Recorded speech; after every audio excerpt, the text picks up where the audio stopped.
this night, reaching out, grasping for a fleeting memory. All the thoughts keep piercing this broken mind. I fall, but I'm still standing, motionless.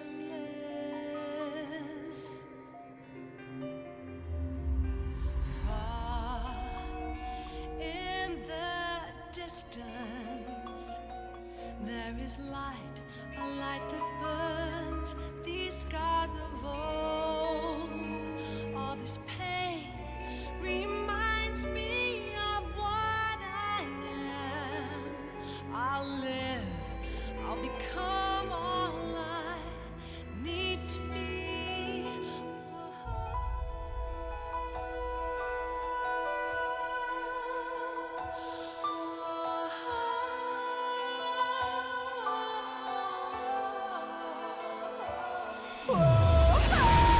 My lovely, lovely imps! How are you doing today? Uncle Gumbald, Smitten, thank you for the tier 1 sub, Somniostatic, Aska, Cosine V, Oklahoma, Little Morphine Nanny, Maki Pocky, Kaylee, Jared the Rabbit, Silent Chloe, Mesmerized, Prancing Goldfish, Kinova Kingamon, Transgal, Diamond King, The Uchronian, Nasty Redacted, Ashmar, Yon, Lauren X Pandamus, Zoomy Dog, Bill Portley, Undead, Collective, Nuts, Trans Girl Jade, Mistress Lynn, JS Masochist, Ada Stardust, Shakespeare, Rocco Ramps, Cleaver 120, Kondohu, Queen Laura, TSW the Shadow Wolf, Nerodia, Aska, Yak Daddy, Politics, Hyun, Bowhammer, Uncle Gumbald if I didn't say you already, Eschaton Project, Kaylee. This song is called Sins of the Father, sung by Donna Burke.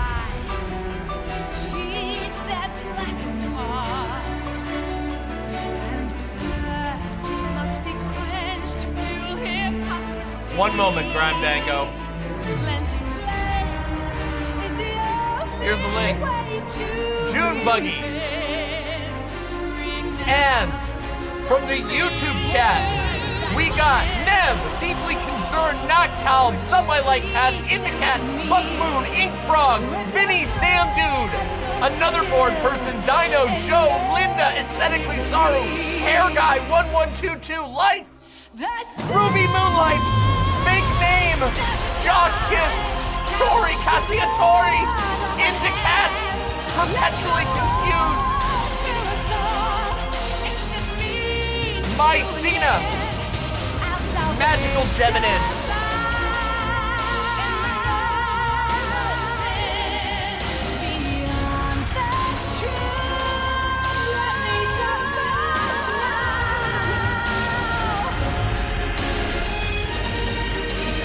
you're gonna have a great time, Shakespeare.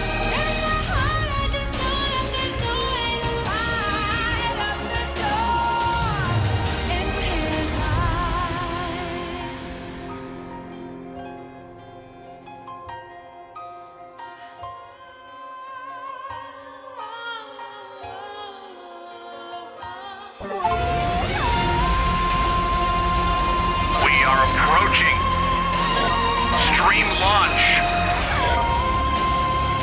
in 10, 9, 8, 7, 6, 5, 4, 3, 2, 1. Diamond Dogs, let's give 'em hell! Let's see if it worked. Can you still hear me? Wow, damn, I timed that fucking good, didn't I? So you can actually hear me. It works. It fucking works. Bazinga. It fucking works.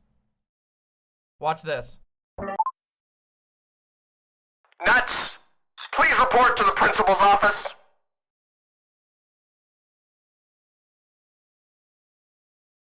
And also, we can do basically, the only thing I have to do is I gotta turn this thing off because otherwise I'll like speech jam myself and I don't want to do that. I'd rather be able to actually continue talking. I know, right? It's a little, actually, I gotta probably toggle this a little bit. It's a little too high. It doesn't quite sound like a baby and does sound more like Fred, which is just, you know, not quite right. What if we crank up the pitch? Wait, maybe it's gotta go lower. What about this? No, that's more Fred. What about this? There we go. That's more baby. Oh, you have no idea what's waiting for you. You know, we can do so many things now. I did warn us. Yeah, I did warn you. Yeah. By the way, if you have not liked the stream, what the fuck is wrong with you? What the fuck? Seriously. Press the like button on the stream right now or I'll slap you. Easy. Easy peasy.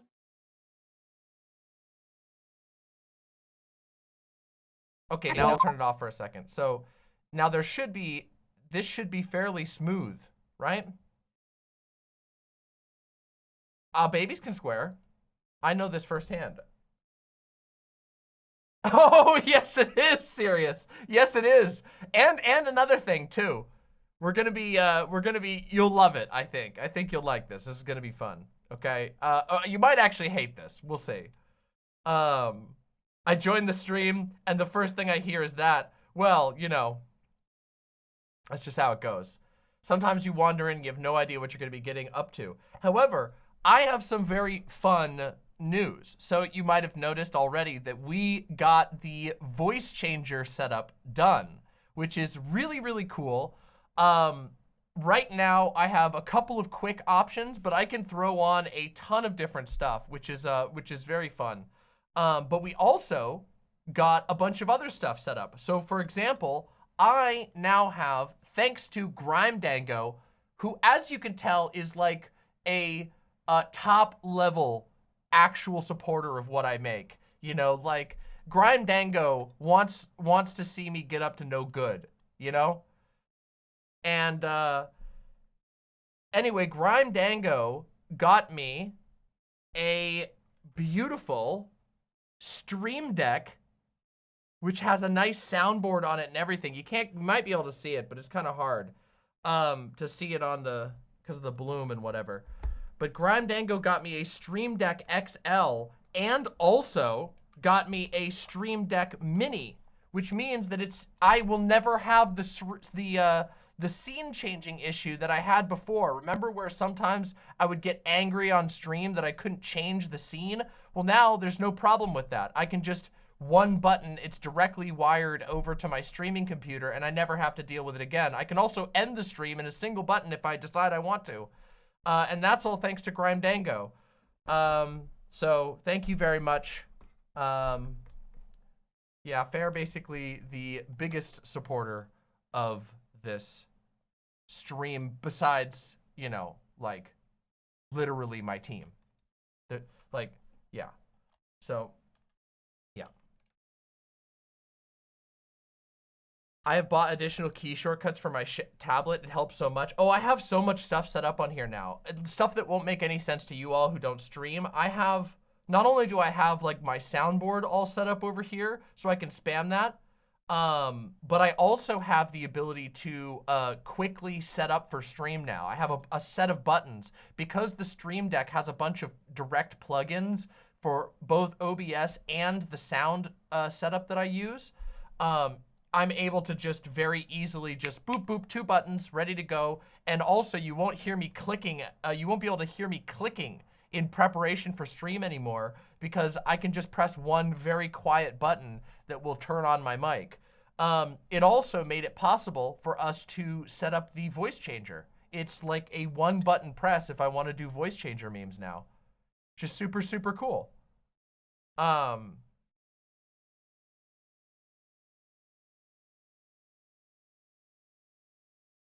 yes. Well, Arlo, I hope you appreciate this this section.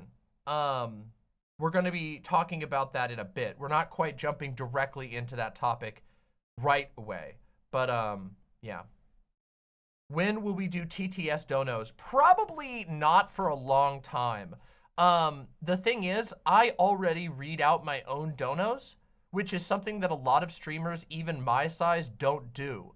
I know that I think it's honestly I don't want to complain at people because obviously you guys are donating, but I think a lot of people I think it gets taken for granted. If you go watch other streamers my size, basically none of them read out their donos. It's like it's become like it's like a dated thing to read out your donos. I think it's very magical and important, but yeah. I know TTS memes can be really fun, but the thing is, it has to be done with limitations. Otherwise, it gets out of hand and it gets boring, and it also ruins the experience for everyone except for the person who's submitting the TTS. There are magical moments that can happen with TTS. I'm not hating on the entire concept. It's just there's got to be a special moment, you know? Yeah. Oh, thank you, Brutus Magnuson. I really do my best to read all of my donos. Yeah. By the way, since the last wave of likes, we've gained over 100 new viewers. So if we could have wave 2 of likes, that would be the world. That would be the world. Someone should clip that countdown with the voice changer. That was some flawless execution. Thank you. Thank you. Yeah, somebody should go back and clip that section of the countdown. I think it came off really well. The music, the little pilot thing. I mean, I can do the pilot voice basically anytime I want now. I can. Yes. And we are airborne. And it sounds pretty cool, right? I wanted to get a, like, walkie-talkie voice, but the walkie-talkie one that's pre-made in voice mod is actually really shitty, so. Oh, I gotta show you guys the good one. 1 second. Where is it?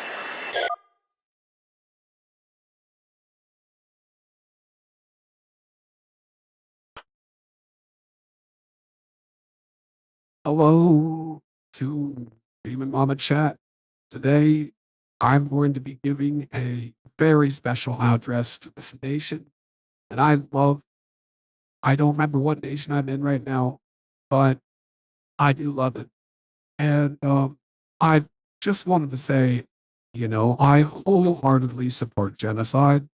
That's why, I basically said nothing about Palestine except for, no. But I didn't even break out the old "I'll kick your ass, Jack," or didn't even call that young fat. It was, one of those things. I don't know. Sometimes I just get a little tired. Anyway, what was I saying? Vote for the better guy this election.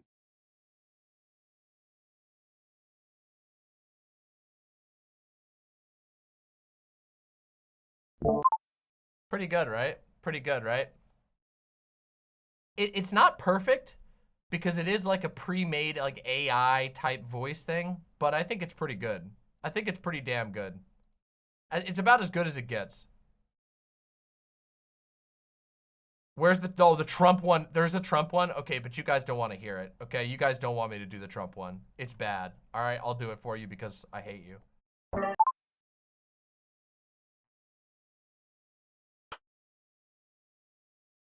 Attention, Demon Mama chat. You have basically been invited to listen to the shitty AI Trump voice. It doesn't sound good. It doesn't sound bigly. It doesn't sound special. And I find myself having to basically over and over do my own Trump impression, and I can't. Sucks, right? Yeah, it's terrible. I don't know why. Is there an auto-tune setting? Oh, yes, there is. Where'd it go now? My lovely, lovely imps, it's time, and we're gonna have a banger stream. And actually, I don't know if this thing works as well when you're trying to sing, because it's not very smart, but it is kind of cool. See, so many people just didn't believe when I said today was gonna be awesome because of the stream title. But the reality is that these days, stream titles are even harder to advertise with ever. And unless I put something in like, I am going to commit seppuku live on stream, basically, it's a crapshoot as to whether anybody new will click in. The guaranteed way to get people to click in is to press like on my stream. That is. We are already up to 302 viewers because you all, wonderful imps, pressed like.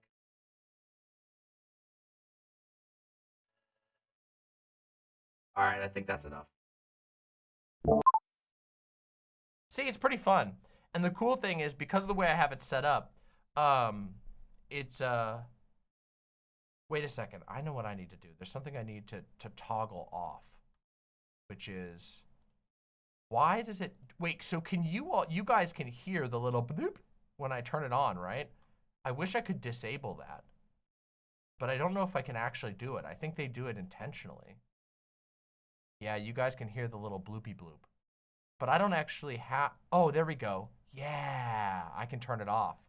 Why is that in the keybinds option?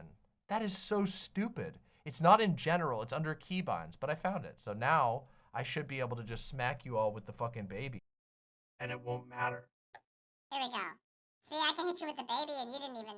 If I hadn't accidentally messed up and left it on the magic voice changer, we would have been perfectly fine. But, you know, now we're here. It works so good. The new soundboard system works so good. It's so smooth. I love it. I don't sound like Fred still. Do I sound like Fred? I do kind of sound like Fred, don't I? It's... why? I used to sound like a baby. Okay, so the real way to make it sound like a baby is that you also have to do a baby voice yourself. And if you do a baby voice yourself, then you stop sounding like Fred.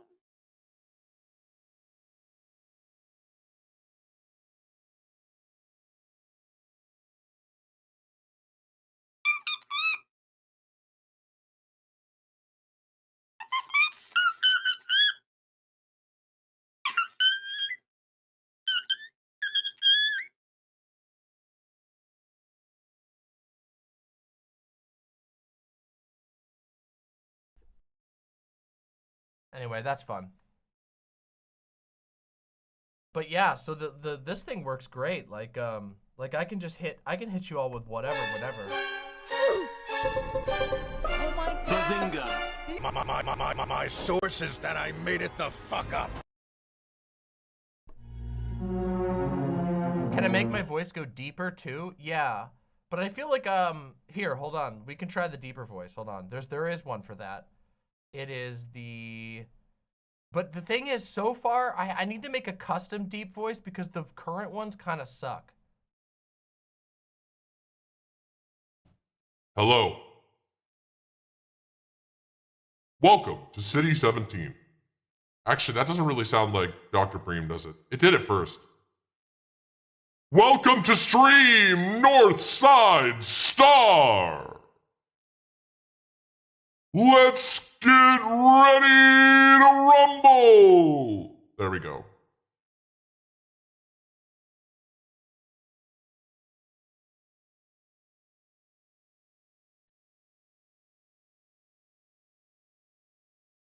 We've received a request. Hold on.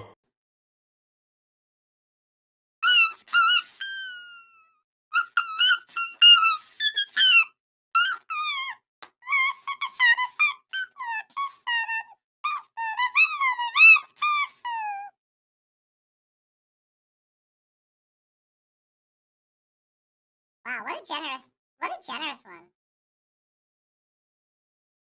I I did the former guy, but the former guy sounds bad.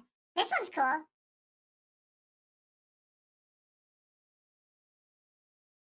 Watch this one. Hello. Hello. Hello. Hello. That's right. That's right. That's right. You're listening to me. You're listening to me. In a canyon. In a canyon. In a canyon. In a canyon. Arguably. Even an abyss. Even an abyss. Even an abyss. Even an abyss. Even an abyss. Feels like I'm wearing nothing at all. Nothing at all. Nothing at all. Nothing at all. Nothing at all.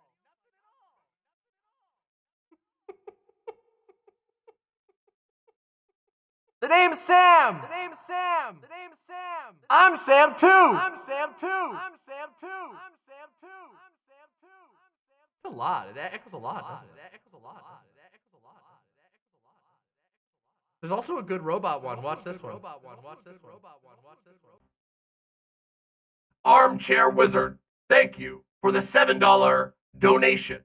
You are supporting the show today. Longtime viewer, many times chatter, sometimes arguer. Really admire how real you are and the positive atmosphere that you cultivate. May 2024 be your best year so far. Thank you. The robot thanks you.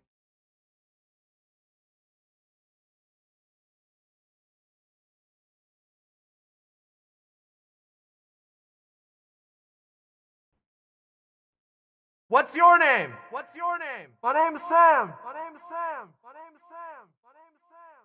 Yeah, you're right. Yeah, you're right. Yeah, you're right. This one's kind of crazy. You ready for this one? This one's kind of crazy. This one's kind of crazy. We rise. Not an android. I call you out by name.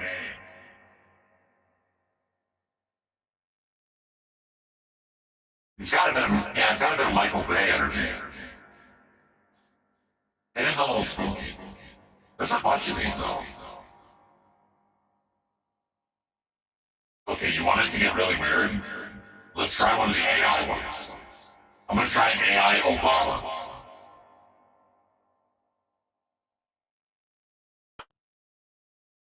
That's, I don't know.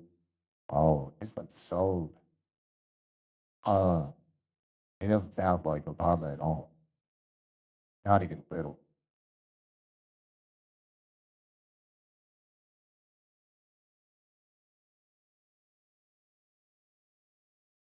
Not even a little. They got an Elon one. My mind is basically a storm. Most people can't understand it. And, I spend most of my time on my own website.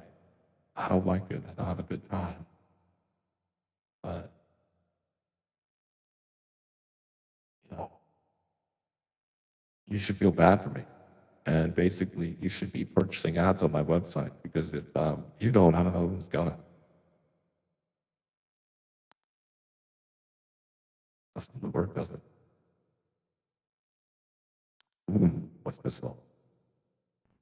Let's try this one. Hello. Hello. Hello. Hello. I'm able to build my own, but I haven't done that yet. Ooh, we got a Wawa. Hello. What? Let's try this. Hold on. Gotta waggle at the Wawa. What about the Wawa too? Yes, the Wawa's working out very well. Incredible. It does have a little bit of an underwater touch to it, doesn't it? Ooh, they got a ghost. They got an elf. Some of these are just, I know they're not going to be good.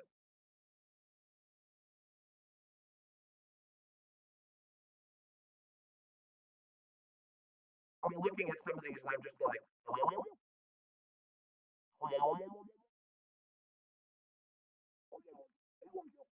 Yeah, a lot of these are just questionable. You can make your own, and I'll definitely make my own at some point, but for now.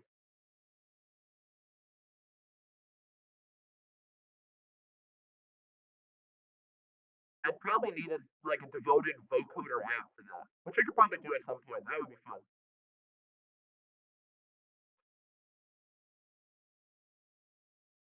Oh, it does kind of have like a Microsoft Sammy type thing going on, doesn't it? 100 Hail Marys.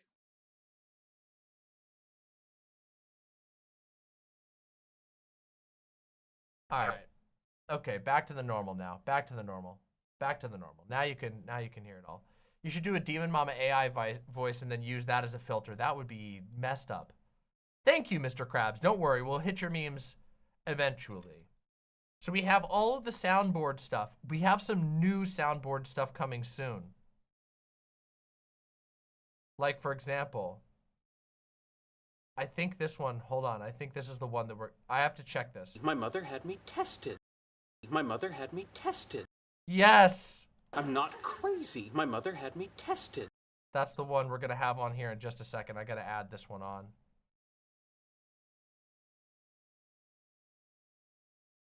We're gonna get that one in right now. Because I thought that one would be great, you know? And it is. It is great. That one was a suggestion from Doe, so thank Doe for that one. That one was.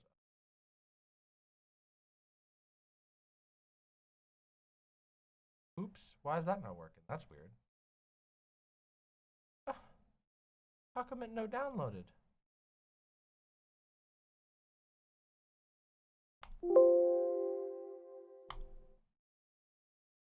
Okay, let's see if it proper. Okay, now it looks like it downloaded properly. There we go. My mother had me tested. We're gonna crank that one up. My mother had me tested. There we go. Oh, but now I have two Bazinga Big Bang ones on here. That feels a little bit. It feels like you know, it kind of feels like giving it feels like giving credit, you know, to My mother had me tested. Settings are all wrong. Hold on, I gotta change the settings. My mother had me tested. Has to mute other sounds. My mother had me tested. Ooh, we gotta cut it just a little bit. It's okay, we'll do it. It feels like a tribute to one of the worst shows ever made, but at the same time, I mean, credit where credit is due, right? Oh, that's sick as shit! Sorry, I'll show that off in just a second, Nasty. That's so cool. That is so cool. Also, I have a fan art to show off. I got a fan art I gotta show off, which is cool as fuck. Get that one. Because I got some killer fan art recently. Pretty important to me. So we'll show this off.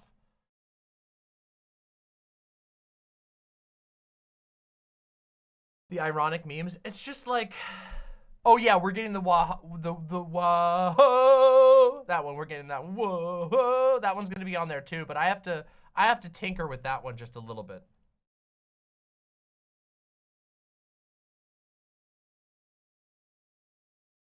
We got the oof. And of course we got the classic, which this one's funny because anytime someone comes into my studio now, they're gonna look on my stream deck and they're just gonna see a little tiny picture of Epic Lloyd dressed up as Adolf Hitler. I am Adolf Hitler! Which is of course, obviously a legendary soundboard meme, but.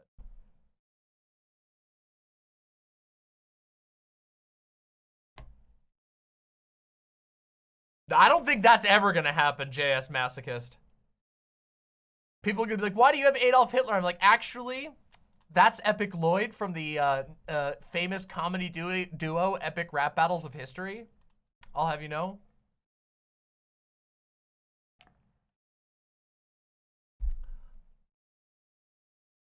You met Epic Lloyd once? That's based! Yeah, he does, he appears incredibly short. Pronouns! No, see, we have a deal, which is that we don't, so there's a thing. People recommend regularly that I put references to people, funny moments and whatever onto my soundboard. And I basically always say no with a very select few exceptions. For example, of course, on the soundboard, we have some, you know, we have the, where is it here? That's my wife you're talking about. And that's because it's me doing an impersonation of someone I don't like. And that one's okay.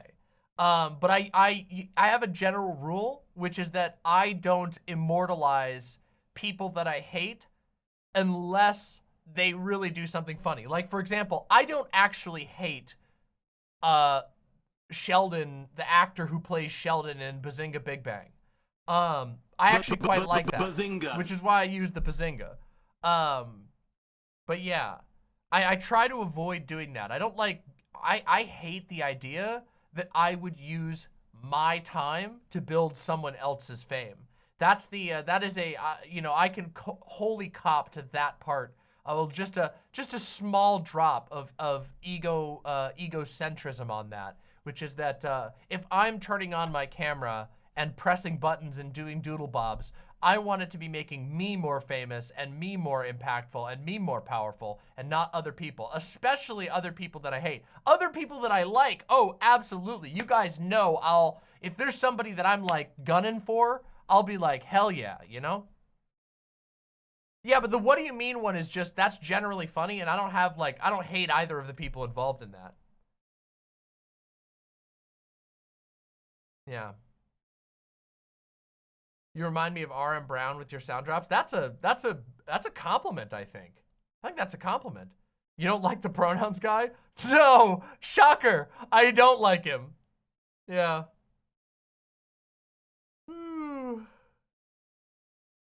Danny Fallen says, chat, I'm playing way too much Tiny Rogues. You and me both. You and me both.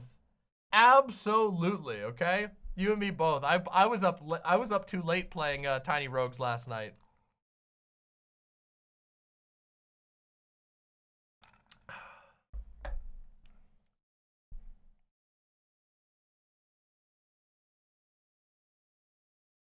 Yeah, I don't much like Luna Oi either. I will say that much. Luna Oi doesn't like me.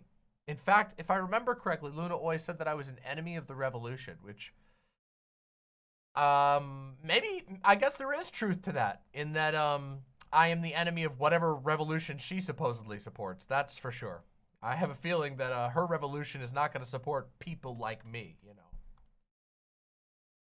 She's not too fond of the fruity types.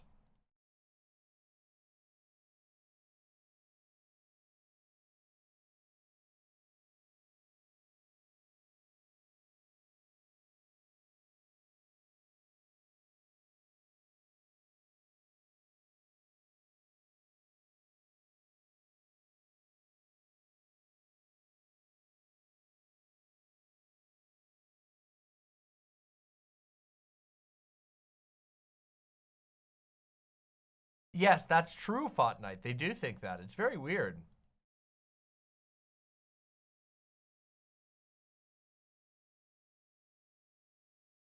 That's true, Jake, but it's not, it's more of a, it's more of like a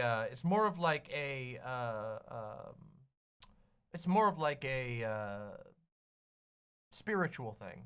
I don't want to spend any of my time even giving them space in my life in that way, you know?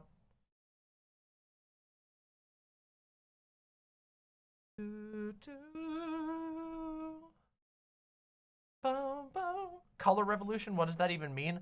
A color revolution refers to a series of movements, usually anti-communist, but not always, but usually anti-communist movements that were called, they were literally like the red revolution, the orange revolution, the pink revolution. There was a series across the globe, and a whole bunch of those revolutions were bankrolled or heavily supported by the CIA during the 1900s and the late 1900s specifically. And so the term color revolution refers to basically a astroturfed U.S. project to undermine perceived enemies abroad. And there is some historical precedent for real color revolutions, but of course the term is now used to basically accuse any uprising of being invalid, is how the term is sometimes used.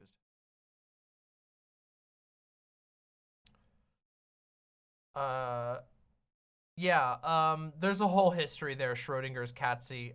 It's not really about Americans, to be completely honest. And it isn't really about the country of Vietnam. In fact, I didn't say anything like that. I'm referring to a conflict I had with that creator, and also a video that she put out that I felt was really bad. Yeah. So it doesn't really have anything to do with it. Lathan Tate says, "Hi, Demon Mama. I enjoy listening when Jay is tuned in. You're my favorite streamer he listens to, too." Hey, thank you so much. That means the world to me. Thank you so much. Do do do do do do do do.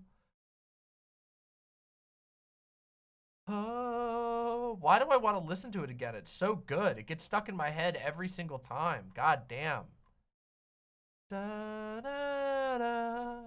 Whoa. Whoa. Whoa.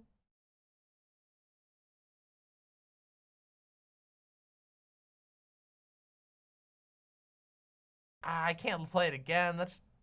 I mean, I could. The Homeworld soundtrack. I haven't listened to that. Oh, don't do the My Life is Like a Video Game. Oh my God.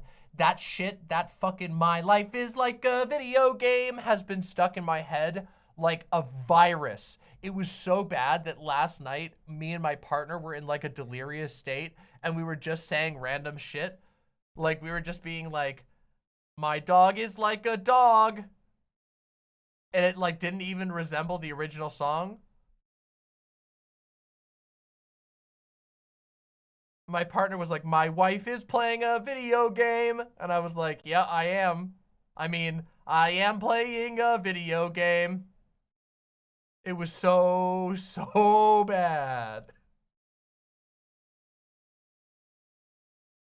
Brain rot. It was that, you know, that type of night when you know that time of night when you can't like think anymore, and so you just start saying random shit, often just repeating the same thing over and over again.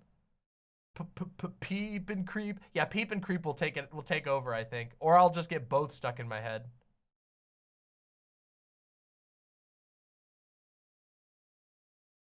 Yeah, I was gonna say that is honestly more accurate to my whole day. Yeah, yeah, exactly. 1852 Derek. Drunk, tired. Yeah, it's like that type. That's where we were at last night, but it was so bad. I was just like, we were singing the like entire things. Like those were the nice examples that were mildly funny. We were also doing things like, "I need to find an item. I don't have any bombs. I need to blow up the treasure chest." Like that's the type of stuff that I was singing while playing Tiny Rogues last night.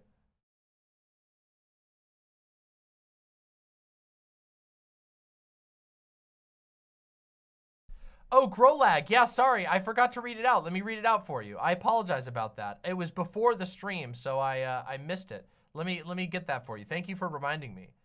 Bitewise, Marissa, thank you so much for the tier 1 sub. Oklahoma for the tier 1 sub. Thank you so very much. Beezadoo for the 5 tier 1 subs says, "I came in after the first wave of likes. All new viewers better like and subscribe or you're leeches." No, I still love you even if you don't like, but please like. Mama Mauled, cute leeches, but nonetheless, love. Marceline Flowers with the gifted tier 1 sub to Growlog. Thank you so much. Smitten, tier 1 sub. Thank you so very much. Gay Aaron with the tier 2 sub. Thank you very, very much. And Growlog with the $5 says, "It's 8 p.m. in my part of the world and I have to be up at 4:30 a.m. for work, but I wanted to pop in and show my support before I have to go to bed. Have a great stream." I'm sorry for making you wait, Growlog. Thank you. You also got gifted a tier 1 sub, so I hope you enjoyed that. And thank you so much for supporting the show, Growlog. It really does mean the world to me. Thank you. No, you did not, Brianna Huffman. We've just begun stream. Well, I say just begun. We've been going for 47 minutes. What the hell? Time has been flying. Luxander, great to see you. Always blow up the shrines? What? You can blow up the shrines? I didn't know that. Naomi Chance says, the guy who made the My Life is Like a Video Game song made a song called Brother, and the chorus to it is so amazingly bad, it must be heard to be experienced. Oh, God. Delance says, Mask Catster put out a second video on Illuminati about her being sued for taxes. Uh-oh. Don't mess with the IRS. Don't piss off the IRS. That's a very good way to end up in prison.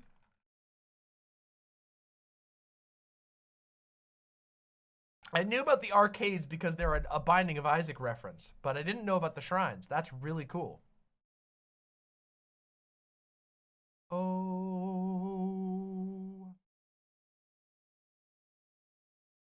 I haven't played Dave the Diver yet. I haven't had enough time. I got to get back to Metal Gear Solid.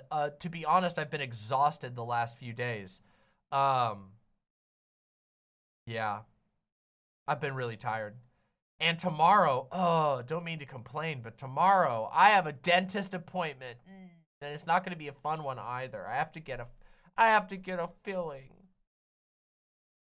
I actually have to get multiple fillings, but it's one of the last dentist appointments I'm going to need for a long time. We're going to be tooth buddies. Danny, we're going to be tooth buddies. Sirius says, read any good theory lately? No, honestly. Although, okay, Doe did read some of Dark Ecology to me, which was interesting. But I have not been, I have yet to begin my reading journey for the year, which I feel a little bad about, but, you know.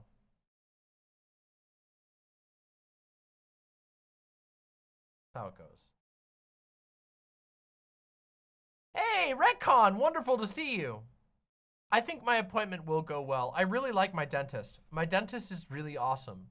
She's really nice and very professional, but it sucks. It really sucks going to the dentist, like a lot. It just really sucks a lot.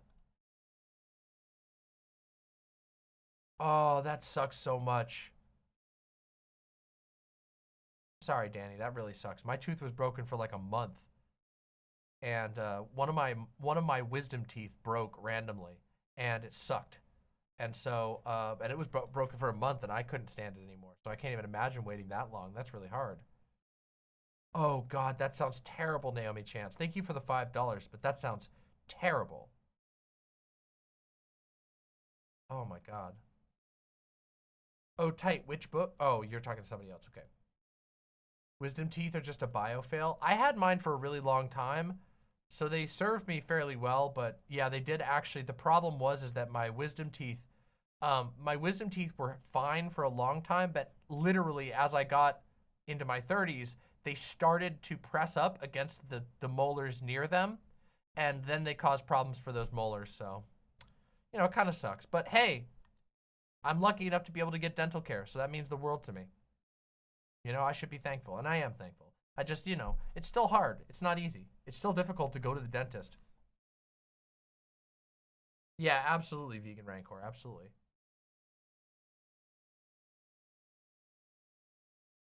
I would love to do more theory takes too. I'm hoping to build up to that. Maybe that will be a this year thing.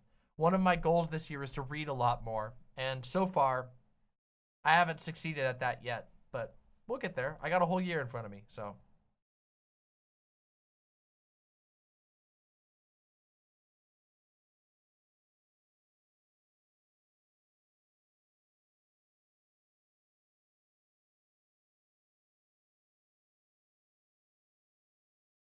I should adopt the theory meter. Nah. That's not my thing, really. The reason why is that I'm too much of a goofy goober, you know? And also my audience is full of goofy goobers. You see, so there's this thing, okay? I don't know if you guys know this, but there was this pandemic that happened, and you know, the pandemic happened. It as it turns out, COVID can give you a little bit of the dummy brain. You see, so there's all these trans women out there. There's all these trans people generally. There's a lot of like trans masks too, and there's a lot of non-binary people, all the types of trans people, and they got a little bit of the dummy brain.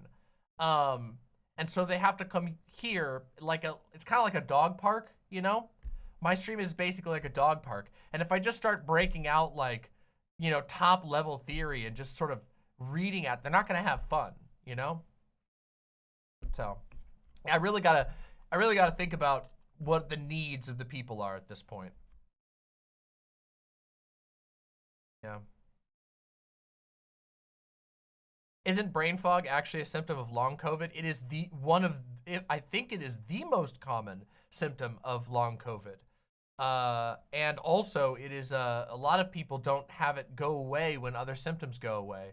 I don't know. I've talked about this on stream before. I don't know, like, I don't know if there's any way I'll ever know anything, but after I got COVID the first time I got COVID, we were very careful. We got vaccinated, we isolated really hard, but we lived in Seattle and eventually COVID got to us. We don't even know exactly how where the vector was, but we got COVID. And when we got it, I legitimately feel like I have not been the same since I got COVID in like more than one way. But especially in the brain fog department, one of the most commonly reported symptoms of post-COVID is people struggling to remember words.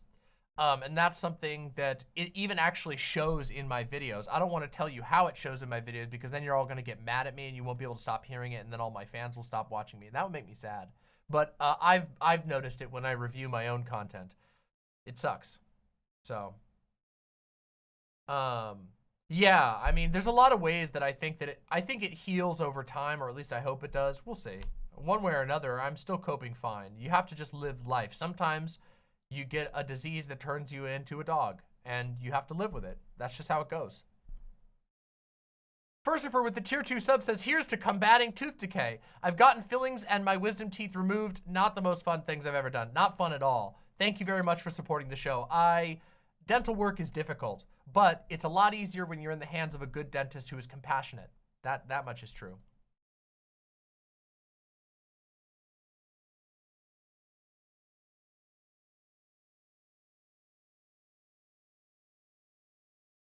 Luxander said, I noticed that your streams were a lot shorter for a while after my first infection. I haven't been watching as much lately, so I'm not sure if that has lasted. I've been, I mean, my old streams were ridiculous. I used to just stream forever. I don't know why I did that, but I would. But yeah, for a while I would get exhausted for a long time. And I've obviously slowly bounced back, but overall, even my frequency has decreased. I've found that post-COVID, I've had to be drastically more careful with my energy budget, so to say. And I don't know, it's possible there's something else, you know, but also it seems fairly obvious to me that like it's really common that you know, COVID is universally recognized by the scientific community as a virus that does damage to multiple organ systems, including your brain. And it hit me really hard. So I don't know. I'm just glad I had my vaccination. I can't even imagine what it would have been like without it. Like, again, I talked about this a whole lot. I don't want to spend the whole stream on it or whatever. But Doe, when Doe got, I had like one of the most scary moments of my entire like adult life, or recent, I guess not. Yeah, I would say recent life, because I've obviously had some other pretty scary moments. But when Doe got COVID, it was, Doe was coughing so hard that it couldn't get its breath back, and it scared me like horrifically. It was bad. I had to rush it into the bathroom, and we got like the steam going really high, and then from then on, I basically kept it on for like a week. I kept it on the strongest what's it called? Not expectorants. Yeah, expectorant. The guaifenesin. Or guaifenesin, I can't remember how it's pronounced. It's the generic superpowered version of Mucinex, to make sure that it never got to that point again, because it was coughing so hard it couldn't catch its breath at all. It was very terrifying. Yeah. Bad. Bad. Hey, I appreciate that, drummer boy. Thanks for watching my videos, and you can absolutely, we would love to have you here. You can be a part of our community, absolutely.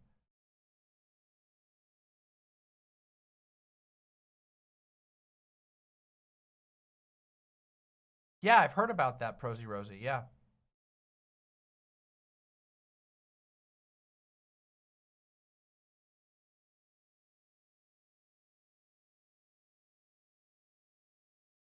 True, Grimetango. Mama did a 9-hour stream multiple times a week not long ago. Yeah, I did actually recently. I still do it sometimes, but I will tell you it is miserable. Okay, I really try to avoid doing 9-hour streams these days. Not because I don't have fun. Obviously I do. I obviously love streaming for you all, even long streams. But because first of all, I'll get out of stream and it will be like the middle of the night and everybody's asleep, which just really sucks. It sucks to get off of stream and everybody in my house is asleep and I just have to kind of sit there and go, but then also, I just get really tired. You know, the next day.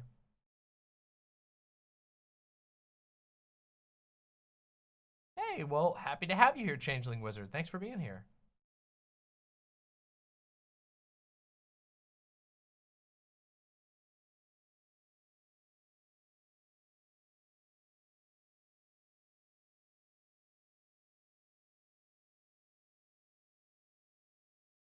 That's a lot of time to be on for a crowd. It's actually ridiculous. Not to like, you know, super toot my own horn, but most people can't even imagine being in front of people and responding to comments and hearing people out and having people watch them for 9 hours.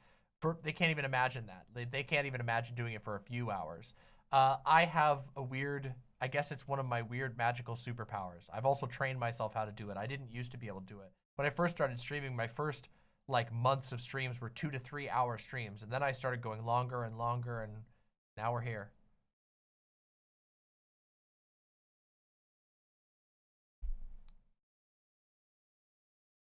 Holy shit, Redcon, that sounds wild. I hope you're enjoying the snow and staying safe. We haven't gotten any snow this year, but apparently it's getting very cold this week, so we might end up seeing some.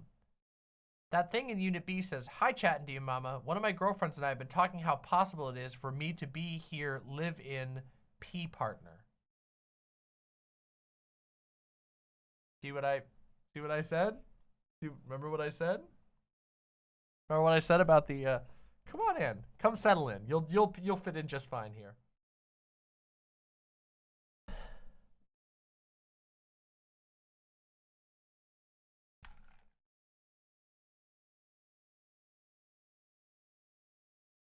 Arf?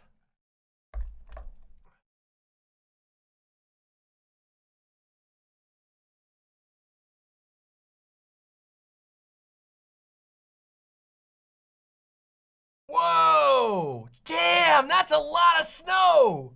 Kind of gives me nostalgia though. I hope you're staying warm. I never want to wish huge amounts of snow on anybody because it can be a giant headache to deal with huge amounts of snow, but also it is so pretty. It is so pretty.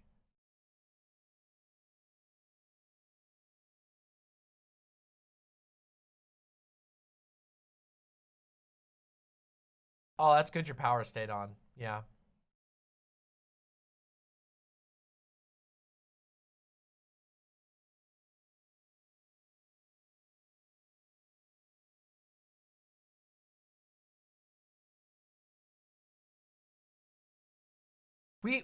So it's been weird. When I first lived here in Seattle, because I've lived here for quite a few years now and I moved away for 1 year. When I first moved here, we got a lot of snow. And we got a lot of snow for a couple years, but the last few years we've gotten basically no snow.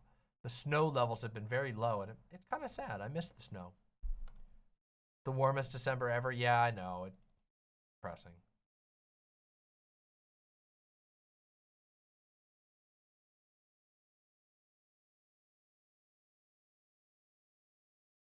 Bathroom song? I don't gotta go to the bathroom. Does Seattle get lots of snow usually? It usually gets a reasonable amount of snow. Not as much as like my home state, but a reasonable amount.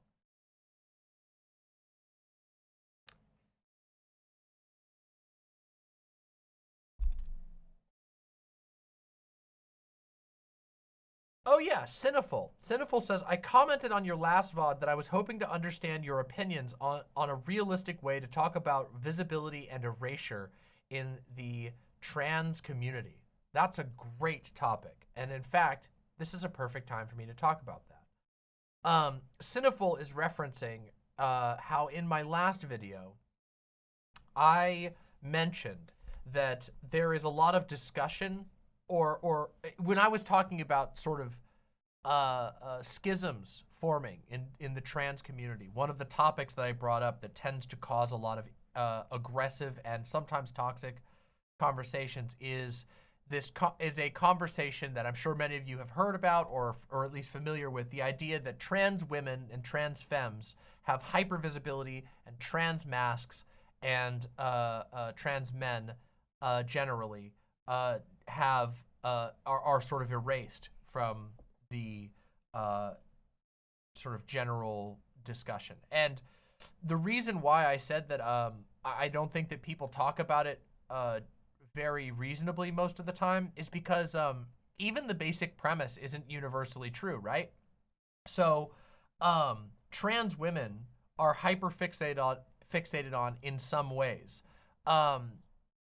And trans men and trans masks are hyperfixated on in other ways. The TERF movement, which is the sort of highly popular movement in UK. In the UK, they fixate on trans mask people all the time. Now, when it comes to talking to the public, they like to sort of scaremonger by talking about women's spaces and fixating on trans femme people. But on their blogs and in their feminist spaces, they recruit often by talking about saving our girls from getting, mutilating top surgery and all that nonsense. So I think that a lot of people boil down the conversation around visibility and erasure to a version that isn't quite accurate. And I don't think that it's useful generally to do so. I think it's important to, now sometimes I think it's fine. Like there have been times where I've talked about this on my stream, but you'll notice that in my stream, people are in chat, people can ask me questions, I can expand on what I mean and the context that I'm talking about. But on places like social media, that's very difficult to do. It's very difficult to actually explain what you mean. And so a lot of times on social media, you will hear, trans women are hyper visible. And it's just sort of boiled down to a simple truth that trans women are always hyper visible. But the reality is that trans women are erased in all kinds of ways. I can give you an example of one. I can give you a really great example of one, which is you guys all know this. I've talked about how I will be simultaneously ignored. I would be like hard ignored when it comes to people talking about when people used to talk about the debate space. People used to talk about debate space, debate bros this, and they would be very negative to the debate space and debate bros generally. They would literally just ignore that I existed. They wouldn't even necessarily say nice things about me, like be like, oh, well, you're good at it or whatever. They would just not forget. They obviously knew I existed. I was there. I was prolific. People knew who I was. My face was on fucking thumbnails and everything. People mentioned me and whatever, but I would just be completely and utterly ignored because I was inconvenient to a certain narrative. And then, of course, on the opposite side, there would be, there came a point where the only events that I'd be invited for were arguments about whether trans people were people or not, whether trans women were actually women or not. And that is being excluded from all debate forums except for the one where you can be sort of hyper tokenized is absolutely a form of erasure. You're disappeared from the general populace, and you're only allowed to appear in front of people who already know that you exist and already are obsessed with your identity group. Hypervisibility and erasure is a very complicated topic, and it's highly contextual. So in the sort of in America, in the American anti-trans movement right now largely fixates on a broad level, largely fixates on trans women. And that's because the movement is sort of it is essentially trying to stoke fear, anger, and disgust in a hyper masculine, hyper patriarchal group of people, and that is like their focus on a broad culture war level. But you'll notice that there are subgroups where that's not true. For example, when we watched the PragerU detransitioner movie, the detransitioner thing, which is not as popular here in the US, but is very popular overseas. And it might become, who knows, it might become popular here in the US. We have no idea. But the detransitioner segment was very, very fixated on you know, trans mask people. So there's despite the fact that it is true that the American movement overall tends to, the American anti-trans movement tends to hyper-visibilize trans feminine people as a bludgeon to activate the angry and insecure men of the GOP. There are obviously contextual areas where that's just not true. The detransitioner movement has been heavily focused on stigmatizing and hyper visibilizing. That's not the right word I'm looking for, but you know what I mean. Trans mask people. Yeah. So, there's a couple of things, you know, there's a couple of ways in which I think that people essentially, they refuse to engage with a contextual analysis, and they want to boil down to very, very simple forms of statements. Oh, you know, trans women are hyper visible, and you know, trans masks or trans men, trans masks are erased. But the reality is that that's not always true. And for a while, a lot of people don't remember this, but for a while, the most visible, like, you know, trans celebrity was Chaz Bono, a trans mask person. Yeah, Luxander says ROGD and irreversible damage are both concepts fixated on trans men and AFAB NBs, but the style of transphobia is more infantilizing. It is very different, and it does take a different form. But that's why I said that's part of the reason why I said that I think that people who are engaging in these discourses should move away from sort of broad and simple statements and embrace a more contextual analysis and the ability to understand where people are coming from. Because I would argue that the like irreversible damage shit is a form of hypervisibility. That is what it's aiming to do. It's shining a spotlight. And yeah.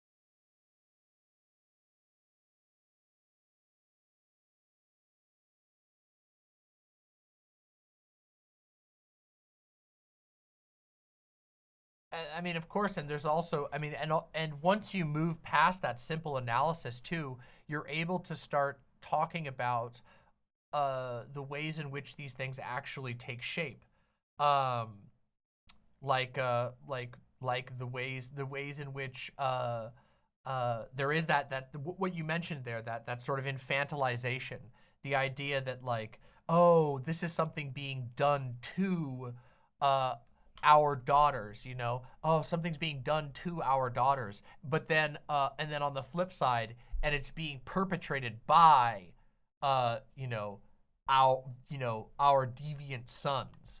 You know, it's interesting how like it's forced into a pre-existing sexist framework. but yeah, it's like, you know, but that can't, you can never even get to discussing the structure of those things if you get caught up in this like level of asserting a simple truth. Yeah. And so that's one thing that I was, you know, that I was sort of thinking about with regard to what Cineful asked. And I think there's a lot of ways, basically, generally, to engage in this conversation effectively. And I think one of them is to be empathetic, to hear one another out, and for all parties to remember that we are basically just varying portions of the same struggle. Social media pressures people to be very hierarchical, that because of this perceived attention economy, oh, we can only talk about one thing at a time. We can only talk about this. Oh, you're erasing me if you're talking about this and not talking about what I care about. But the reality is that these issues are important, and there is more attention than people think that there is. And regardless, again, they're tied. They're directly tied. You can't really talk about. It's not possible to understand anti-trans mask transphobia without understanding anti-trans femme transphobia, and vice versa. You can't understand the full picture if you are ignoring one part. So being able to actually discuss these things and understand them in full is pretty goddamn important, in my opinion. Spider.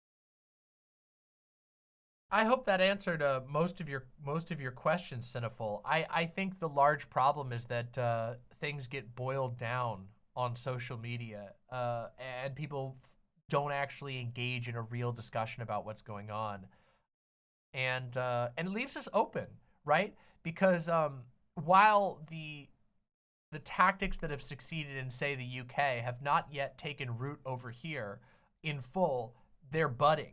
We can see that there are tactics being that were super successful. You know, the ROGD, the irreversible damage, the you know, look at what they're doing to our girls. Oh, that, like, which is the, you know, the irreversible damage was like the book that sort of, you know, crystallized that thing. But all of that has been exported, you know, or re-imported, I don't know, re-imported back to the US, and is finding ground in some communities, which means that it's something that has to be contended with realistically. Plus, hey, the more people worldwide that become resistant to those ideas, the harder it will be for them to find any footwork anywhere. The more resources that there will be worldwide to push back.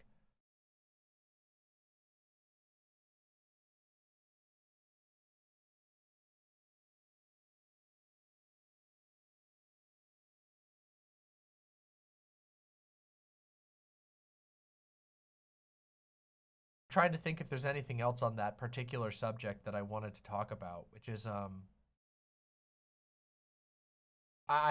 mean, I do think that there is room for I said this already in a simple term, which is, you know, people to have empathy, but there is a you know, there is room for people to understand that here in the US, like, trans femmes who gain a drop of any sort of success will essentially be turned into a lightning rod for hatred.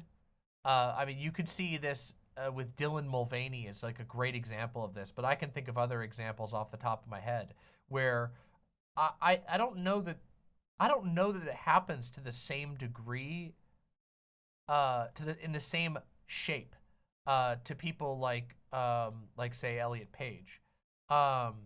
which I mean, there's definitely hatred. There's definitely a lot of it, but there's a certain framework that is taken, and I think that's largely because here in the States, the anti-trans movement is very fixated on simple disgust. It is basically trying to appeal to a bunch of people who are going, oh my God, you're trying to make me gay? You're trying to make me gay by putting a man on my beer can, and I'm putting my lips on that beer can? What the fuck?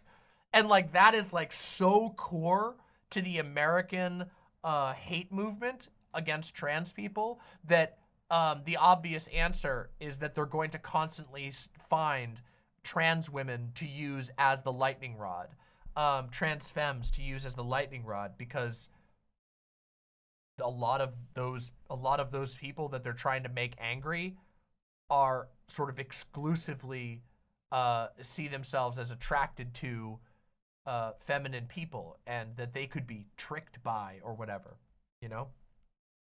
Yeah, I know, Brianna Huffman. We went all over that, but yeah. And I think it's important to be aware of that, as well as it's important to be for American, you know, trans people to be aware of the ways in which UK TERF, you know, the UK TERF movement utilizes the trans, you know, targets and fixates on trans mask people. I think it's important to discuss these things, and not in a term of like hierarchicalizing suffering or anything like that, which I think is a mistake. I think like trying to say, you're trying to like hash out who's got it worse or whatever, it doesn't really help anybody, because again, at the end of the day, the goal is the same, right? Every time there are laws passed against trans femmes, those same laws apply to non-binary and trans masked people. Every time there are laws passed against trans masked people, those laws also apply to trans femmes and non-binary people. It's all the same. It's all tied. There's very few exceptions where there's, you know, complete, you know, one-way things, you know? There's also stuff that trans femmes should be very sensitive to in this country, and also kind of suck on. For example, trans femmes are often ignorant to or unaware of the legal status of testosterone. I've literally seen some, to be fair, the people that I've seen doing this are trans meds to begin with, so it's not like this is penetrated, like, you know, not deeply penetrated like the active trans femme community, but I have seen, you know, trans med mostly, or trans med leaning trans femmes who are basically, yeah, you know, testosterone can be used as a performance enhancing drug. So like, duh, like obviously it's got to be as illegal as possible. And that's just like, it's just like you're undermining your own, advocacy by basically, you know, granting ground to the idea that someone's, you know, fucking sex hormone should be stringent. And of course, like, the truth, of course, being that, like, at the end of the day, even as a restricted substance, it's handed out like fucking candy to cis men. Like, you can get, and I mean that, it is so easy to get access to testosterone as a cis guy. You just have to have low T and go, oh, my energy's a little low, doc, and they'll give you a prescription for T like that. And yet they treat it like it's a controlled substance? Like, what the fuck? Why? Yeah, exactly, as Alexi says, yeah. Yep. So...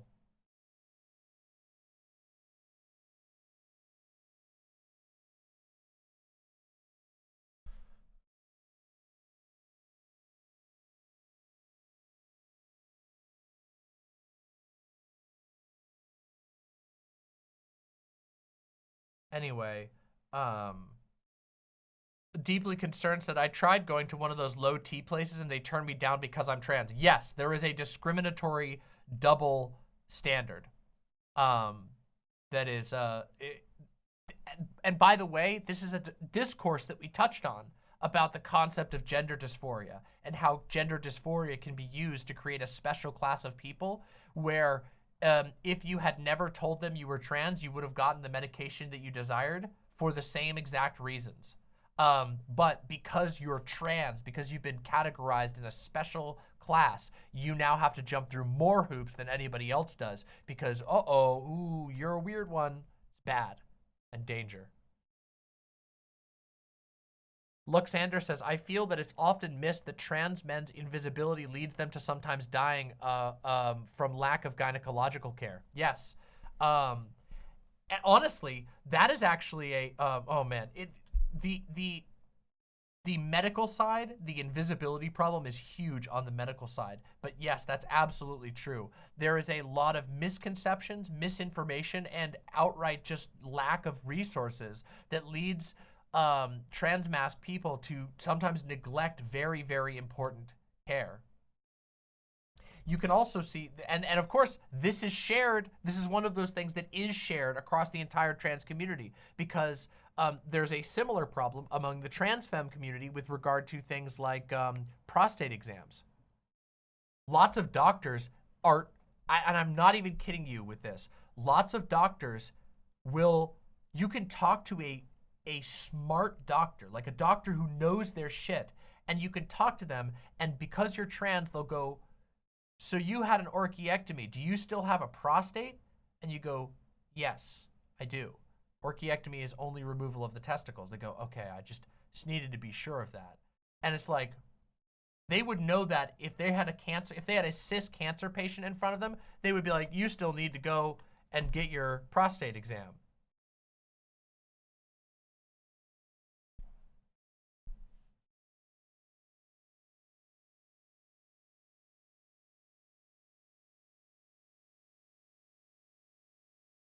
Cineful says, how do we push back? I feel as a trans man, I can't even be a lightning rod to take the heat off of trans femme siblings when I want to. I don't know how to answer that. I don't know if there's a simple answer to that. Like, it's not in our control. That's one aspect we don't really get to control. There might be some sort of like high level, you know, there might be some theories we can come up with as ways to like trick the focus, and I think it's been done. You know, I mean, I think that there's been like baiting, you know, transphobes to make mistakes because of their hyperfixation. But I don't know if there's a way to do that because we don't get to control what they fixate on. Transphobes fixate on, you know, they fixate on a bunch of things, usually based on here in America a lot of insecurity, and you can't always redirect it. It just is a reality of the world. There might not be a way to do anything about it. What might have to be done is that it might be one of the areas where we have to be reactive. You know, we have to build up defenses, and we have to, you know, we have to just acknowledge that it's a reality of the struggle. I mean, there's a similar thing, which is where like, where I've pointed this out in the past about, you know, and this is universal across the entire spectrum of trans identity, that when a trans person becomes famous, they tend to have a double-edged sword of anger directed towards them, which is that not only are they suddenly highlighted to the general world, which has some transphobes in it, but they are also highlighted to the rest of the trans community, and they are seen as like, well, you know, you're there, and I can't be there, and you're not doing exactly what I would want to do if I had what you had. You're not wielding the power, quote unquote, the way I want you to. And so then there's this enmity that comes from like a frustration, because there's not a million slots, quote unquote, for trans people, you know, to exist in. There's not a whole lot of like, there's restricted room. Most trans people don't ever get to see the light of day with regard to fame. So when a trans person does become famous, sometimes the community has this incredibly high standard put on them, on that person, which is unrealistic. They're still ultimately humans. And it doesn't mean that like you can't criticize a trans person who's a public figure. It just means you got to be careful about it and check yourself, you know, in how you're doing so. Because like the one person I've talked about on this channel with this happening is ContraPoints. You know, and ContraPoints is not, you know, without fault. Like, ContraPoints is worthy of certain types of critique, but there is a viciousness and a disposability that comes with a lot of it that I think is fueled by it's not jealousy, that's the wrong word, because that sounds very petty, and it's not petty, it's very deep. It's this idea that there's a ton of other people who are talented and have opinions, and their voice cannot be heard, and they see this one person who shares their identity group, and their voice is being heard, and they're like, you're not saying what I want you to say. And it can lead to an acceleration of cruelty and harm. And I think that we should be very careful about that.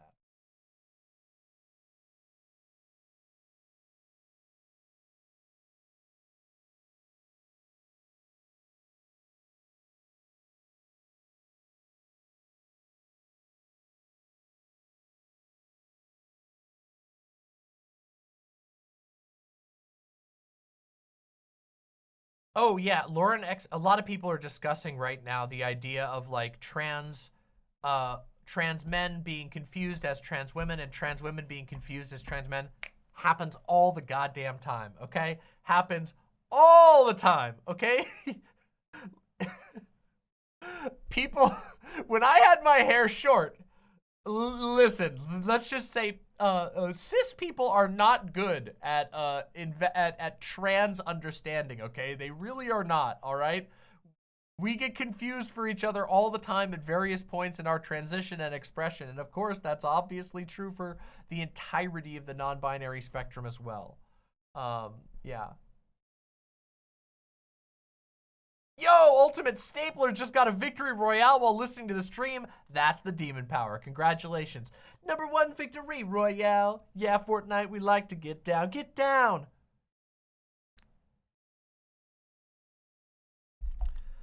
Drummerboy357 says, mind if I ask, is it primarily trans topics you discuss, Mama, or is it other topics? Since I feel I respectfully don't want to say anything about the topic due to me being cis in case I say something wrong. Oh, I mean, don't feel afraid. As long as you're being chill and cool, people are going to be fine, and I'll be fine too. I'm totally open to questions. I don't mostly talk about trans issues. I do talk about trans issues fairly frequently, but most of what I talk about is video games. I do talk about queer stuff more broadly frequently, but it's not my main topic. It's just one of my topics that I talk about because it's very important to me, and I think people need to hear about it, so. That is exactly what we are about to talk about, Cineful. Thank you so much, and I'm glad that what I was talking about was able to answer your questions. Grime Dango says, I hate the cruelty of the internet, that people will witness cruelty and grow cruelty within themselves, desiring to lash out further in a stupid cycle. Anyway, it's great to touch grass. It's great to touch grass. It's great to touch ass. And we're going to talk about a bunch of that stuff really soon.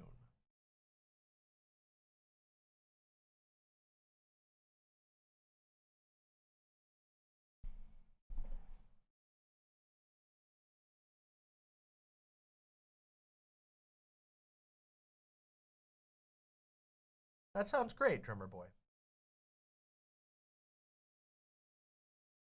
Synthetic Teapot just joined in. Today's my birthday and I went no contact with my dad. Sometimes that is necessary. I hope you feel stronger. I know that can be really hard, but I assume that you made the correct decision for yourself. I have also had to be in that. So I get it. Sometimes someone in your life is just terrible.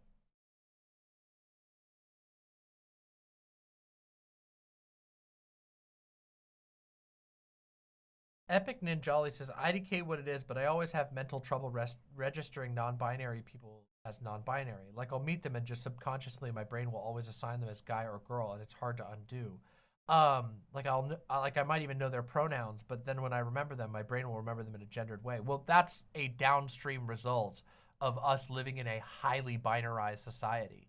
And you're not alone in that. Basically, everyone struggles with that. In our society, we are constantly driven. We are like punched into the binary.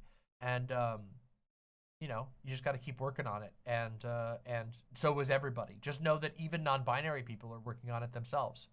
Non-binary people don't just immediately ascend the binarized reality around them. They're just taking steps to do so, you know? So that will happen, you know? And as long as you're chill about it, it's fine. You'll work on it. And yeah, like I said, I mean, I'm non-binary, and I'm non-binary, and I have a leaning towards one, you know, towards one pole of a highly binarized system. So, Demon, we live in a society. True. Live in a society.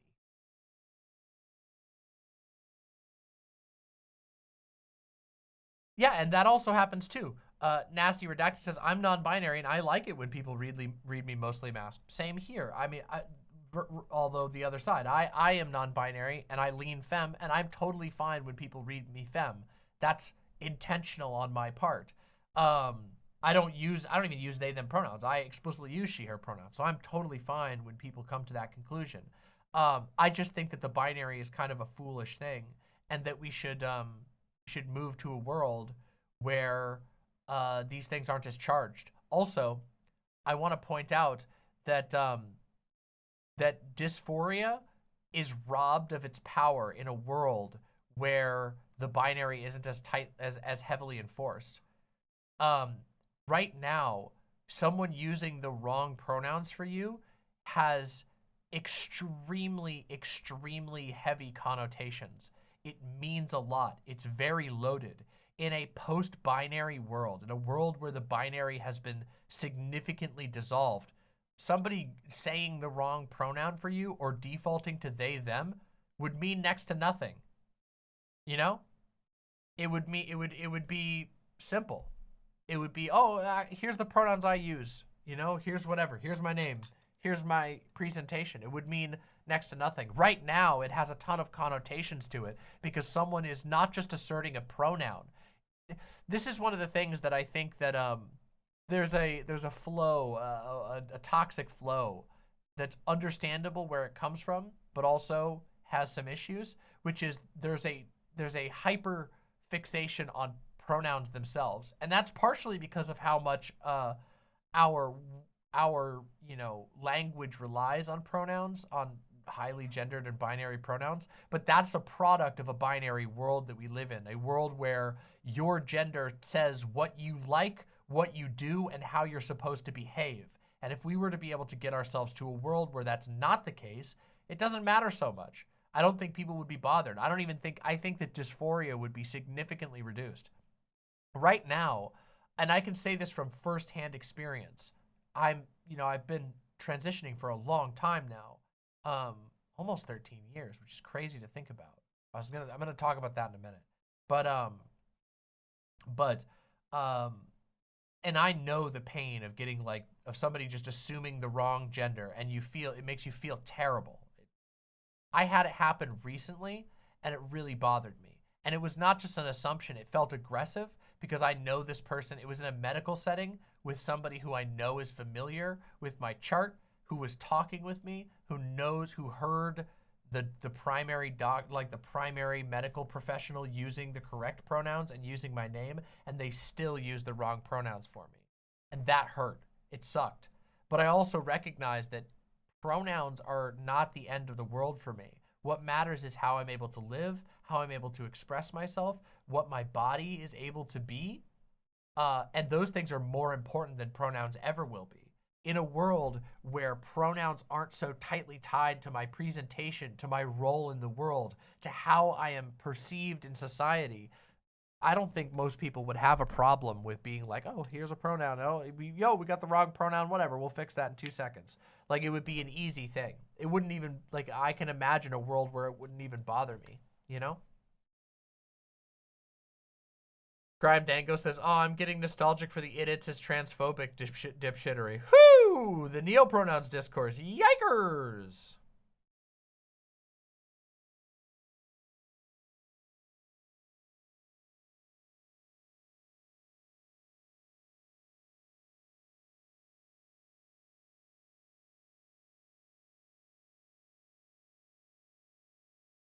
Were idiots pronouns once considered transphobic? There was a discourse that happened some time ago. It comes back around.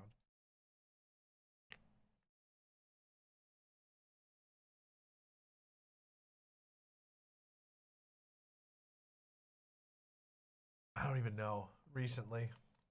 You were on the winning side of that? I'm always on the winning side. This is where I should have been the whoa if I had that one. Not yet, Changeling Wizard. They're going to be in the next segment. Cannot wait. Oh my god, wait, that is adorable. Hold on a second. You are correct. This could not wait. Baby capybara in water.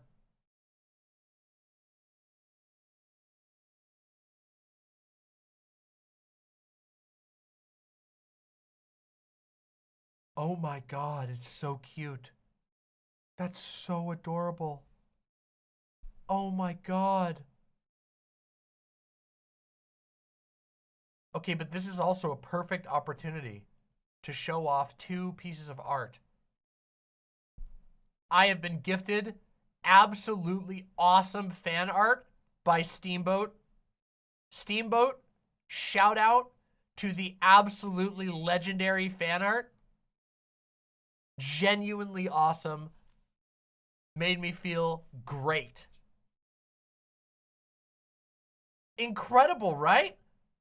It looks so good, and I love the little coin. It's so good. The imp coin is so stylish. I love it so much. Steamboat based. I'm really looking to see. I'm watching Steamboat's career with great interest. I'll say that much. Steamboat is crazy talented. Okay, crazy talented. And this one is by our incredible, amazing, talented beyond belief channel artist, Nasty Redacted. This is the cover for Jazz Dog's Halloween album. Sick as fuck. That looks awesome. I love the eyeballs. Synthetic Teapot with the $5 says, I wanted to make sure you knew that I really appreciated what you said. Also, baby capybaras are goated. You're welcome, Synthetic Teapot. Stay strong. I know firsthand how tough it can be, and I believe that you made the right judgment for your life. I know it's not an easy decision to make. Changeling Wizard fan art is magical to me. Very important. I'm also getting a print of this one. The print of the Steamboat one is coming in the mail, which I'm very excited for. Check out the song. Everybody go check out the song.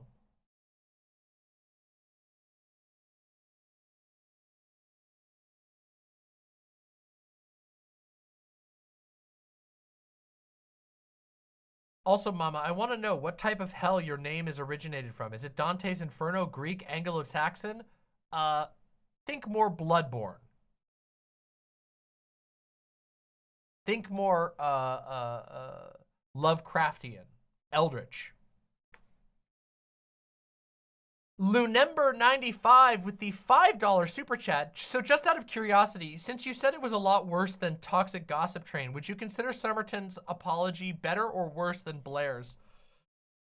On pure quality, I would say worse. I think his is one of the worst we've ever seen. It was incredibly pathetic, and nobody bought it. Whereas with Blair's, people did actually buy it, and part of it is because Blair pretended to debunk things. Blair was very manipulative, and but did so in a way that was like matter of fact, whereas James Somerton was equally manipulative, but in a totally fraudulent and lazy way. I don't know. I think it might be the worst apology we've ever seen. Blair's was more cruel, yeah. I don't know. And also, Blair didn't say it was an apology, technically. Blair said it was a response. And Somerton was like, I'm sorry. So, I don't know.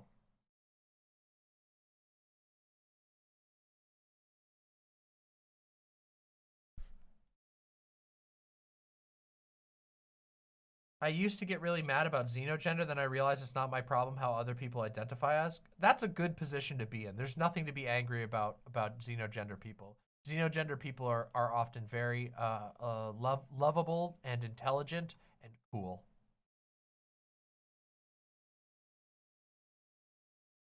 Oof, Proving Beetle. Oof. Idiots gang rise up. Indeed. Indeed. All this time, I always thought you were a Dante's Inferno fan. Oh, I quite like Dante's Inferno. Don't get me wrong. And obviously, I have lots of sort of classic medieval devil imagery. I mean, the horns are very, you know, well, okay, to be fair, original devils were very bestial. They had like heavy fur and their horns were not adorned with anything. So I have like an era that's more a little fancier. You know, I have the gilded horns and the rings and the sexual energy in a lot of my imagery, but personally, the hell from which I come from is much more eldritch in nature. The idiots, misfits. There's going to be more idiots than anybody else soon enough. I swear. I'm believing it. All demons are angels, and all angels are just demons in waiting.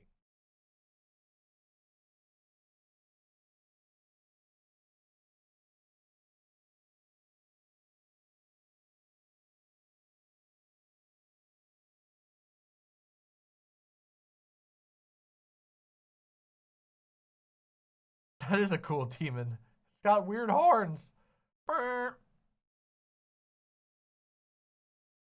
The great king of hell. What a dude. What a guy. Jessica Metal, what type of demon would you say I am?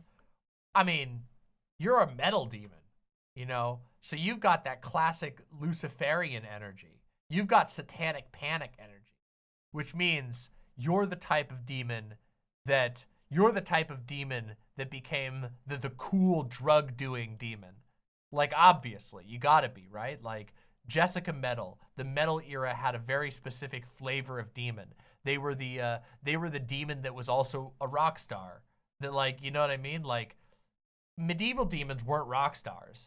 Medieval demons were monsters that hid in your barn and would grab your children or whatever. The metal era demons, those guys hung out in our world and fucking partied. You know? Yeah.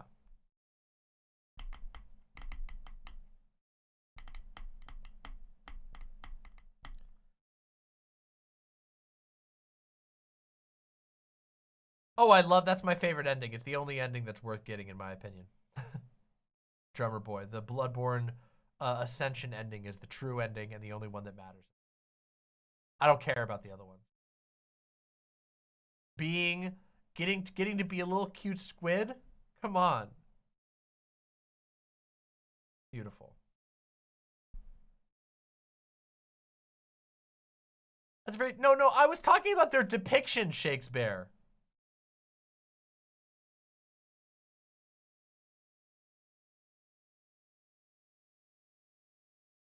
Okay, we have 2 memes to watch, and then we are beginning our first segment of the day. That's right, everybody. Are you all ready? We got to get serious. I know, lately we've been having just a rip-roaring fun time. And to be fair, I basically did a free segment there talking about trans stuff, but we have 2 memes to watch first. Alexi with the $5 says, I'm not so sure how to say this, but do you think gender is a philosophy? Being agender, I experience physical dysphoria, but I often see my identity as a philosophical stance. I think gender is ideologically tied. I don't know, like gender is incredibly complicated, and it is also nebulous and incoherent. The biggest thing with gender is that it doesn't actually, it has a ton of internal self-contradictions. The structure itself is self-contradictory.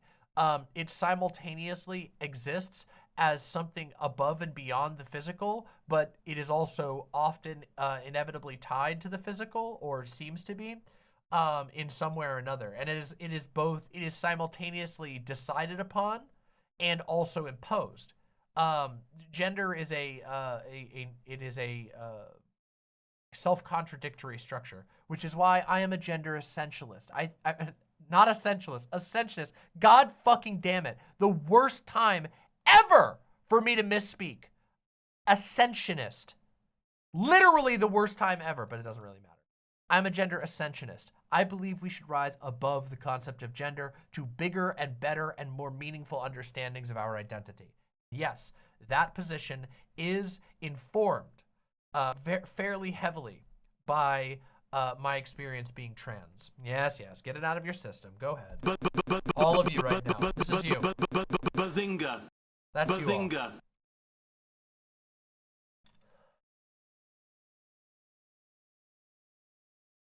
I like the way that Luxander put it. Luxander says, it's an ontological and metaphysical belief. That's why they can shift the goalpost from genitals to chromosomes to a body organized around producing X gametes. Yes, they can flip all over the place. They can say it's about, and it's really funny, really fascinating.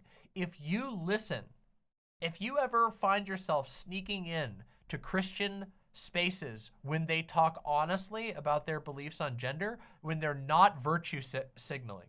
If you listen to like extreme Christians talk about gender, they never talk about body parts. They never talk about chromosomes. They talk about a role. When they're honest with themselves, when they're in private and they think no one else is listening, all they talk about is what makes a woman is her submission to God, her submission to the family, her submission to husband, her husband, her role as a mother. It is crazy. And yet then the moment that they have the opportunity, they switch it. Oh, it's about genitals now. Oh, it's about chromosomes now.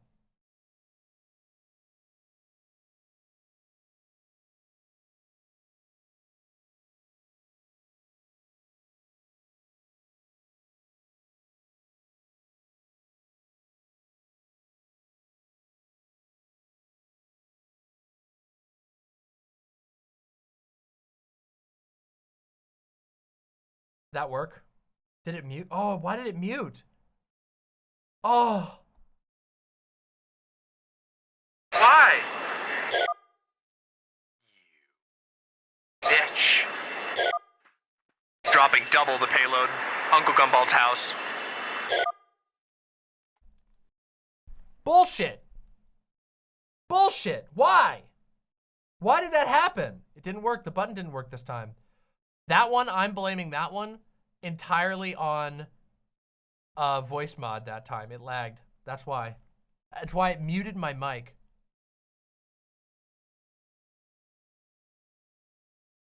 Well, the bit got ruined. It's okay. Uncle Gumbald, you only have a few more moments, so enjoy them.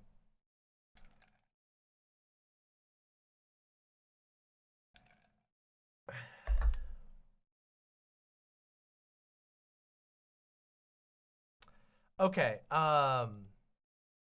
memes. We have memes. We have memes to watch. Let's watch the memes. Here we go. First meme of the day, not a meme.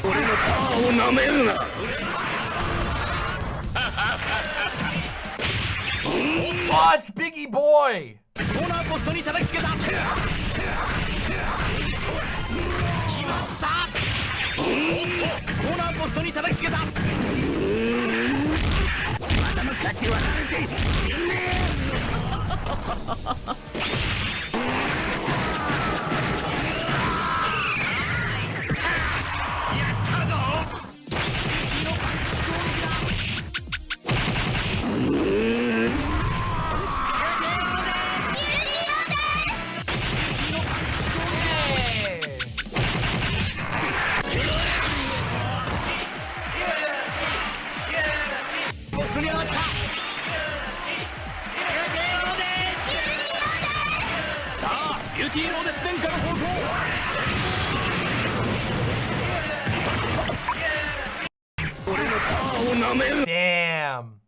I was trying to remember the name of the wrestler that this guy's based off. Dusty Rhodes. Yeah, that's who I was thinking of. Absolutely cool. Absolutely sick. Get him, Dusty! Okay, now we have the meme. This one's over my head. What game is that? That is, Kinnikuman, fuck. Why do I always forget the name of the game? We've watched 100 things in it, and I always forget the actual name of the fucking game. It's Kinnikuman Muscle Fight. Kinnikuman Muscle Fight is the name of the game. You don't have to get this meme. It's just incredible animation for a really cool game. Now, this is a meme. Look, there's a frog. Hi there, Frog. Have you seen any chow around here? The frog can't talk, Charmy. Why not? Is he stupid? He's an animal. So what? We're animals too. We don't have time for this. No, hold on. He has a point. Yeah. What makes us different from the frog? They're not like us. What do you mean? Are you racist? What? No! I mean, they walk on all fours and live in the woods. I'm pretty sure Big keeps one as a pet. They aren't, you know, sapient. But what truly makes something sapient? Is the frog's simple demeanor really a proper means to judge its capacity for thought? Yes. Stop talking about Has this. God forsaken this creature? I said stop. Or has he forsaken us by cursing us with intelligence? SBO, we have 9 out of 10 missing chow, and I He's really right! just want to get... SBO's right! Keep asking questions, SBO! Fucking correct! Keep asking! out of this jungle. Can you please Hey, have your Tipster, good to existential see you. crisis later? Does this quandary not weigh on your mind? No, Why? Because you're racist? I'm not racist. Frogs don't talk, okay? That's just how it Or is. is that just how you perceive it? How can you know what they think? I don't care what they think. Because you're... Not because I'm racist. We talk, they don't. There's nothing to think about unless we come across a non-sapient crocodile or something. like that? Oh my god! This meme is legendary! What? Maybe God has forsaken us. This meme is so perfect! Holy shit. Shout out. Made by the creator of this meme, Jet. J-E-H-T-T. Shout out. Gets my like. A genuinely legendary meme. Holy shit. Top notch. Absolutely top notch.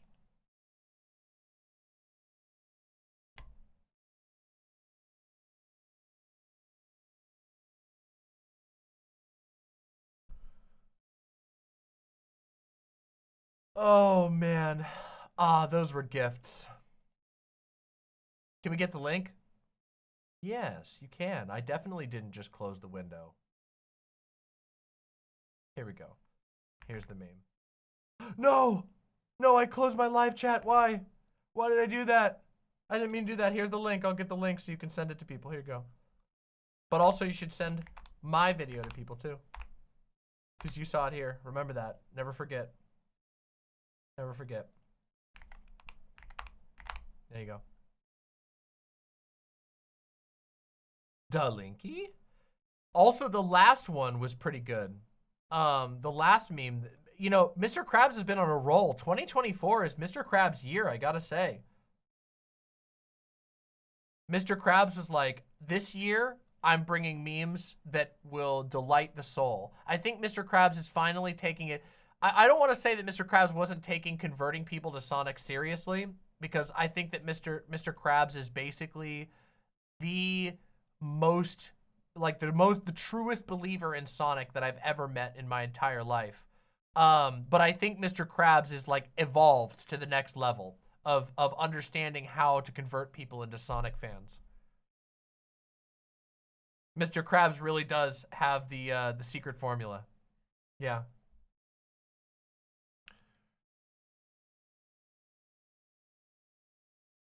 Gayfesh, that sounds awesome. I'm not gonna lie, that sounds awesome.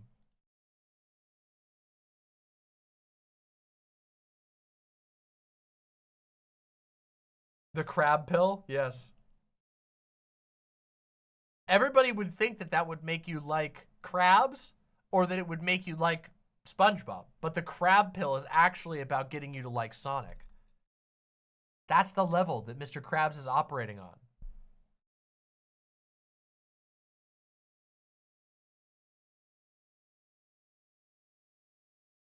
It probably will, Grimedango. Almost assuredly will.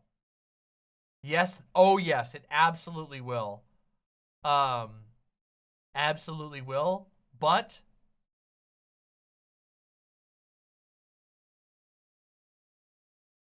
this is Mr. Krabs right now. No! Your schemes, you lousy! There we go. That won't get me slapped. That shouldn't get me slapped. I hope. We'll see. The SpongeBob musical is a genuine blessing. Not even kidding you. If you haven't seen the SpongeBob musical, listen to me right now, okay? If you have not seen the SpongeBob musical, go watch it.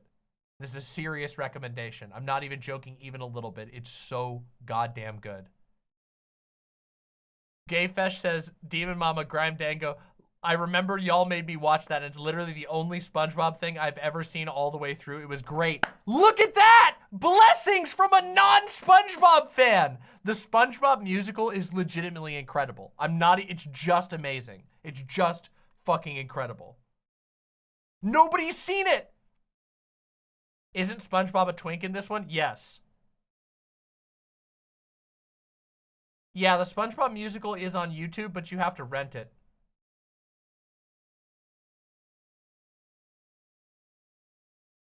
Or... wait, I have that.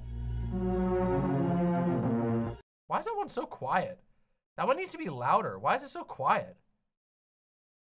Did I quiet it down intentionally? You guys don't understand that sound effect right there from Annihilation I use in my real life. I know this is not gonna come as a surprise to anyone, but in my day-to-day life, I make a lot of manual sound effects. So somebody will tell me something and I'll just go like IRL. The other one that I do all the time is the SpongeBob. That's the other one I do fucking all the time.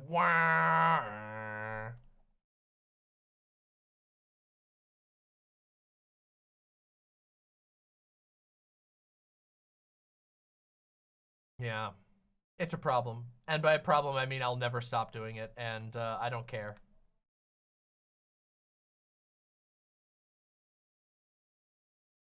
The other one I do all the time IRL that I can't even do on stream is the you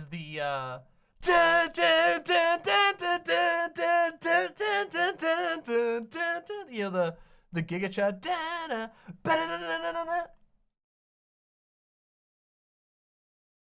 Yep. Oh, we have the Price is Right losing horn. I didn't give it a button yet, but we have it.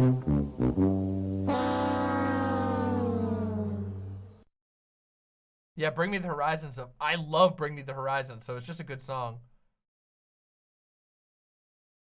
Oh no, I accidentally scrolled on YouTube and then I saw a song that I want to listen to, but I can't because it would get me copyright striked. It makes me so sad. You know that there was a golden age of streaming that many people didn't even like know that streaming existed at this time, but there was a time in the streaming world where you could just play whatever fucking music you wanted on any stream and nobody could do shit about it. I could just right now start playing The Metal by Tenacious D and there's nothing that anybody could do about it. In the past, I could have. I can't now.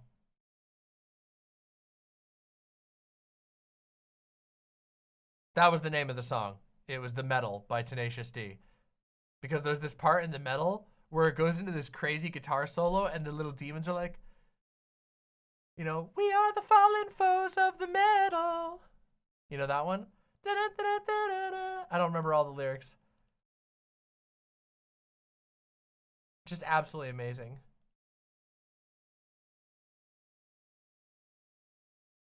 God, it's so good.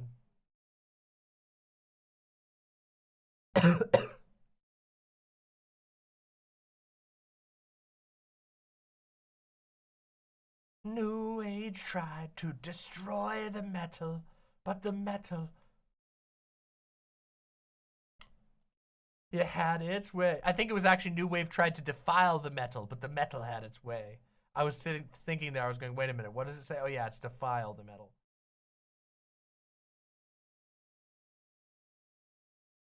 There's so much good music in the world. I still am going to do the music stream, by the way. Probably later this week. We'll see. I'll see how much energy I have. This week's going to be a busy week. But I want to do the music stream. The music stream, once again, the music stream is going to be a Discord only. So if you're not on the Demon Mama Discord, discord.gg/Demon Mama, you got to join there. Because that is the only place we will be doing it. We will not be doing it on the actual stream. It will be the Discord only. It will be a very special event.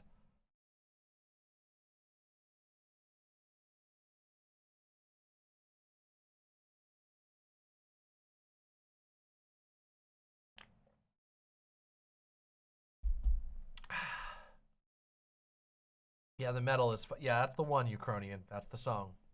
It's a banger. Demon Mama, do you like the band Ghost? I like a couple of their tracks, but I wouldn't consider myself like a big fan of them, but I do like some of their, I do like a couple of their tracks.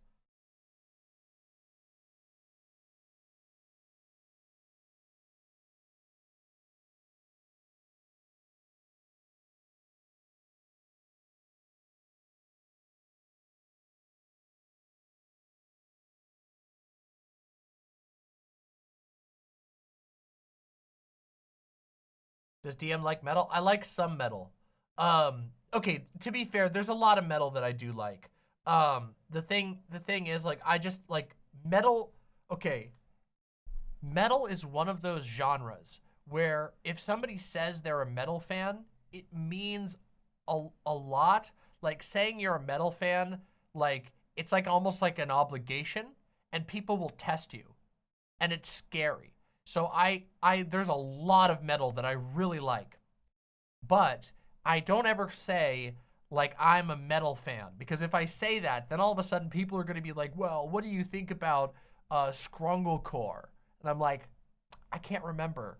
Is Scrunglecore down, was that the thing that followed up Shrinch? And they're like, no, Shrinch came from Scrunglecore. And I'm like, fuck. God damn it. And they're like, you're an idiot. You don't know what you're fucking talking about. You aren't a real fan. And I'm like, God damn it.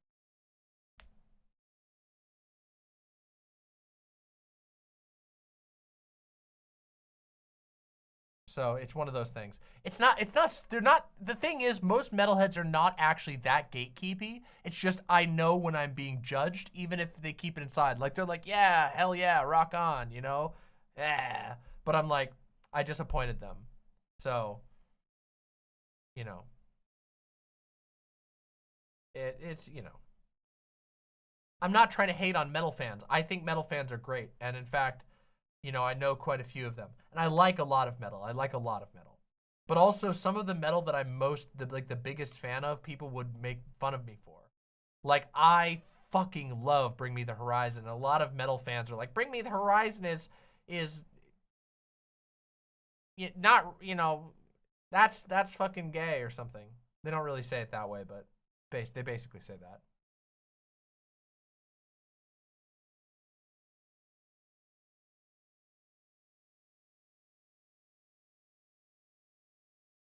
True, Captain Laser, true.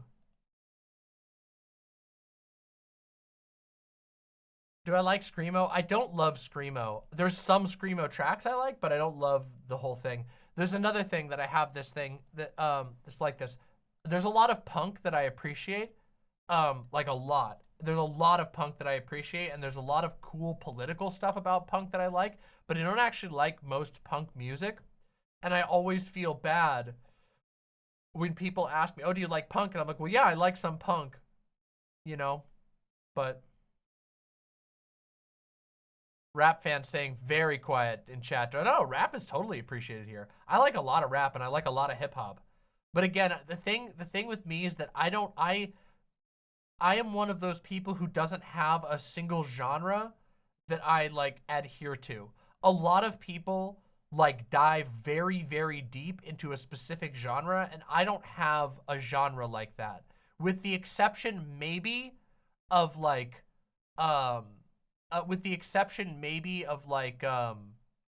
acapella, which of course is gonna come off as like the most like theater kid crap I've ever said in my entire life. But I do really like acapella stuff, and I have listened to a ton of it. There's also a ton that I really don't like, but I've listened to like an unbelievable amount of acapella because I really appreciate like shows of incredible vocal strength and flair.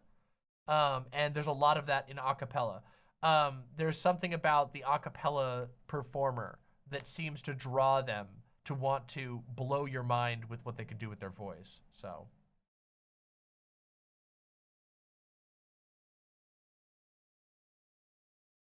That sounds wild, Naomi Chance.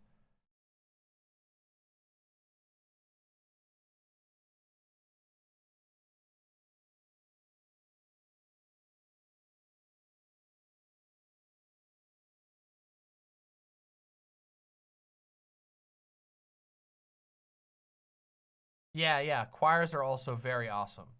Banger. Also great to see you, Chariot. Wonderful to see you.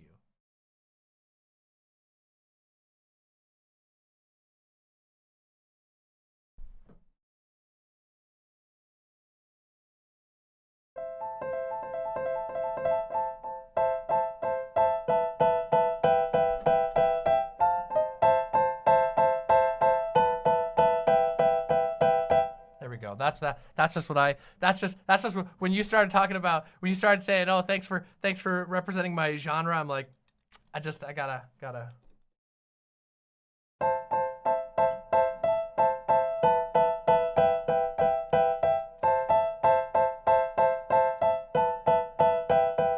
Yeah, that's Still by Dr. Dre. It's fucking killer! I love that track. I go back to it all the time. Absolutely just mind-bending. There's so many fucking good... God, listen. Hip-hop and rap have been two genres that I have, like, in recent years, like, been consuming a lot more of. Yeah. When did I learn piano? 5 years old was when I started learning piano. With your improvisational approach, you should learn to play jazz. I want to learn to play jazz.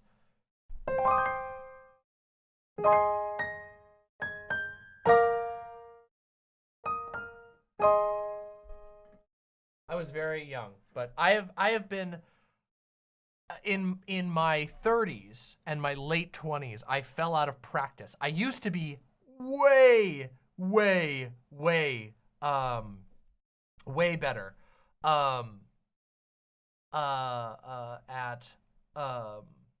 I used to be way better at piano, but I fell out of practice for a couple of reasons. One, I moved all the time, which meant there were big periods where I just didn't have a piano to play. And then I lost my piano until I got this one. So I'm getting back into it slowly and surely.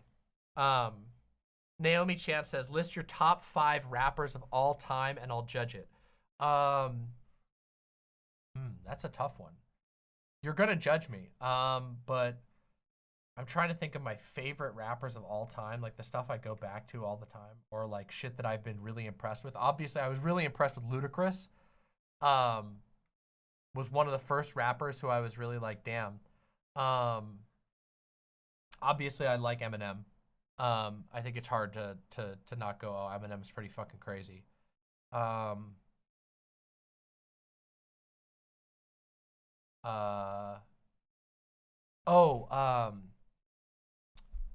Hold on, let me get my playlist out. I'll hit you with my stuff from my playlist.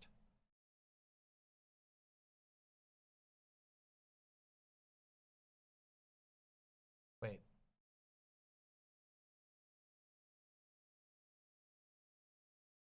Oh yeah, I really liked Well, okay, but I can't really say favorite of all time. See, this is the problem, because people are gonna say, oh, well, you didn't listen to their whole albums and all this shit, and that's true, I didn't, because I don't always do that.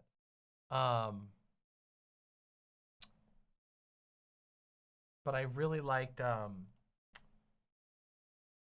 21 Savage, and I used to really like who was it? Oh God.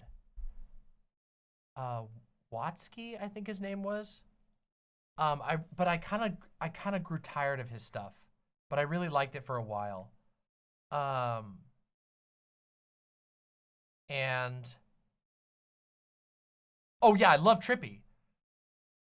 And I guess, yeah, I didn't even think of Trippy. I fucking love Trippy. I went and saw Trippy Red live. Like, I fucking love Trippy. I don't even know why I didn't think of that. Like, Trippy's definitely, like, in my list of top. He's probably he should be my number one. I was just thinking, like, chronologically.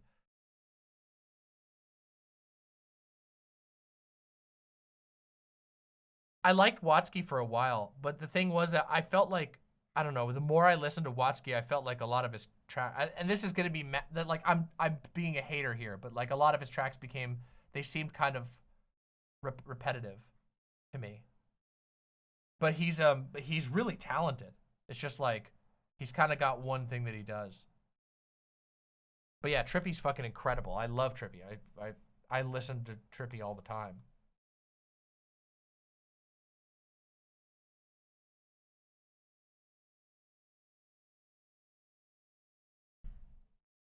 I lost my piano. Yeah, serious. When we were moving, the movers moved the wrong piano. They grabbed my roommate's like Casio keyboard instead of my Yamaha Digital Grand. And I didn't know because I wasn't overseeing that part of the move. I was in town. Not in town. I was getting the car onto actually I was in town, that's right, because this was the time that we put the car up on the tow thing. We didn't even just put it on the front wheel, we actually drove it up onto a thing. And so I was in town putting our car up on the towing thing, and I like asked, okay, so you guys got the piano right? And they were like, yes. And then they had closed up the back, and I didn't know, but they literally they grabbed like a shitty keyboard. I just lost a piano. It sucks. It really sucked. But for piano, I don't really have a lot of good taste, but I'd take recommendations. We'll talk. Naomi Chance with the $5, thank you very much, says, thoughts on Bladey? I actually have not listened. I haven't listened to that artist.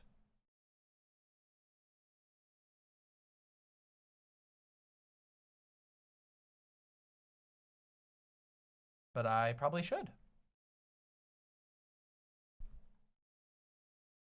Those can be expensive. Yeah, it was expensive. I'd also had it for many years. But, you know, just how it goes. Sometimes things happen like that in life.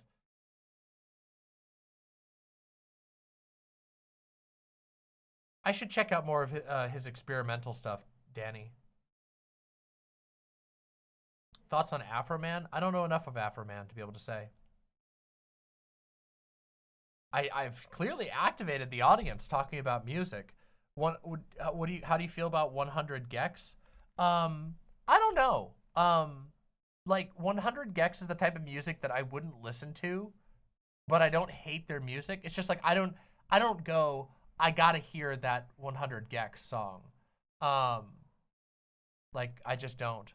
But I get why people have fun with them, and also I can understand people who would be like that, but for me, I'm just like, I don't reach for that song when I think about it.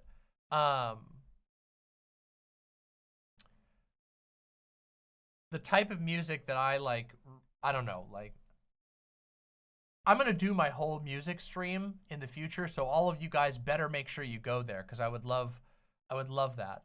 But this year, I can just tell you the type of musicians I reached for in 2023. In 2023, Magnolian was like one of my I was constantly listening to Magnolian. I love Magnolian. Oh my dear fucking God. And then First Aid Kit was another band I listened to a bunch of, but that was mostly in the middle of the year. Then Ethel Cain. Oh my God, I love Ethel Cain. Like Ethel Cain was like, that's going to be 2024 as well. I can tell you that much. Ethel Cain is going to be a 2024 again. I love Ethel Cain so goddamn much. Yeah, and then I had a whole variety of things. Ethel Cain is amazing.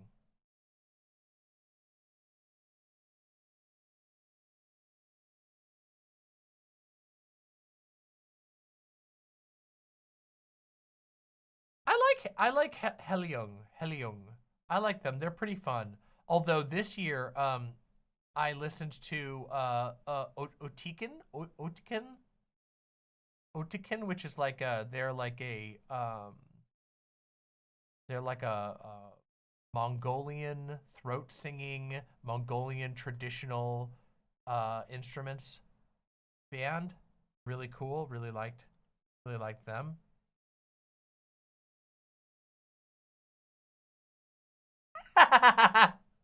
Hey, banger. Did I mess up in this clip though? Let's see.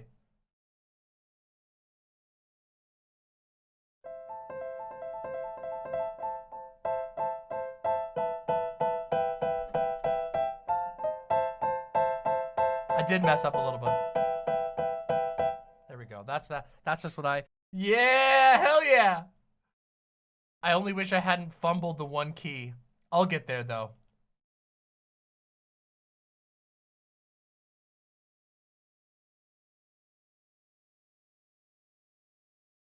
Still had fun. Still. God, there's so many tracks that I want to share from last year. I can't wait to do this, can't wait to do the music stream. You guys are going to have a great time with it. Fuck, that track is such a banger though. It is like one of the most, Still by Dre is legitimately one of the most like, if you need to be hyped up, if you want to feel like the biggest badass ever, listen to that track, okay? It is like, it's one of those ones where it's just got this fucking incredible energy to it. Also, maybe I identify with it a little bit, you know, just a tiny bit, like the tiniest version, the smallest drop of going like fucking crazy haters, but it doesn't fucking matter. Like, no matter how many goddamn haters you have, you're still a fucking presence. You know what I mean? That kind of thing. Oh, don't worry. We'll get to the segments. Not yet, Dank Cat Lord. I haven't been to the P.O. box because of the new year and then whatever, but I'm going tomorrow to the P.O. box, so don't worry. We'll be there.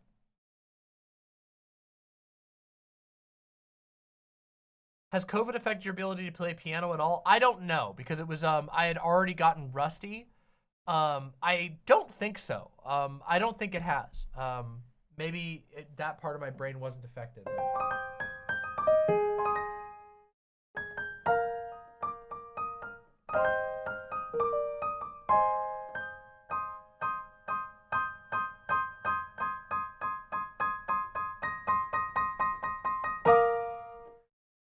Wouldn't it be cool? Wouldn't it be cool if I never had to title my streams and I could just do whatever? I could just turn on my stream and it would just say, get in here now, this moment, or you'll be sad. They should make it, I know it's my stream, but you know. Recommendations on pianos, I want to look into buying one. Oh, that's a huge topic. And it massively depends on your budget, right? If you have like unlimited budget and you want to get like a piano, like it depends on your budget, okay? Because keep in mind that the world of pianos goes from like $150 to $150,000. Like that's the range of pianos. And when I'm talking about I've played a nearly $500,000 piano. That was a low estimate. The $150,000 was just me like lowballing massively. I've played a $500,000 concert piano. And legitimately magical, actually legendary, and notably different than every other piano I've ever played. It was like that piano that I played. Obviously, most people sitting in here are not going to be asking my recommendations on a $500,000 piano, but all I'm saying is it's a huge topic. Was it a Steinway? Yes, it was. It was a Steinway Concert Grand, and an old Steinway Concert Grand, and yeah, it was something else. Genuinely, you didn't need any. It was designed to be played with no amplification whatsoever, pure acoustics. And when you played it, it would shake your bones. It was incredible. Hey, thank you, Sanic the Hammer. Thank you so much. What makes it so different? So here, I'll show you. I'll show you what makes it so different. The sound, first of all, that these like, like I said, it's designed to not need any amplification, like electronic amplification whatsoever. It's designed to be able to be played in its current form loud enough for everybody in a theater to hear it. It's supposed to so hold on.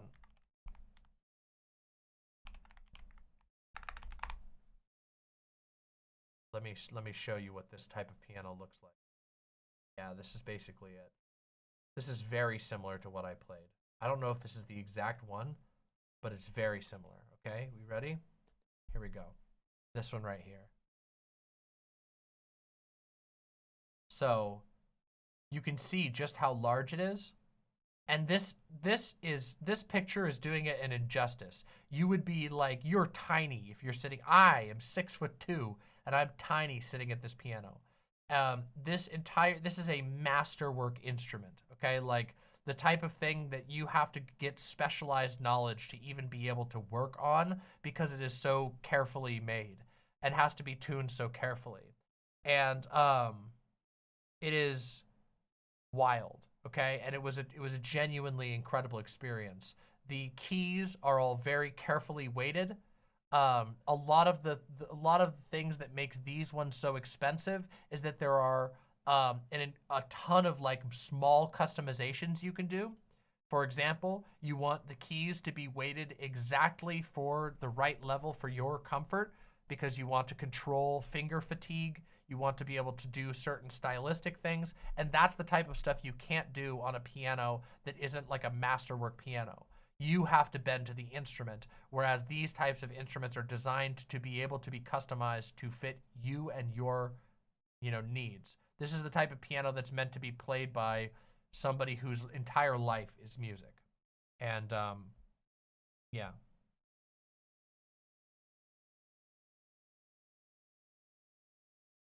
It was incredible. Yeah, and you can feel every single note. And it's so loud, like when you're sitting there. I played it by getting to go into an unused classroom that had one of them in it. And the only thing more complex is basically an organ. Yeah, there's not many instruments that are more complex than a grand piano. Besides an organ. Yeah, organs are like buildings,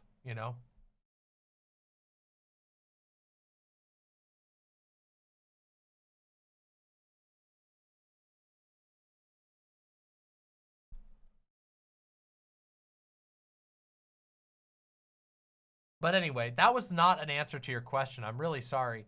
My personal recommendation, I like a lot of Yamaha pianos, though right now I have a Roland RD88, which is a full-size keyboard with weighted keys. And I really quite like it. I've been a big fan of the Roland RD88 so far. This one was,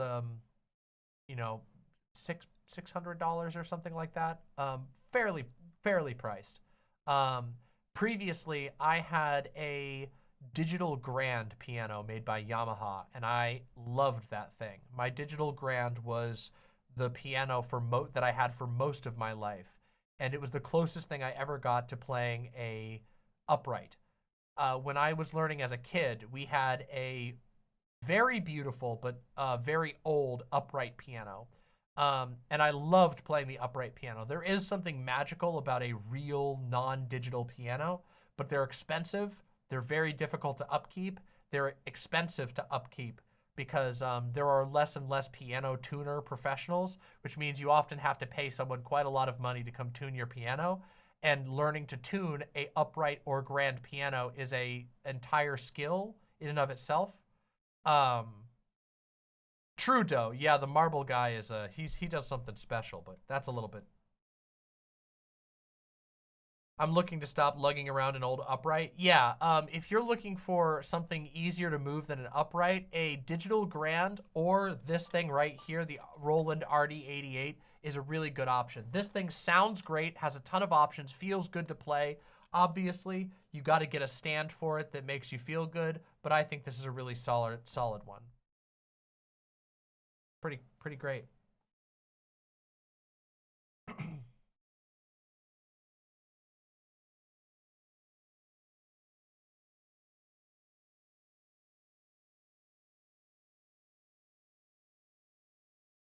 Doe says, when my great-grandmother died, we got her old as shit foot pedal-based organ, and it was so cool. I got to play a foot pedal-based organ, and those things are really cool. You actually have to like pedal your feet at like you're riding a bike in order to pump air through the mini organ, and it has a very unique sound to it. It's wonderful. They're really, really cool. Does my piano have pedals? Yes, it has digital. It has little. They're down below, so I can press this and go like this. So.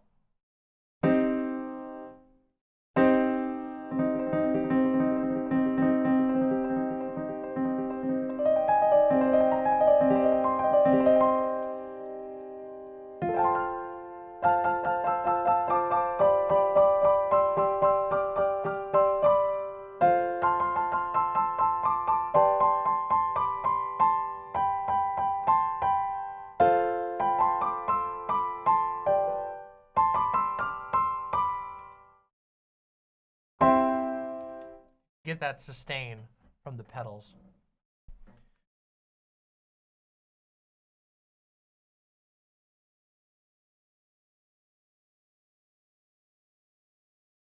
Yeah, that's true. The sustain pedal is pretty damn important. Unfortunately, if I did just a piano stream, because it's so out of the range of what I usually do, I don't know how many people would actually stay tuned in the entire time, but I play it anyway. You guys know that. I don't really, I mean, obviously I try to respect people's times, but I also just kind of do what I like to do. I can't do song requests because I can't promise that I'll be able to play them. I don't have, like, I'm not a, I never had a history as like a bar pianist, so I never like have like I don't have like a library of songs memorized. There are a lot of people who have that talent who like learn like a whole library of popular songs, but that's not really my thing. Sometimes I can learn one on the fly. You guys have seen me. I have a very good ear, but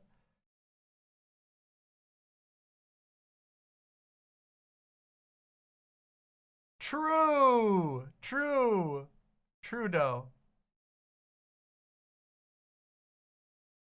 As time goes on, I will absolutely be learning lots more stuff. This year, I intend to spend more time practicing, but we'll see. I don't know. I don't want to make any promises. Mostly, I just like to improvise, and the piano is important to me on a personal level.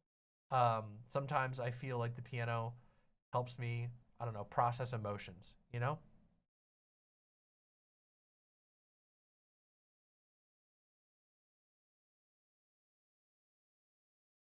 Yes, you'll be very happy in just a little bit, Shujo. We got to do the subjects of the stream title, I guess.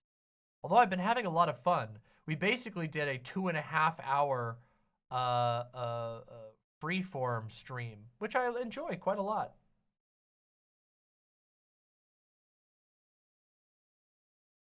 I also want to learn guitar again. I used to be able to play guitar, and I have a beautiful 12-string, but I haven't. I wanted to learn it, and I didn't. Doe plays guitar great.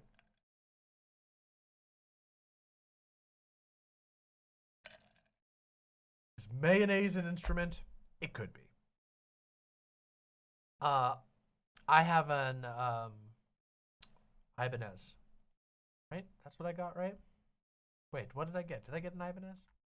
Can't even remember now. Wait, I can double check. I can tell you. Yeah, I think it's an Ibanez. Right? That's what we got, right?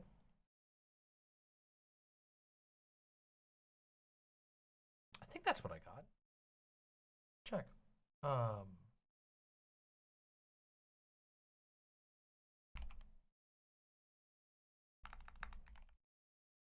can tell you. It's been a while since I played it, but I'm pretty sure that's what I got.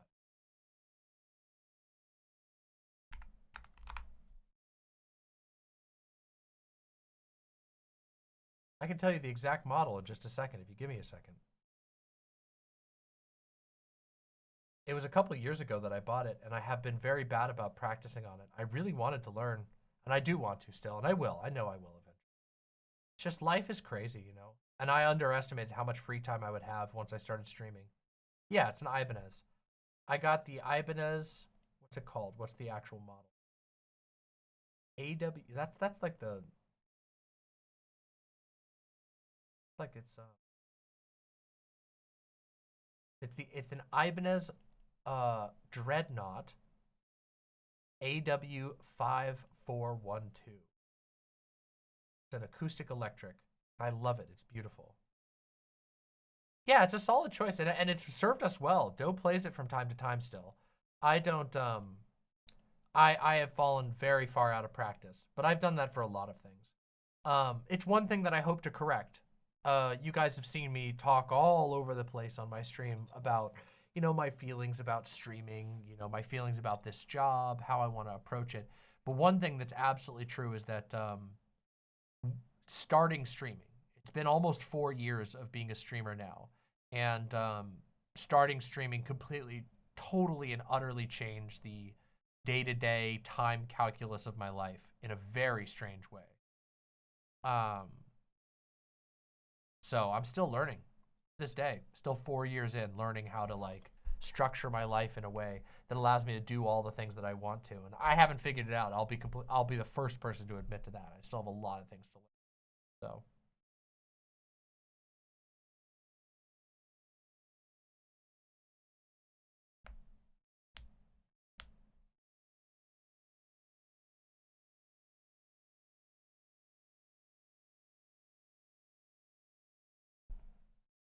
Feel like this is the nature of working for yourself or as a contractor. Oh yeah, that's true, but also streaming is just a very weird world. Sometimes you get yourself wrapped up in things and you have no idea what you're getting yourself into or how much time or mental space it's going to take. It can be very, very wild.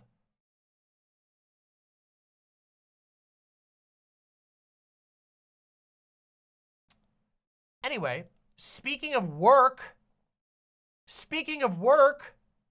first of all, if you're here, smack that like button. I would love to see you smack the like button because likes are free and it helps grow the stream. It brings a lot of people in, and even likes this far into the stream mean the world to me. And we are about to begin talking about a subject that is very important to me, and that I've been thinking about a lot the last few days, and I wanted to share my thoughts on it in a very free-form manner, but I need your likes first. That's just how it goes. Do the YouTube reacts help any? I have no idea. I don't actually know if YouTube measures those reacts. I don't actually know. Chatting helps, liking helps, watching on premium helps, but I don't know about the actual buttons. The little emote button, I have no idea. Get all wrapped up in things and suddenly you find yourself plagiarizing. I don't think I've played. Who? What the hell? Oh, I see what you mean. You're making a reference to James Somerton. I don't fucking plagiarize shit. Are you kidding me? All I do is fucking ramble. That's all I do. If this shit was plagiarized, no, I was kidding. I don't want to insult my own shit because my rambles are fucking gold. You know, I spin the rambly fucking platinum. You know?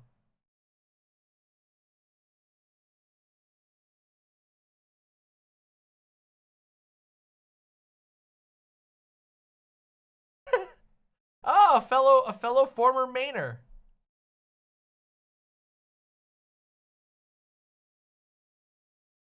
That would be cool, Fought Night. That would be cool. I am a professional rambler. That's kind of my job, is to ramble interestingly. And the people have spoken because there's 300 people watching me literally just talk about whatever right now. But it's interesting and enlightening and fun.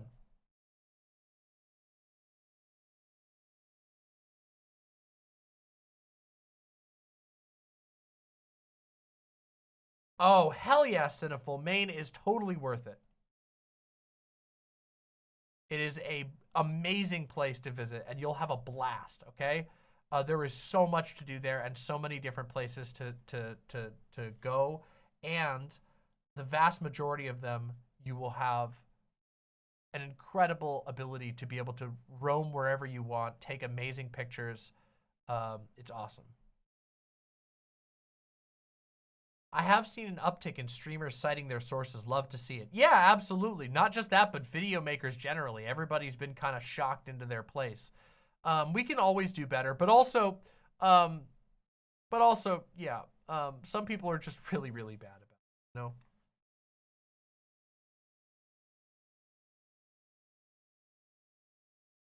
Fuzz.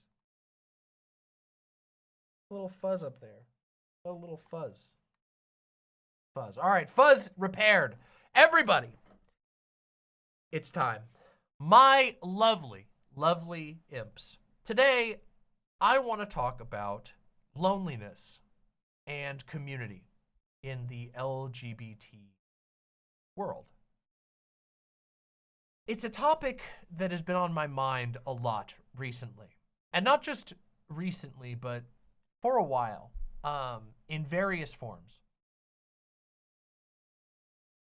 But I've been thinking about it, especially going into 2024, because I've been trying to think about, like, you know, where's my place in all this? I am trans. Some of you know that, some of you don't. But now you know. Now everybody knows. Pretty open about it. I talk about it fairly frequently. I'm also gay and poly. So I got a whole little rainbow collection of my own. These are all real daily parts of my daily life and experience. Every single day, my life is affected by those three parts of who I am. I have been in the sort of process of transition for just about 13 years now. In somewhere around in the ballpark of 2010 was when I found the words to describe who and what I saw myself as. That was when I learned what it meant to be trans, and I realized that it applied to me very strongly. I have, of course, dealt with being trans my whole life.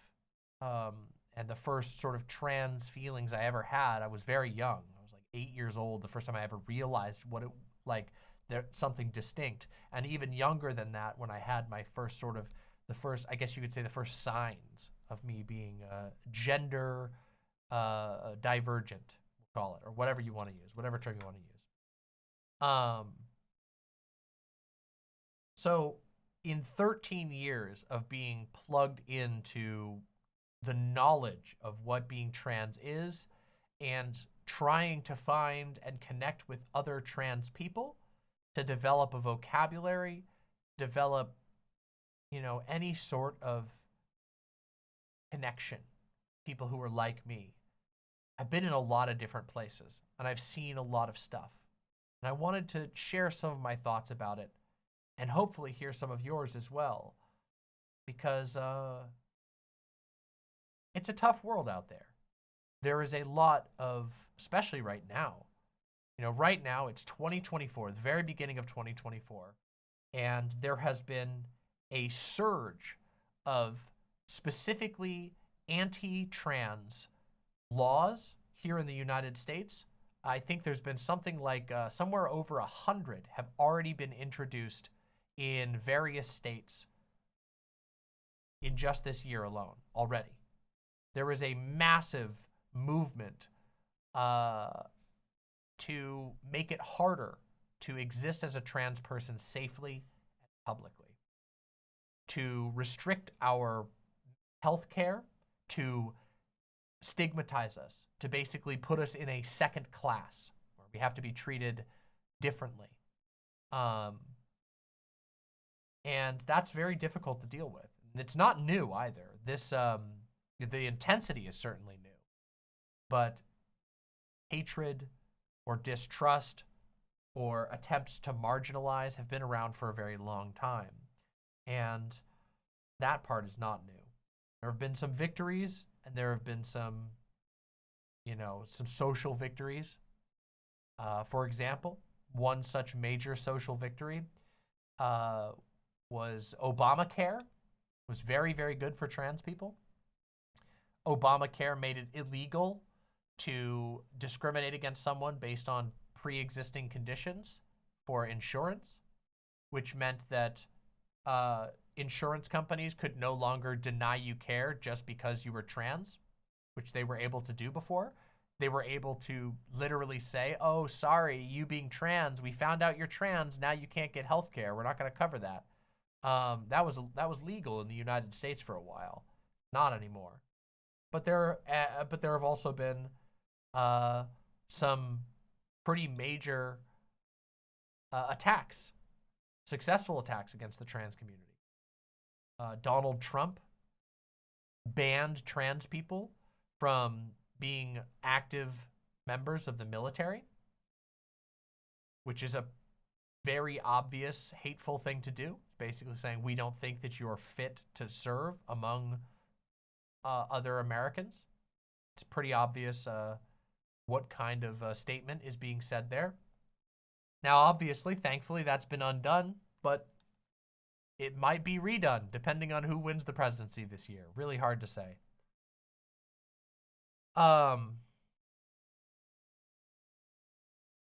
2024 has, the dawn of this new year has had me thinking about community a lot. And it's had me thinking about my past, some of my experiences. And for a lot of my early transition especially, I was very isolated from other trans people. Thankfully, I was lucky to have some really awesome friends. I don't even want to call them allies because they weren't allies. They were accomplices. They believed in me and stood by me. Most of them were not trans themselves. Most of them were cis people who loved me and who I loved. And I do, still to this day. Many of them are still my friends. But for a lot of my transition, I didn't know many trans people. Or the trans people that I knew, the few trans people that I did know were very far away.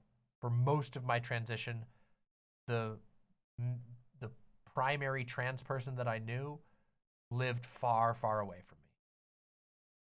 And even though we were close, we weren't able to be physically present to help one another, to back one another up. And I went through a lot in my early transition. It was very difficult. I've been fairly open about this, but I'll talk about it here again. Some of you will have heard about this already. So I apologize if you've already heard me tell this story 100 times. My family, a member of my family, found out that I was trans and aggressively, forcibly outed me to my entire family long before I was ready to come out to the rest of my family. I had told one or two family members that I was trans, that I was figuring that out, and one family member found out and ran with it and basically told everyone. And that was a very isolating experience, especially because it, of course, went from there and it progressed into a ongoing conflict that I had not asked for. Some very wild things happened in my early transition, including a intervention style event where a bunch of my super Christian family members sort of tricked me to come over to a family outing. And then when I couldn't leave, and there was no way for me to leave, it was in the middle of nowhere at a relative's house, and they were my ride. They basically sat down and interrogated me about being trans and argued with me about whether or not I should be trans or not. And then eventually a big chunk of my family, including my dad, completely disowned me. And I had multiple family members directly threaten violence towards me. Sometimes just completely out of a desire to try and control my behavior. As in, I wasn't even talking to them. I wasn't doing anything. But they felt that they had the right to try to correct my course because of some moral claim or another. And all of these things were really hard to deal with, obviously. But they were even harder to deal with because through the vast majority of them, I had maybe one trans friend, another person who was dealing with the same struggles as me, the same process. And beyond that, I had the internet. A vague, loose collection of people posting things that could sometimes offer a word of support, but often only existed in that I could see that there were other people out there. One such example of this was Reddit and YouTube. Or I should say two such examples. I said one, but there's two examples. Reddit and YouTube. When early on in my transition, I spent a lot of time on various transgender subreddits on Reddit. And then on YouTube, there was this, I don't want to call it a trend because it wasn't really a trend. It was like a thing that people did at the time. They're not popular anymore, really. But there used to be this thing on YouTube that the trans community, there was a lot of solidarity on the trans community posting transition timelines on YouTube. For obvious reasons, people don't do that anymore. It leaves you very open to being targeted. Obviously, some people still post transition timelines, but seriously, at the time, that was a very popular thing among the trans community to do, would be you upload a video that has a bunch of photos of you from the beginning of your transition to the end of your transition. It would basically be a slideshow. People would sometimes put music in there. Sometimes they would talk during it or whatever. But those are not very popular on YouTube anymore. They still exist. Some people still do them, but a lot of people don't. And then, of course, like I said, Reddit, where there were a lot of communities where people would discuss things. And they would talk about, how do you feel about this? How do you feel about this? Does anybody have any advice for this? And whatever. Those were lifelines for me in that period of time. They made me feel like I wasn't as alone as I was. But in truth, in a lot of ways, I still was very alone. There were so many things at that point in my life that I just had no one else really to talk to. Or I might have had one person, who I was close with to talk to about this sort of thing. And there are some huge things I dealt with. I dealt with the whole family thing. I dealt with being with a partner who was with me before transition and decided to stay with me while I transitioned, and then had complicated feelings about staying with me while I transitioned. which is understandable to a degree. Well, very understandable. But there were complications, obviously, from that. And there was not a whole lot of opportunity for me to talk to other people about it. Like I said, I had one friend at that time, really, who I could talk to and their life was very different than mine. They lived a very different life. Some of their struggles were not the same as mine. But there were other trans people who were obviously dealing with those things, but I wasn't able to connect with them one way or another. So there were a lot of things on which I just felt very alone. And during that period of time, this is my retrospect now, you know, me looking back on it, I realize how vulnerable I was as a result of that. That even though there were some connections, you know, I could go on Reddit and I could see that there were other trans people out in the world, that there were trans people celebrating one another, that there were trans people, like, you know, offering some form of solidarity, that it was very disparate, even at the best of times. And that it was risky. That all of those people, many of those people were in equally vulnerable positions. They were from different parts of the world. They didn't have strong interpersonal connections with one another. They knew each other through the internet. And some of them, perhaps, once in a while would make connections. But a lot of the times they just knew each other as presences on the internet, as a cluster of people spread across, a diaspora spread across the globe. And they were all in similarly vulnerable positions. And all of this sounds very sad. And it is. There was a lot of sadness involved in that experience, no doubt. But there was also, I want to say that, like, there was an incredible amount of beauty in the connections that did exist. There was shared excitement. There was shared celebration. There was a exchange of vocabulary that was empowering. There was a exchange of knowledge that was empowering.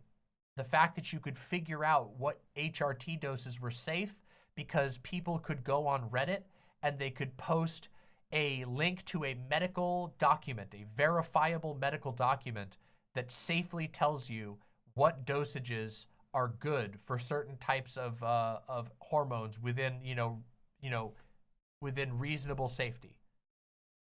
That was incredible and literally life-saving, not even joking. The fact that there were people out there sharing tips on how to use makeup, on how to find resources. That was a start. It was a beginning, and there was so much beauty there. There were trans people, starting, in so many ways, showing each other that they were out there making things, that they were saying, hey, look, I'm doing this thing, and I'm trans. That was beautiful and amazing. These are all things that were incredible and wonderful at the time. But it was limited. And I wanted to make sure that I talked about the beautiful parts as well as the reality of my situation. That at the end of the day, I know that it wasn't just me. It was me and many other people were basically in our isolated world on a computer, connected but disparate. Now I'm starting to think, oh wow, got some Death Stranding overlaps going on here, and I didn't even think about that before I did this segment. Kind of wild, right? I've been thinking about a lot of that, and I've been thinking about how much danger I was in at various points because of that isolation. That my family was able to hurt me more and was able to threaten me more because I had no other way, like not even in ways that were like they were able to tell me to do this or not, because I got kicked out when there was this whole situation where I was forced back home. I had no financial stability because I had made certain decisions based on what my family wanted me to do. You know, my family was very, very stringent about, you are going to go to college. So I made the choice to go to college, which put me in debt, which put me in a position where I relied on certain aspects of my family to continue doing what I wanted to do. I still worked. I worked all the time. I was able to find a way to like sustain myself, but then I was forced back home, and that meant I had no money. I was broke, and I didn't have a job because I had left where I was in college, which is far away. And they had me in a position, and they used that position to kick me out at one point. That, not just stuff like that, but beyond that, like the fact that they knew where I was at all times. They could know that because I didn't have the resources or the ability or the connections to get out of where I lived. That meant that they could do things to me. That meant that they could threaten me with things. They could control me. They did. And I realize how much of the damage they were able to do was the product of isolation, was the product of having no other human connections to other people in a similar situation that you share a bond with. The social connections I did have saved my life. They did. Absolutely. Like, if it wasn't for my friend Retcon, who sometimes shows up in chat, if it wasn't for my friend Retcon, I would have been done for. Okay, I would have been in a really, really, really bad spot. When I got kicked out, Retcon offered me a room, a spare room that I could collapse in. And that changed my life.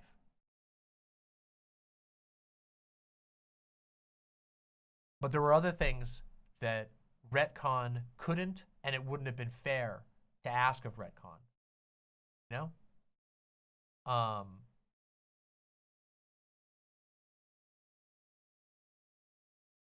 And that just, you know,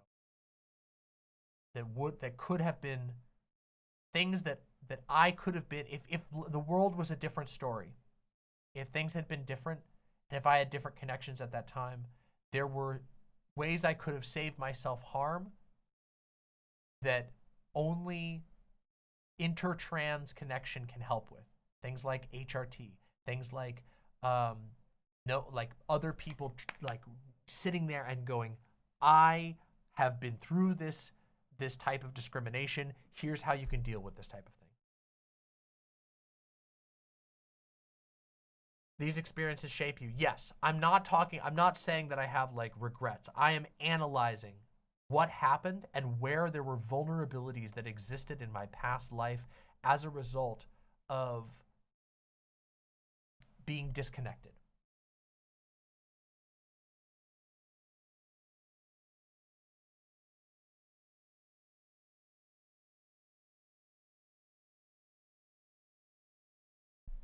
So time moves on, okay? And in my life, once I dealt with the brunt of the family bullshit, once I was like ate that, you know, once I dealt with the getting kicked out, once I dealt with the disownment, once I dealt with the ridiculous, I was able to distance myself and find a way to stand on my own. You know, I had work, I figured out how to do it. Once that happened, I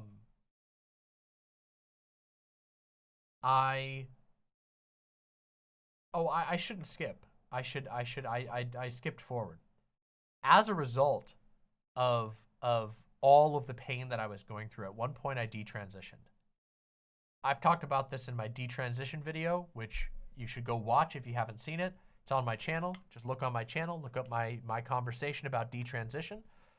I got to a point where I was suffering so much and I was so isolated from basically the entire, you know, my siblings and everybody that I grew up with, that I sort of came to the conclusion that there was no viable way for me to go forward with transition, and that it was foolish of me to do so.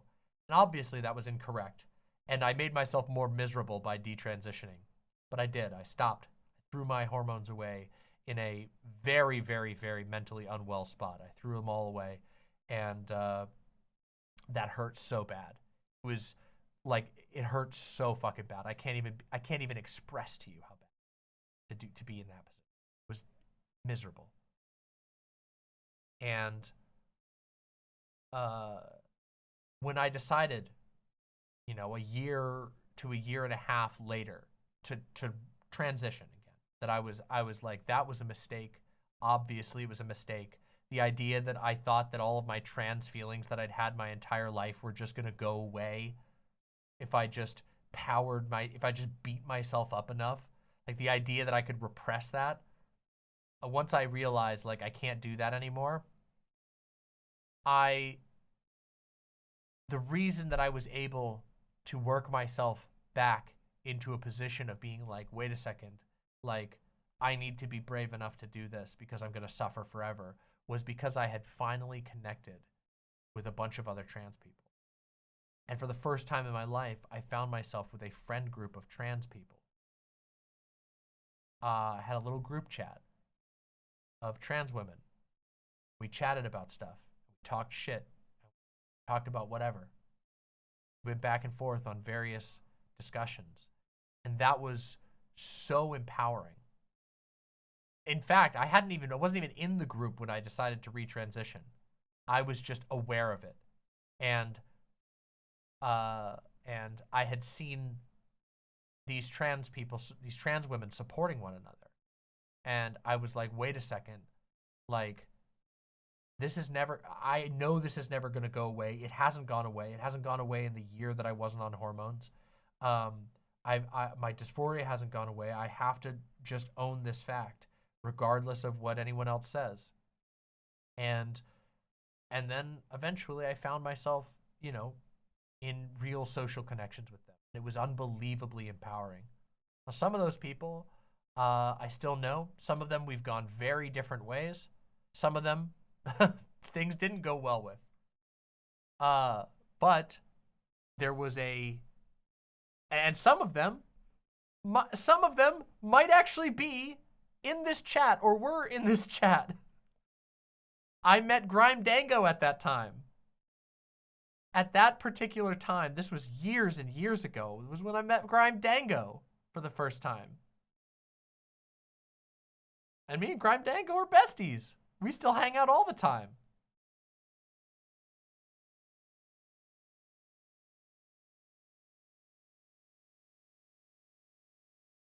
So that was a pretty important thing, being able to connect and talk with other trans people was unbelievably important. Now, I mentioned that some of the trans people in that group I am not friends with anymore. In fact, one of the trans people that was a part of that friend group was one of the most toxic people I've ever met in my entire life. And an actual dangerous person. Complicated.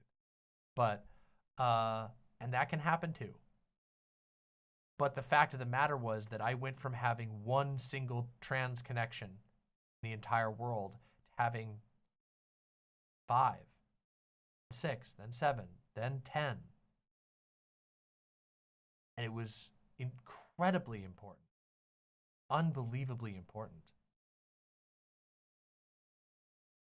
And around this time was when I had started connecting with people on Twitter.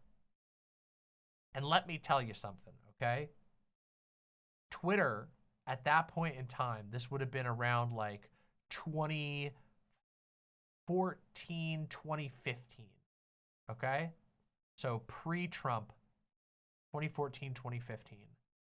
Twitter was like, it was insane. But also, there were so many trans people on Twitter. Oh my God. And they were connecting. And that was something that was magical about that time. And I think that is something that has been lost, which is that the Twitter era, because of the way Twitter operates, it encouraged people to connect elsewhere. And so they didn't just connect on Twitter and stay on Twitter. Sometimes they did. but a lot of times they would take it to chat apps. They would begin voice chatting with each other. They would become friends. They would get to know each other to a real degree. And oh my God, was that a game changer? During this era, I met one of my current partners on Twitter, and we connected off Twitter and became actual friends.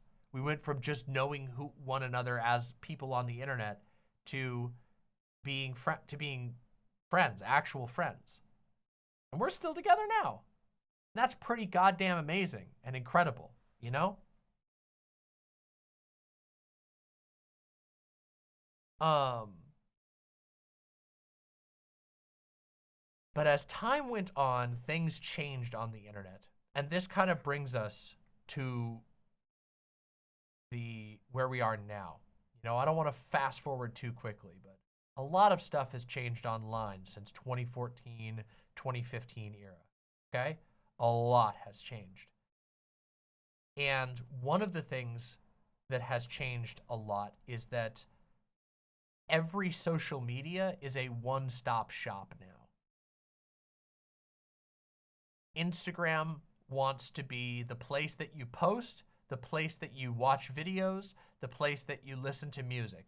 YouTube, well, YouTube hasn't figured out posting yet. But Twitter wants to be the place that you post videos, the place that you watch videos, the place that you listen to stuff, and the place that you post. Facebook, same thing. TikTok, same thing. And they want you to spend all your time on the app. And you will get to know, you will find people, and you will become familiar with people as posters, as entities, as basically micro brands. Everybody's their own little micro brand. This effect has ratcheted up so massively. I've watched it happen in real time. I've watched the social media turn from a tool that people go on to connect with other people, to like find stuff. You go on there to find something interesting, to these things being a social sphere in and of themselves. And it is the worst, okay? It is sickening, okay? Like genuinely. Oh my dear God, it is so bad. And I think, and of course, a lot of this also has coincided, or I shouldn't say coincided, the pandemic happened. A remarkably isolating event, a quite literally physically isolating event where people had no choice but to either get sick and potentially die or isolate, or both. Sometimes you isolate and you still get sick. Sometimes you isolate and you still die. It's been a horrible time. And I will be honest, I don't want to spend a lot of time talking about the nitty-gritty of the pandemic, but the pandemic has been nobody is being honest about how insane the pandemic has really been. Not one person. Not even the most dramatic person you can imagine.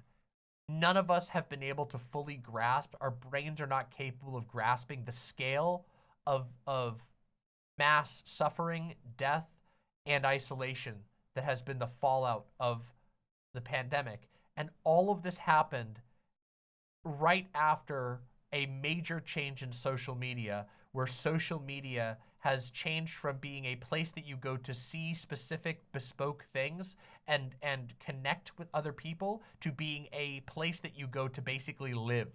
You go to maintain an identity, as opposed to it being like, you know, like, think about the way that you use text messaging, okay? Text messaging connects people, and when you use text messaging, you're using as a tool to connect with somebody, you know?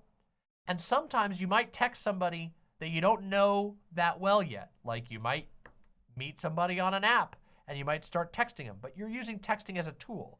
People don't use Twitter, TikTok, Facebook as a tool. It's a place that they put a version of themselves. And then that version of themselves is engaging with other versions of other people's selves. And then there's all this drama that builds up, but it very, very rarely reaches out and beyond. Sometimes it does, but often it doesn't.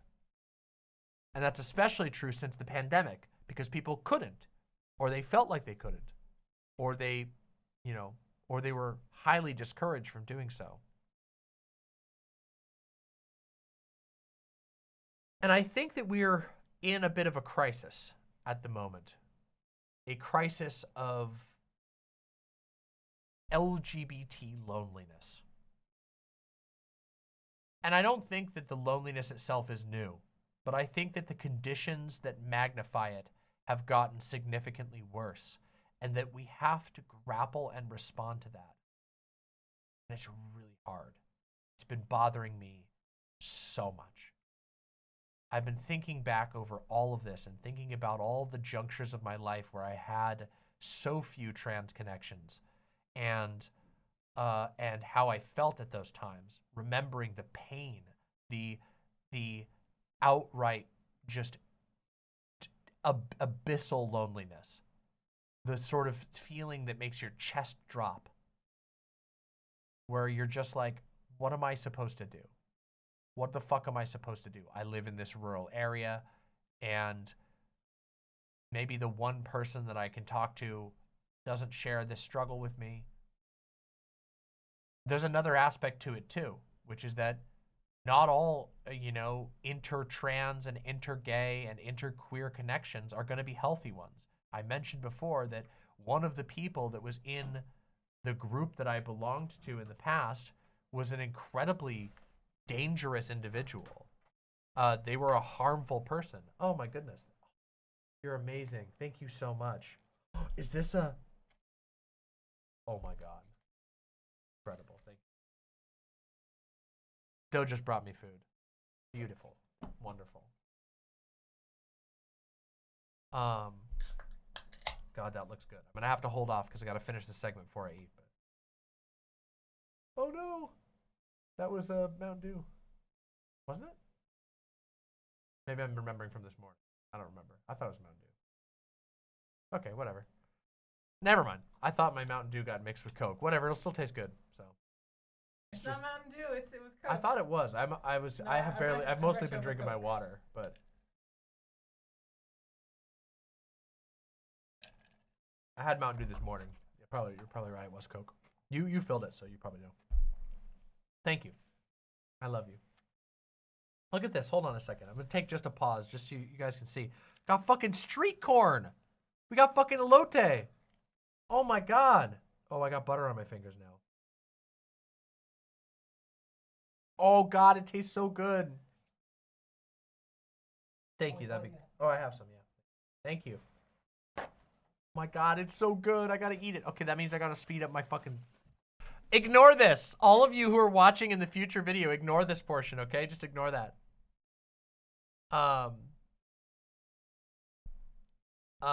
Okay, hold on a second. So, let's get back to the Look it. Okay? Actually, no. You know what? Don't look away. Don't ignore this part. The fact that I now live in my current moment of my life through, admittedly, a lot of effort.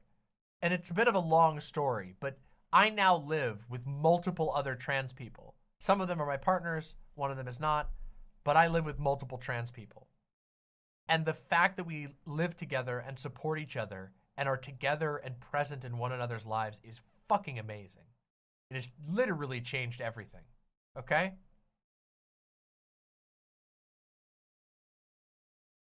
The loneliness that I'm talking about is stuff that I see online and that I encounter all the time, okay?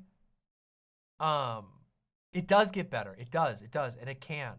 But what I wanted to talk about was, I think right now, there is a severe lack of community I see a lot of trans spaces. That's what I see a lot of. But in a lot of queer spaces generally, I think that community has been broken down. And I genuinely believe it's time for us to start taking steps to build it back up. Because we are way, way more powerful when we are together. I mentioned right before the food came in that like there was somebody who was harmful in our group of friends, who did harm to other people and did harm to me. But I was able to survive that person. I was able to resist that person, and I was able to get distance from that person because I had other connections. Our ability to connect with one another, our ability to have multiplicative connections, means that we don't grasp on like a death rope to any one person. That we're able to choose the people that we hold tightly to instead of being forced into it, you know?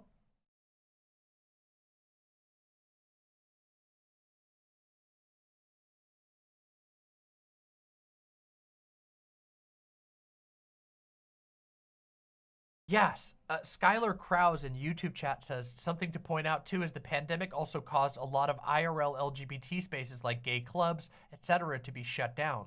This has always been one severe limitation of things like clubs, you know, which are businesses, is that they ultimately rely purely on money. And that's not to say they were bad. They served a great purpose and they were valuable, but they're like, in some cases we have to deal with the fact that they're gone. We have to rebuild. We need to rebuild, and we need to build other structures as well. One thing that I've always wanted for my community is that I have always wanted my community to be a place where people can find each other and connect more deeply.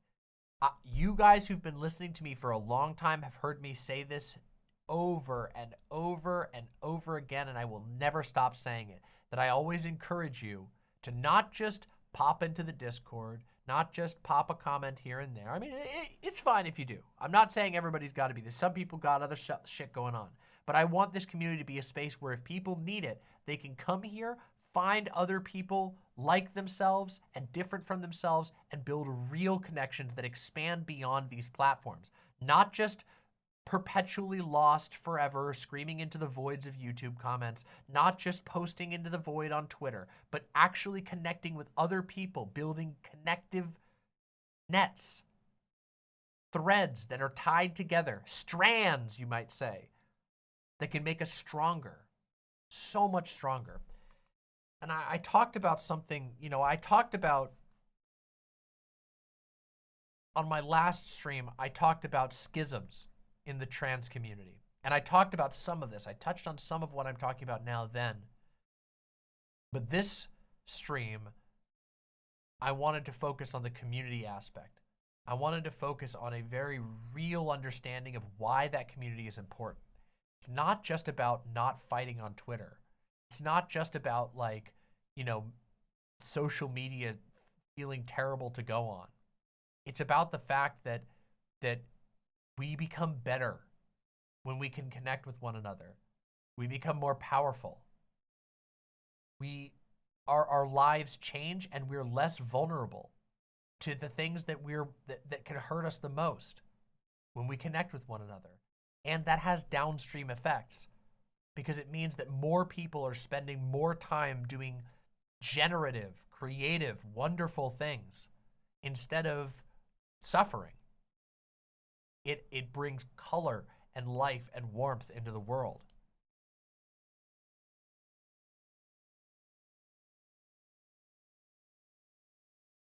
And sometimes it doesn't start by just going to a random place and meeting a random person in the real world. Sometimes the internet is our feelers. The internet is where we can connect the first time.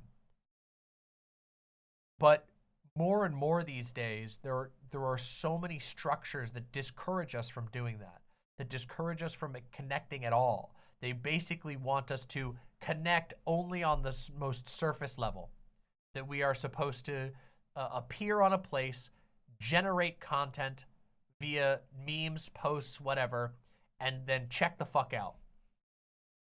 But I think we need to push against that. I think we need to actively, all of us, all of you listening, myself included, obviously I'm doing my part already. I have a whole community that I constantly encourage, but I want to encourage all of you out there to continue to take those steps, to use these platforms as tools to connect and to find one another and do like we did in the old days, okay? Not to be like an old day, back in the day, but I mean, let's wind things back a little bit to before all these platforms wanted to be walled gardens. Let's get back to that point where we were connecting with real people, because I can tell you, really connecting with real people, because I can tell you that it's fucking powerful. It is life-changing, okay? And those connections break you out of a mindset. They break us out of a mindset. People are way less likely to want to fucking Twitter cancel somebody who they actually know, who they actually have connections to, who they actually care about, and they're less likely to want to do that at all if they don't have their entire identity staked on their presence on a website, which is a problem, and it's a sympathetic problem. I'm not just calling people terminally online, although that absolutely exists. There are a lot of people who are basically, their only presence in the world is online, and they guard that with understandable fervor. But we can change that by actually connecting with each other, by building relationships between humans. And I want to see more of it, because I've seen what an internet, like what what the internet can power the trans community to do. I've seen it. I've seen it appear, and I've seen it get driven out. And I know that we can see it again. And let me tell you, okay? There is some fucking beauty. Right now, all right? I have been making a concerted effort over a long period of time to try and connect with more people online, more trans people online. And I can tell you, there are a bunch of disparate groups of people who are all doing some banger cool shit, who are some fucking sick ass people. And if they start connecting with each other, the power will be unimaginable. But we can't do that for as long as we are trapped in vicious cycles, for as long as we're letting these fucking platforms play us. And the only way we stop that is by changing our actions. That's the only way we can do it. We have to sit down, knuckle down, and say, all right, how do we engage with things differently? How do we change our approach to this stuff? And I think that's part of what we're talking about now. Loneliness is a huge problem. It's devastating. It is life-ruining. And it's way too common among queer people. Gay people, trans people, all types of queer people. We're all too isolated. We feel it constantly. I know you guys do, because every time I talk about it, we'll talk about it to a great extent, okay? It leaves us vulnerable to things like what I talked about before. I've been vulnerable to and I've suffered from. Leaves us vulnerable to all kinds of things.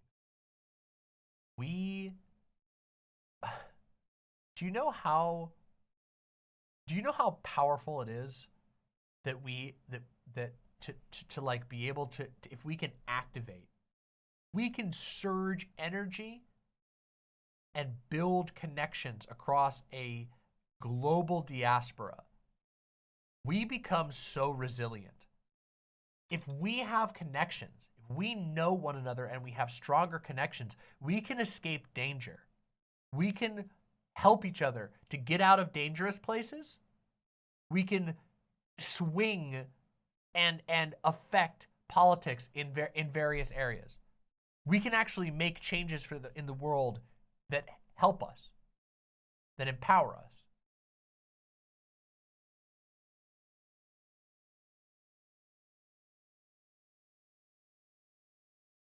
And also, not only that, but it diminishes the danger of even interconnectedness. A healthy connections in our community makes our community safer too, because it means people can talk to one another. It means people can dialogue. It means people are less likely to be victim of manipulation. It means people are less likely to find themselves alone and taken advantage of, even within our community. It is so powerful. I want to see us build communities. And we build communities by building connections, by accepting connections, by reaching out into the world and grabbing one another's hands. And by building on those. I want to see more of it. I really do. And I want to encourage you all to help me build more of it. That's awesome, Brianna Huffman.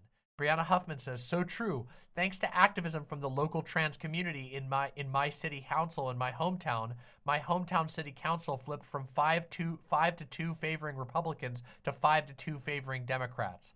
That sounds like a huge win.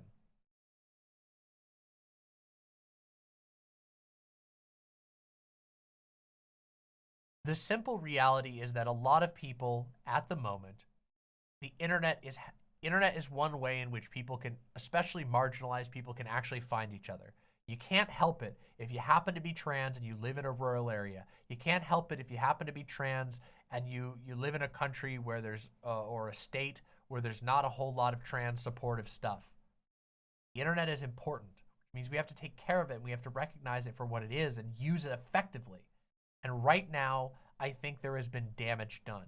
I want to encourage people to be thinking about this. I've been thinking about it and thinking about it in the right way. We need to learn how to use the tool, use the internet as a tool to build community, to build real community. And I do think that many other things will flow downstream from this. Without community, you can't organize, okay? The community is central to the ability to organize yourself. The community is essential to building up lines of communication for important information. Community is important for associations generally. And I think some people put the cart before the horse, and that we hear a lot of people online, especially in politics spaces, talk about, oh, get active, get involved, get organized.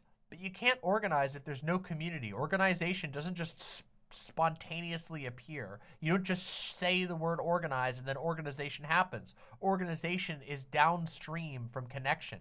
It's downstream from community. It's downstream from humans connecting to one another in a real way.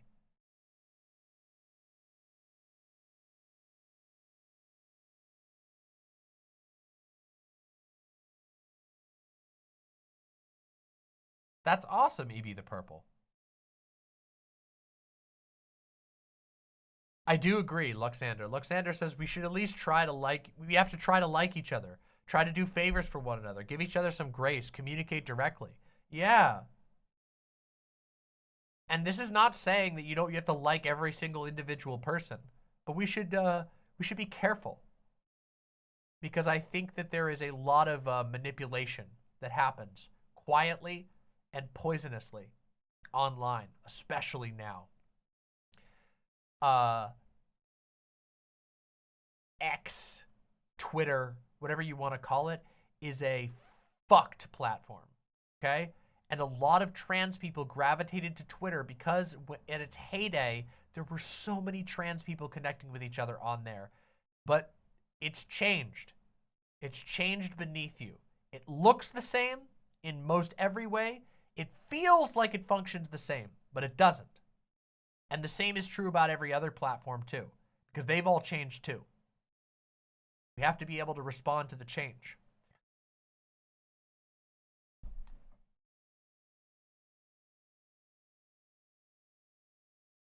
As someone who basically hasn't left home for like 9 months, this hits weird.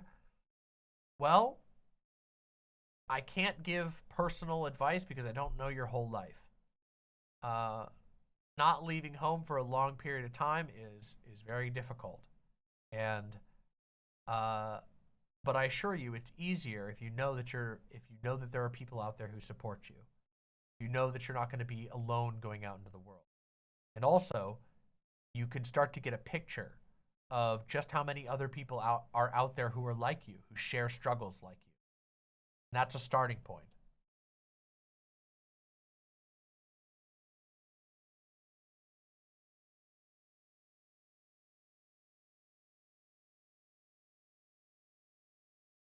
You can absolutely post it in the Discord, Brianna Huffman, discord.gg/demonmama. You can post it. We have a whole channel for art, and you can post it. You can even tag me, and I'll take a look at it when I can.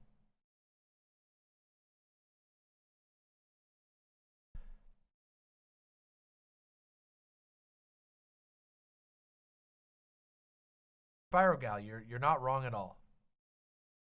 We need time, and we need to reassess.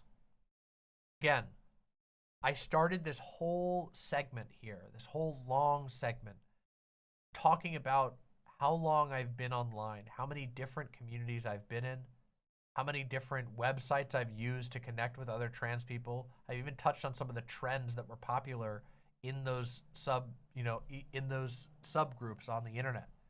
It changes all the time, but the fundamental need is the same. We need to connect with each other as people. And beautiful, wonderful, breathtaking things will result if we can do it. We're all collectively and individually reeling from an incredibly difficult time. We have to reassess, reanalyze, change our approach and our habits. We have to change perspective when things change, and they have. Pandemic and the fundamental mechanical changes of social media require us to reanalyze our approach, to think about things differently, use different tools, and to use the tools that do exist differently. It's something I'm working on, and it's something I'm encouraging all of you to work on as well.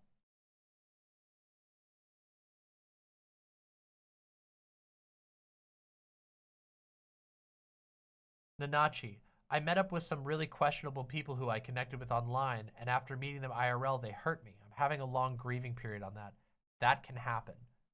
That is a risk of all human connection. Truly, it is. It is a risk of all human connection.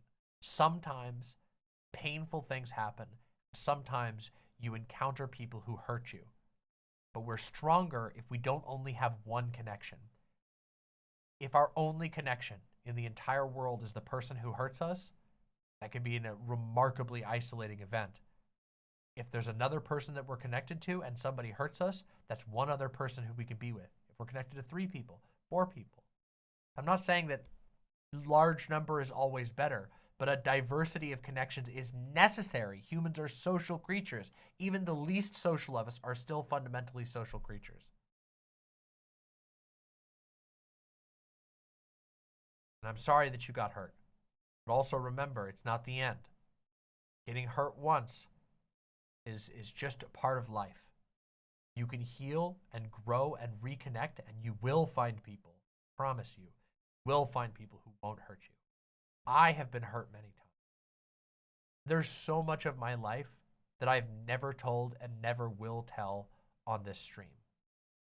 There are things that I've referenced, there are things that I've mentioned, but that I don't have any desire to tell to the entire world. Very personal things. Some of the things that I've experienced, some of the extreme hurts I have been very open about on this stream, and that I've experienced that I will never talk about. But the reality is that there is also great beauty. Right now in my life, I find myself in a place, the healthiest place I've ever been. Been through a lot to get here. But also I've learned a lot that helped me build what I have now. Other people. I am empowered by my connection to people who care about me. They are empowered by my connection to them.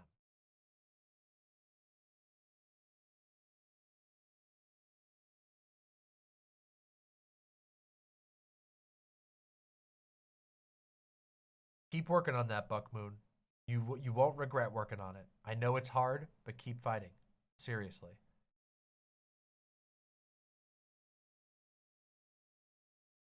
there is a beauty, okay? And I have not done a perfect job explaining it, but there is a beauty that comes, there's this feeling that I get, okay?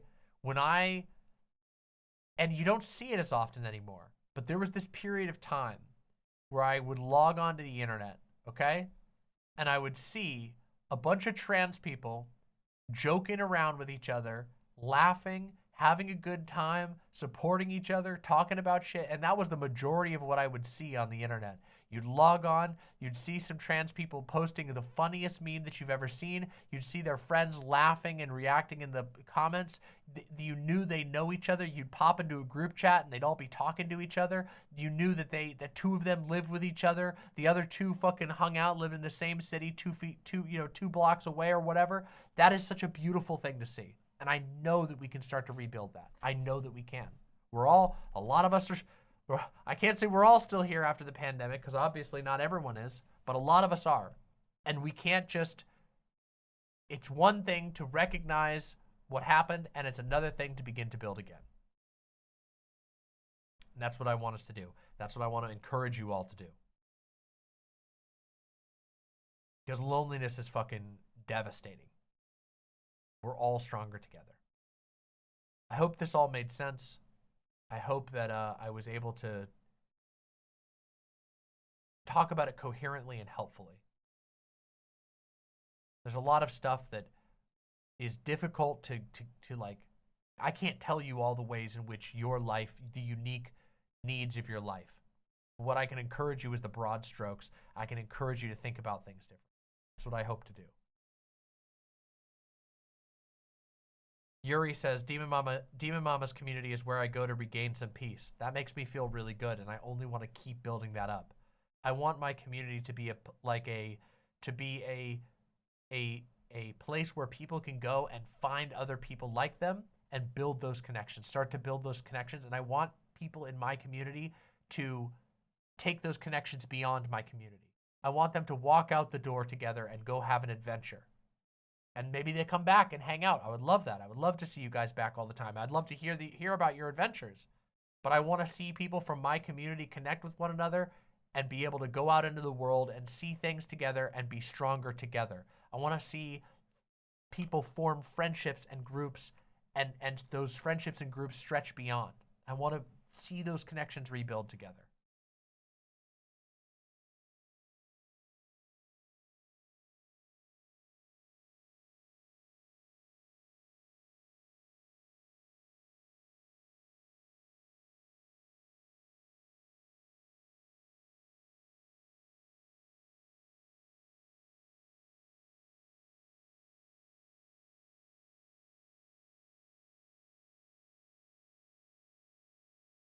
Good, Nanachi. Keep holding strong, okay?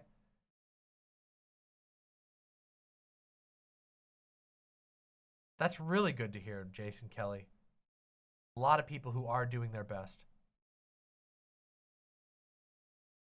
And I think that also the more of us come together, the more we'll be able to come up with better ideas. We're going to be able to share ideas and workshop ideas together, try things, figure out what works in this new the new world that we live in. I believe in us. Really do. Arlo asks, would you consider yourself a rad queer? I don't know what that term means. I avoid a lot of labels. There are a few labels that I'm totally comfortable with. I'm very comfortable calling myself trans. I'm very comfortable calling myself a trans woman. I'm very comfortable calling myself non-binary, but a lot of political labels, I don't really know what they mean fully. I don't always, you know, I don't know. So I don't know. Maybe. I don't know enough about what a rad queer is. But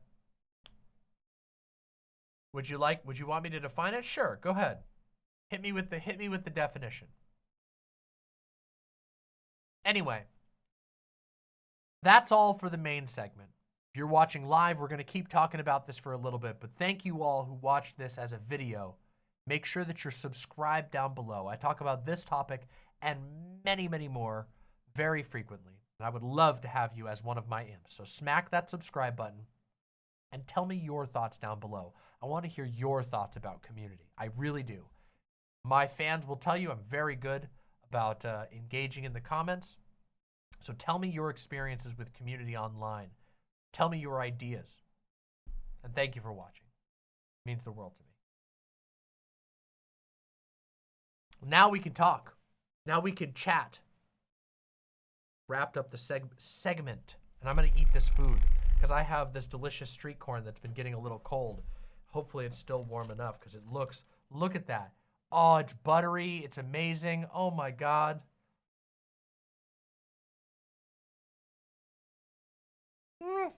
Oh.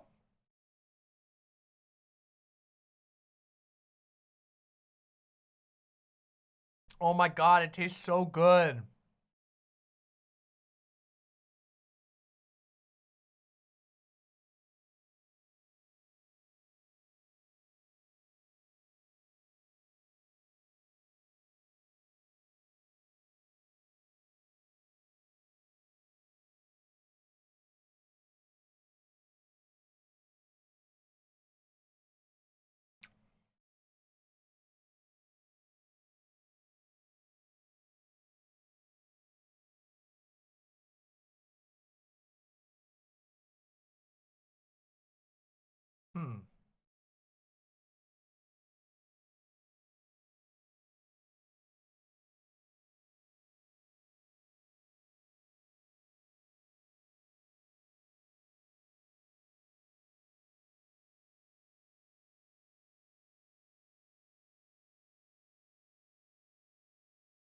That seems very specific, Arlo.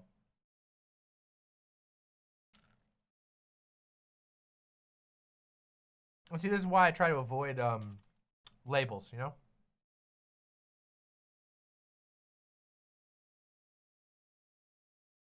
I guess it means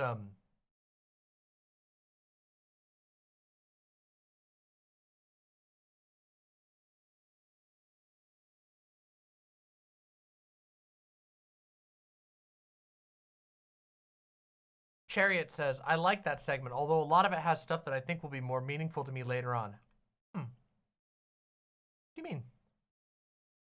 I try not to keep, I always have to tread a line with conversations like this where I don't want to get too specific and I don't want to get too vague. Because if I'm too vague, then it doesn't mean anything. But if I'm too specific, then it's not valuable. And my job is not to be like someone's personal advisor, you know? I can't.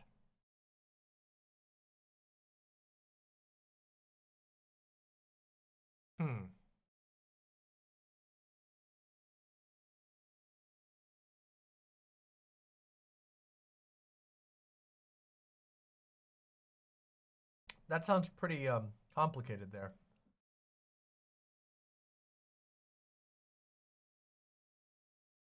I think I hear where you're coming from, but it's definitely not a term that I would use.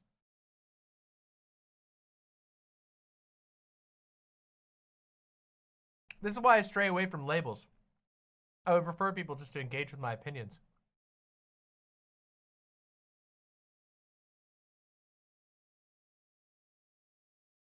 God, this is good.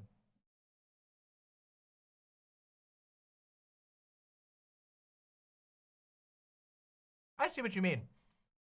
Well, Chariot, I think that one thing that you do well, at least from my understanding of you, and of course, you know, I'm not like the closest to you in the world, but you seem a very connected person, even if you're geographically separated.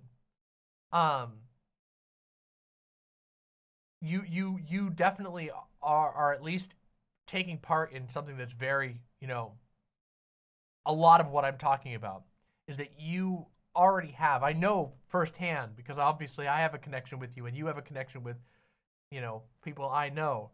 You connect well with other people socially on a deeper level, you know? So yeah, but I see what you mean though. I see what you mean now.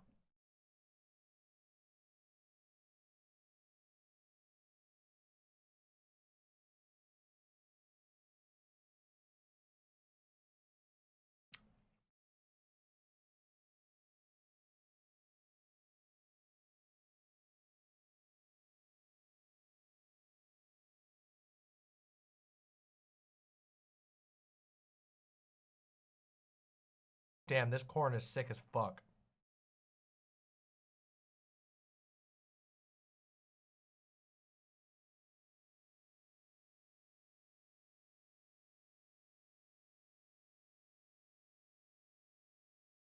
Arlo, the problem I have with terms like that is that they invite oversimplification. They invite people straw manning positions, and they invite lack of specificity on issues that demand specificity. There is no way to talk about like paraphilias as a topic broadly without being specific.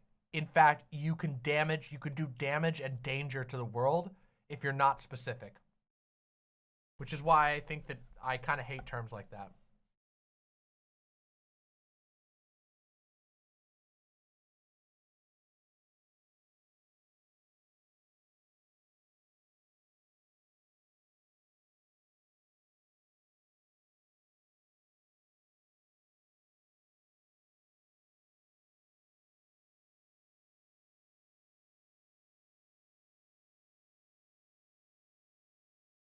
Eggs.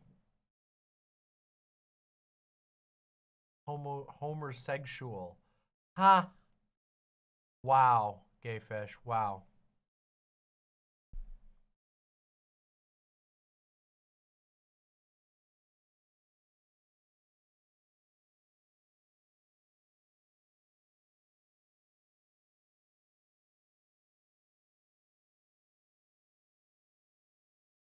Well, I mean, I think because oh man, look at this. And now I've got a torta to eat. Oh my God, this is going to be so good. I'm so ready to eat this.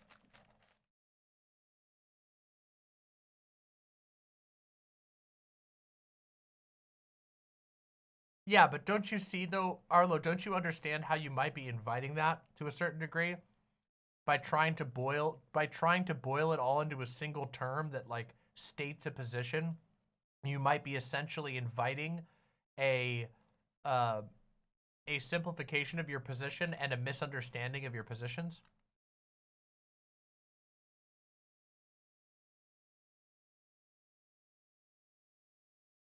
Also, there's another problem, which is that the internet, specifically YouTube chats of random streamers, is like a fucking terrible place to discuss a lot of topics. It's like how my stream would be a fucking terrible place for me to try and discuss like medicinal science or pharmacology. It would just be, it's a bad format to do so. There are some topics that are truly not designed to be talked about in this manner.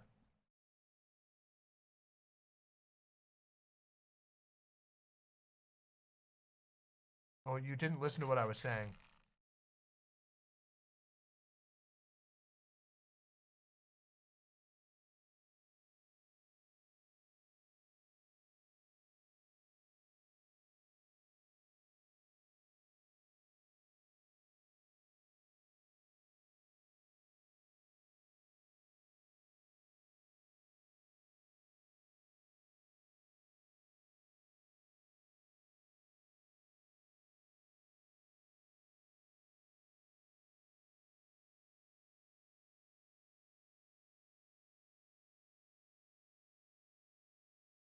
That sounds really good, Chariot. That sounds really, really good.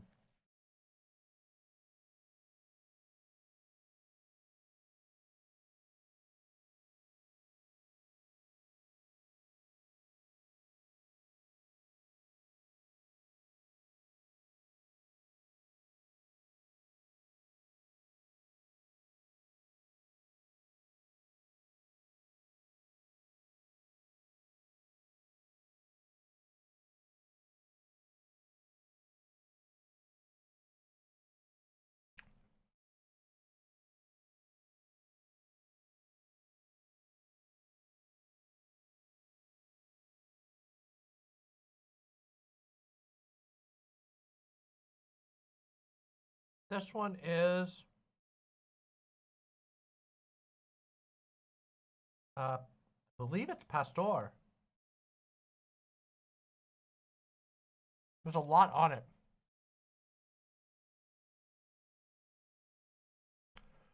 Fortnite says, I think my main issue is that terms like that tend to include stuff like trans, autistic, that is just so obviously psyop to hell. Being infinitely exclusive is not necessarily a good thing. Oh, I've never heard the term trans autistic, but I have heard the term autogender, which I actually made a video on, which made some people inexplicably very angry because they didn't actually listen to my video. But yeah, it's not the same thing. Yeah.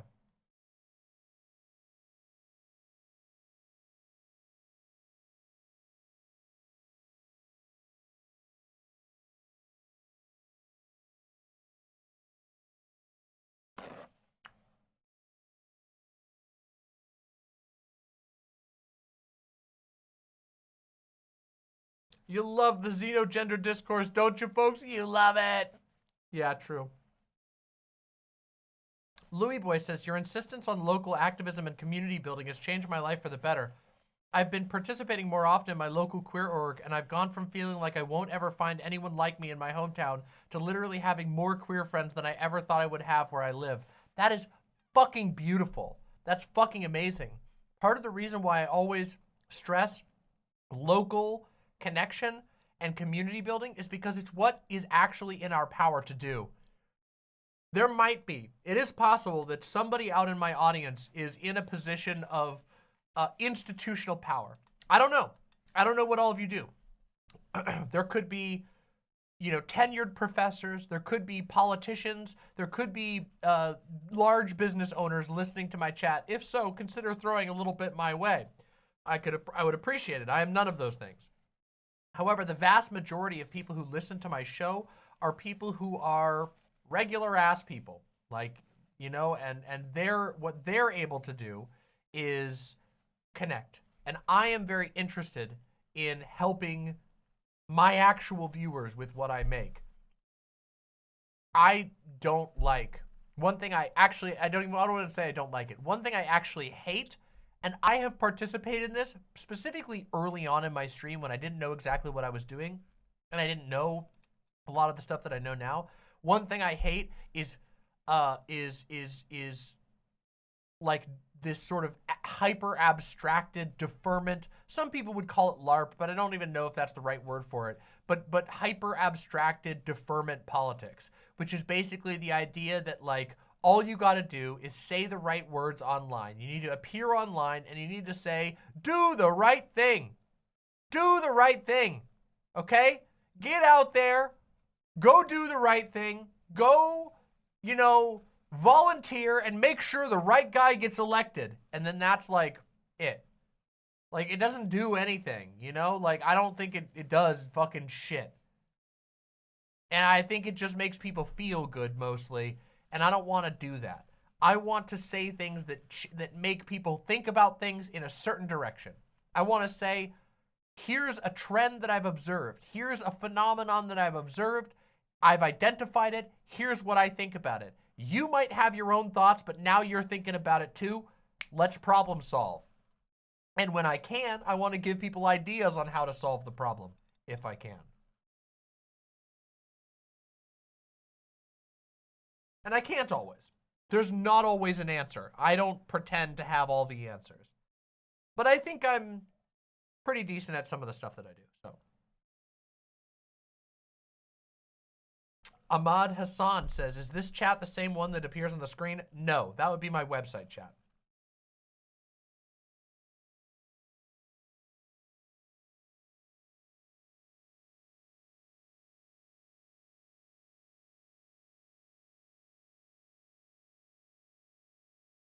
Link to the Autigender VOD. Hold on, it's actually a video. Hold on. Is autism? I think it's called. Is autism vendor? Is autism? What are you buying? Autism. What are you selling? Autism.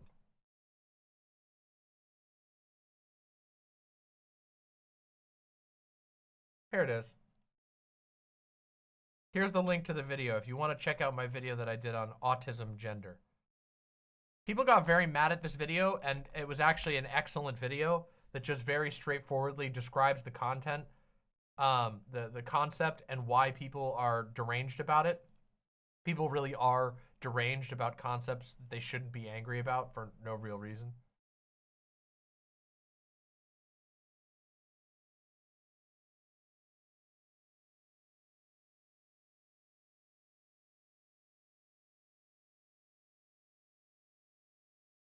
Yes, I largely agree with that, Sirius.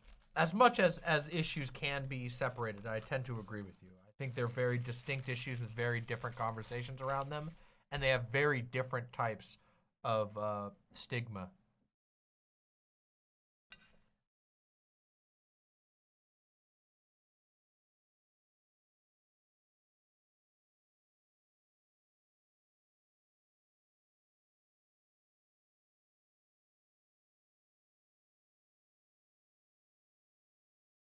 Did I link the wrong one? Did I link the wrong one? That's not the right one. Why did it not link the right one? That's the wrong link. I'm so sorry. Why did that happen? I clicked copy. That's fucking weird. That's fucking weird. Here. Let's get it right this time. Sorry about that, everybody. Boink. Boink. Let me make sure that I got the right one this time. Got the right one this time. Sorry. My mother had me tested. That's me right now.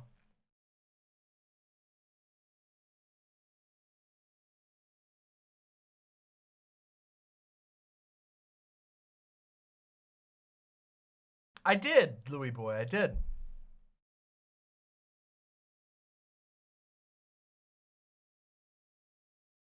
I didn't know that, Chariot. Maybe we'll watch that. Maybe we'll watch that video before we start playing Dark Souls 2. That sounds amazing. Or maybe I'll watch it on my own time. That sounds fucking amazing. That sounds incredible. Straight up. Bazinga.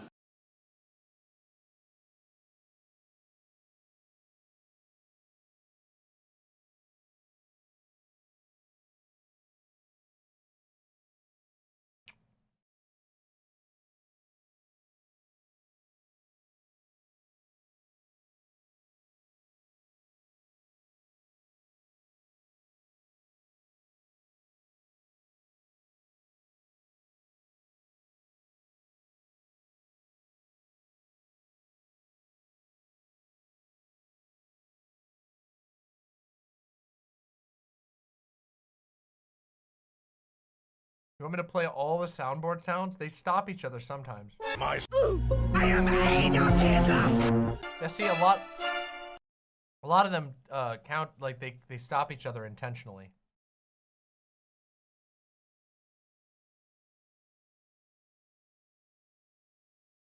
I have no idea, Brianna Huffman. Is it true?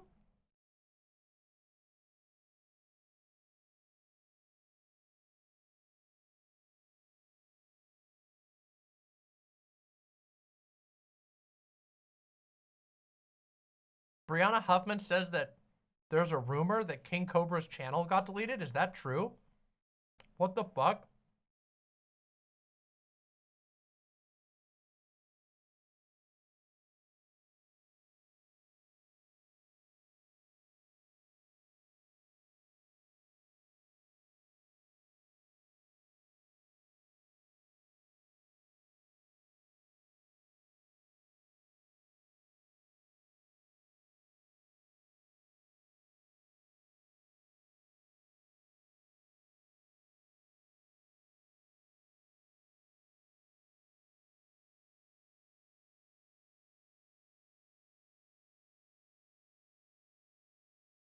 Sure, I gotta finish this sandwich anyway, so let's listen to this track.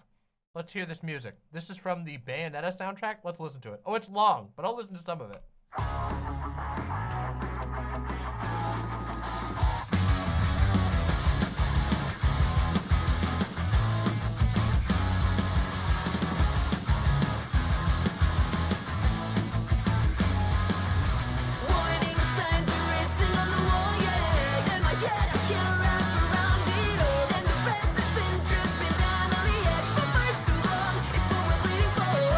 Don't wanna be a ghost and don't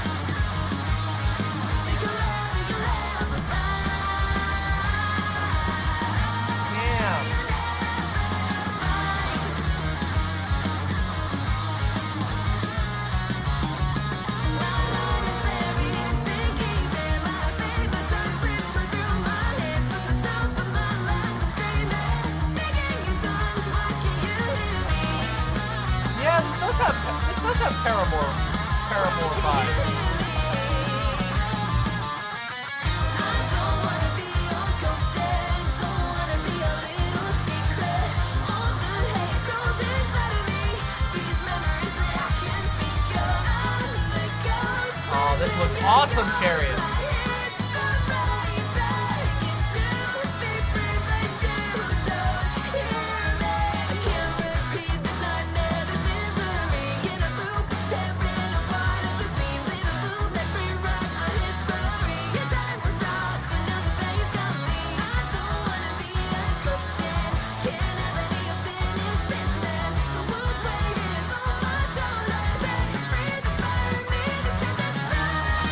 Yeah, this is a game OST, so we're good.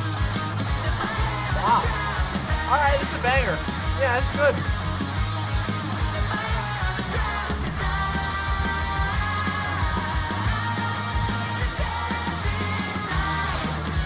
No, it's not it's not PC only. No, Rotato was great.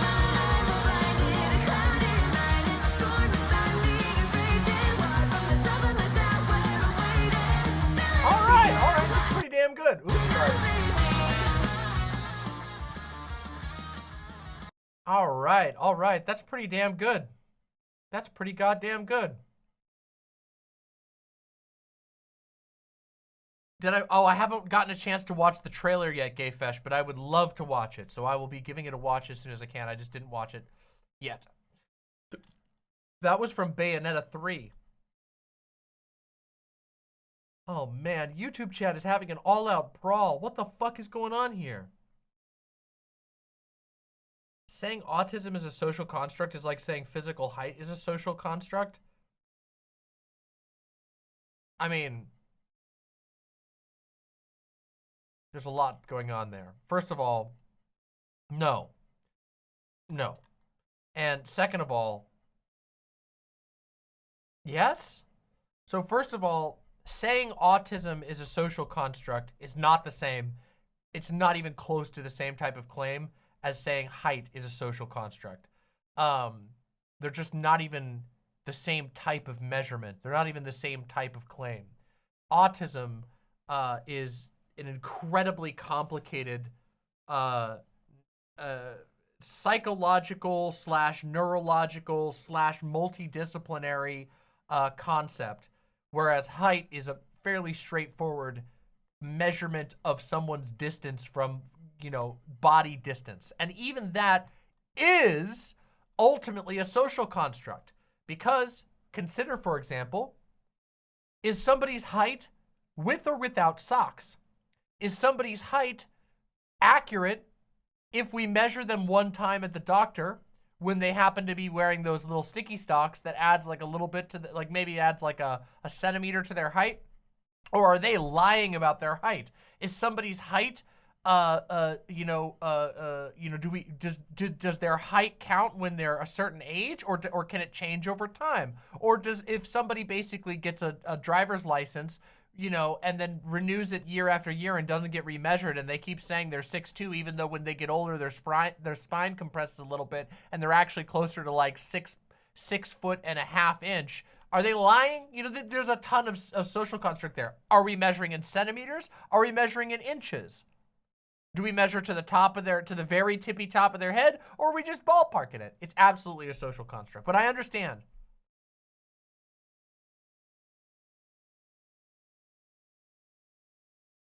Oh, thank you, Chariot.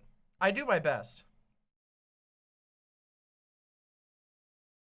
Also, Demon Mama, how closely tied is executive dysfunction to autism? I know I have ADHD/ADD, and I've definitely heard it connected to executive dysfunction. People say that autism and ADHD are brain cousins, that they're related and have a lot of overlaps. I'll be completely honest. As somebody who has been formally diagnosed with ADHD, and as somebody who has taken multiple screenings for, you know, as somebody... My mother had me tested. You know, as somebody whose mother had them tested. Just kidding. As somebody who's gone through willingly multiple screenings and essentially been told, yeah, you meet a lot of the criteria for autism as well. I don't fucking know, okay? This shit's crazy, and it seems like most people don't fucking know, okay? It's really goddamn complicated, okay? I know a lot of people who are autistic, okay? And I know a lot of people who are ADHD, and I know some people who don't have a formal diagnosis, but who I would be 100% comfortable being like, you are totally the most autistic person I've ever met in my entire life. And they go, My mother had me tested. I can't be autistic. And I go, okay, bro. It's just, yeah, yeah. Listen, it's complicated, okay? And the diagnostic criteria for autism have radically shifted. They shift year to year, decade to decade. If you were to look at the autism, oh my God, autism or ADHD, if you were to look at either of those diagnostic criteria from even 10 years ago, you'd be like, huh? If you go further back, you go, what the fuck?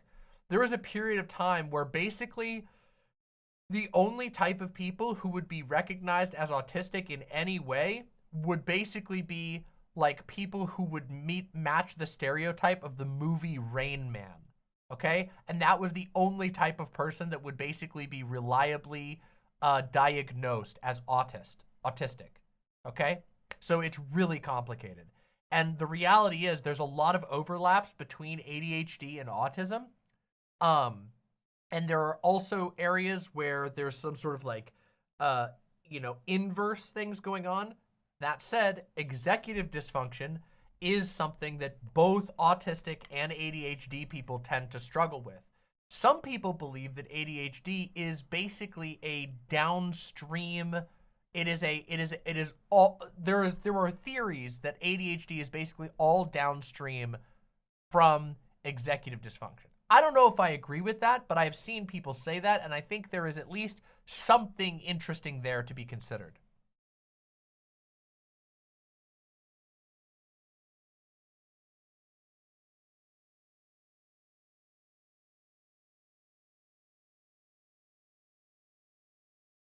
Sirius says that they're brain cousins with OCD too. Your diagnosis can easily depend on which symptoms you specifically emphasize. Yep. While being diagnosed. Bias on the part of the test giver, gender related especially, and also how much or how well you mask. There's a huge problem where diagnostic criteria are almost always based on presentation in cis hetero white men. Yes, that is why there is people make jokes about girl autism, and boy autism, which is it's jokes. Please don't seriously think that there's boy autism versus girl autism, like in any real meaningful way. But there's jokes about girl autism and boy autism. And the reality is because that there is, I believe currently, now I could be slightly wrong on this. I'm not like a mental health professional, but last I checked, there are still different diagnostic criteria for diagnosing autism in women and in men, in girls and in boys, which seems kind of weird to me, As somebody who's a little critical of the gender, seems a little weird that you'd have two separate diagnostic criteria. And of course, this brings up another question, which is that there has been a well-acknowledged crisis in the sort of world of autism research, which is that, oh my God, we are terrible at diagnosing girls with autism. Girls who have autism, we misdiagnose it all the time because we're looking for certain cues that may not be as frequently present because of the vast differences in socialization. Yeah, it's kind of a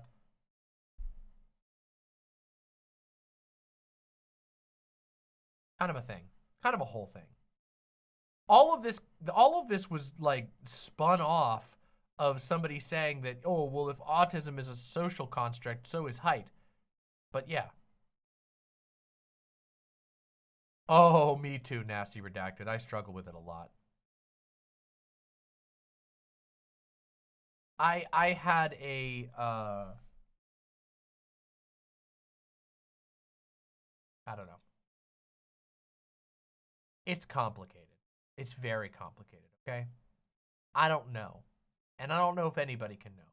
And at the end of the day, ADHD and autism are both very nebulous and imperfect lines that we draw around certain behaviors and certain tendencies. There is no hard definition. You know, they're based off of, there's no way, there isn't like a hard test that can give you all the answers. And even if it could, that would only give you a specific answer. What matters more is people being able to figure out what they need and live a better life and empower themselves and understand themselves better. That's what's useful out of these things, in my opinion. You want to know another fun fact? Did you know that, oh God, oh, hold on, I want to find this one.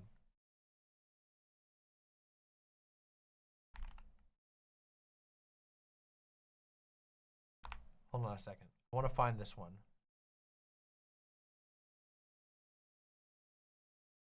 Oh, I don't want to miscite this. Shit. God damn it.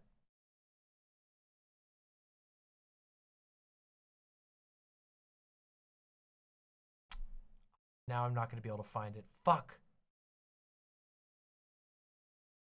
Hold on. Maybe this is the one. Oh yeah, here it is. This is cited in Pink News.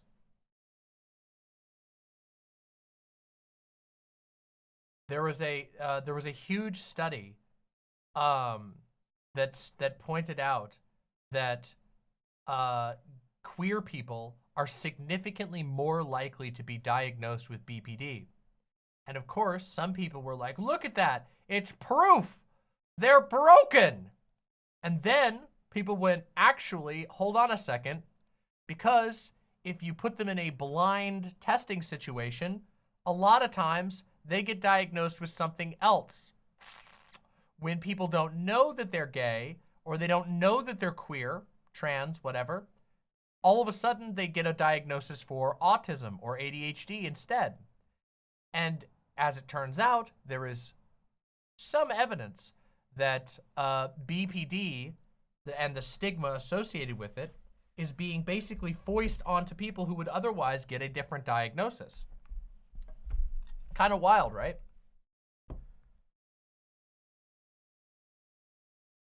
Kind of wild, right?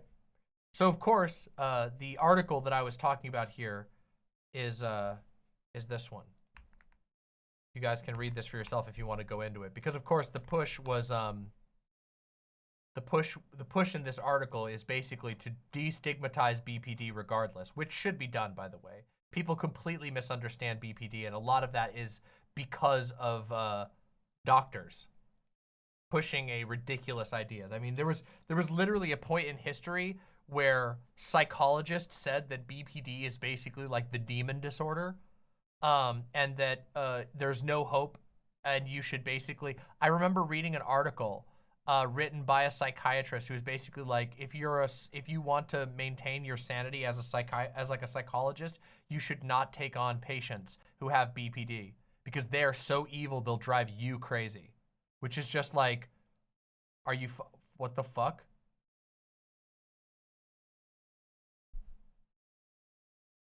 Yeah, the stigma is ridiculous. But again, this is how these things go. We make these disorders are socially constructed, and how we define them is socially constructed, and that is very important in understanding them. Extremely, extremely important. By the way, if you are watching and you're having a good time, we've still got 260 wonderful and beautiful viewers on this Sunday night, late night stream. It's not quite late night yet. If you are watching and enjoying it, please consider throwing a couple bucks my way. This show is 100% viewer supported, and your support means the world to me and my ability to pay the bills. So please consider supporting the show. It's 100% free to the public, but your support is what keeps us going.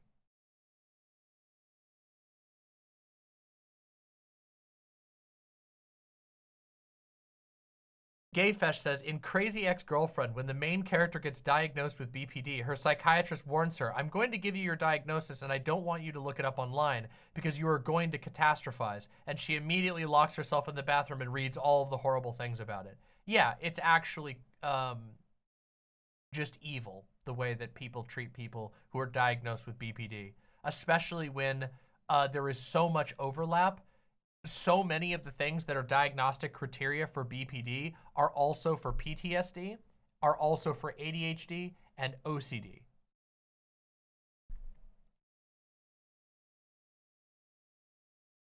Mithril with the 5 gifted YouTube subs. Thank you so much, Mithril. Thank you so very much for being a supporter of the show. It means the absolute world to me. Thank you, Mithril. And also Zach Fletcher with the $5. Thank you so very much. Seriously. Thank you. It means the world that you all will support my show. Sirius says, Demon Mama, there's also that common turf line that trans people being more autistic on average is evidence that it's a social contagion, as if autistic people don't even know themselves and can't make decisions for their own identity, or that it's surprising that people who chafe against social mores might also chafe against gender specifically, right? Yeah, of course, it's always been a very silly thing. People try to be like, oh, well, you're autistic, and it's infantilizing. It's dehumanizing. Horrible. Charlie Ginmeyer with the incredibly generous gifted YouTube sub. Thank you so much, Charlie Ginmeyer. That means a lot to me. Thank you.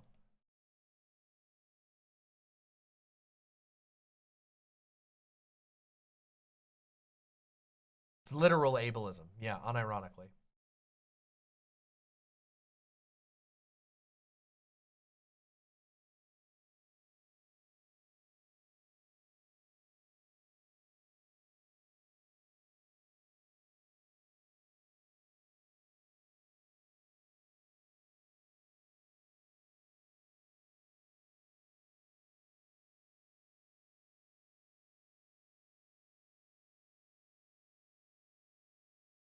Jinmir. All right, I'll keep that in mind, Jinmir. I'll try to remember that for next time. Thank you.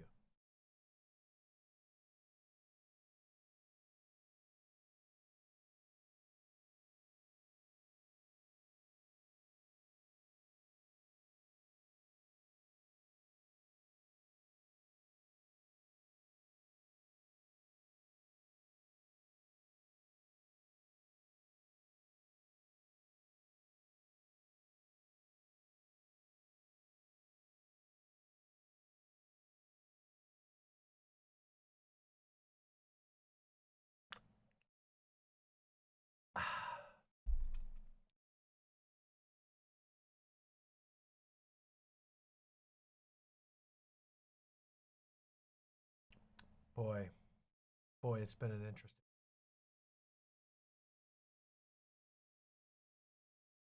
Bum bum bum bum bum bum bum bum bum bum bum bum bum bum bum bum bum.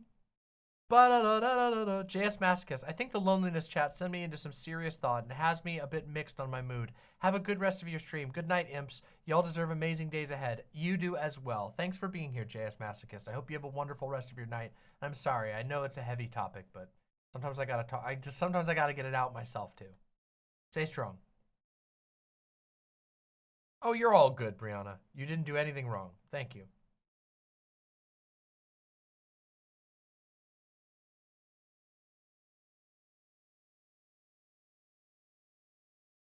One of the hardest, Brutus Magnuson says, one of the hardest parts of diagnoses is how much different conditions can look like one another. Yeah.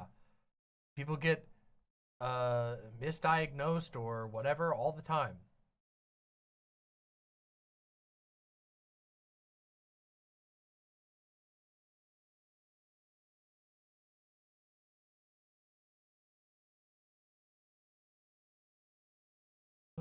Da da da da da da da. Da-da-da.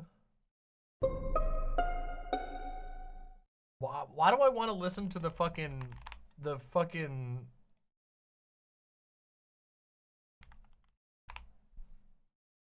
this one?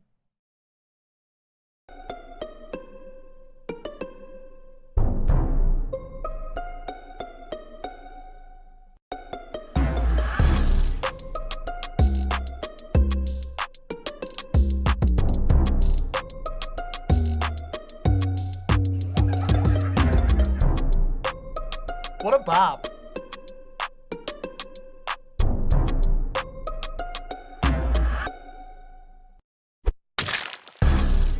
Anyway, I don't want to play that one for too long because apparently this is on iTunes, so maybe they're going to grab me for it. Maybe they're going to take down this stream for playing 2 seconds of the Amogus Drip theme song. Stop posting about Among Us!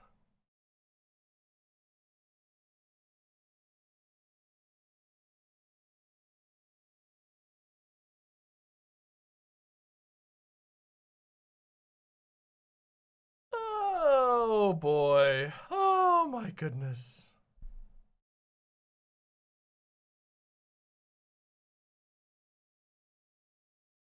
Oh, silly, silly, silly. Okay, this one's for the chat. We have one more thing to talk about before we do Dark Souls. So, wait a second. I can't play this. This has copyrighted music in it. God damn it. Wait, you said it's not copyright? I can't trust that. It says, I don't know. I don't know about this. I don't know if I'm going to risk that. But what I do have to do is go to the bathroom, so I'm going to play the bathroom song. Don't you go anywhere. I will be right back. I'm going to take a very, very brief bathroom break. Then we're going to come back and we're going to talk about some wild AI bullshit. And then we're going to play Dark Souls together. So, stay comfy. I'll be right back.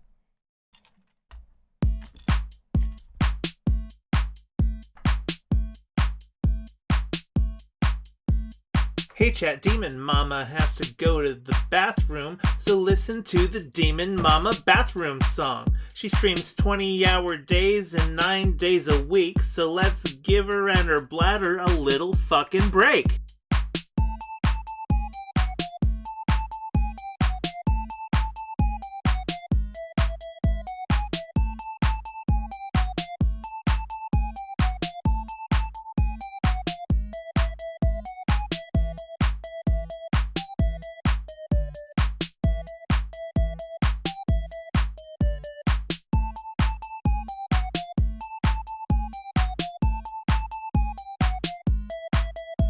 Okay, it's been a minute and she's still in the bathroom. I'm not a math whiz, but I can count to 2. Let's all calm down and spam emotes while we wait and chat. Maybe someone here also needs a bathroom break.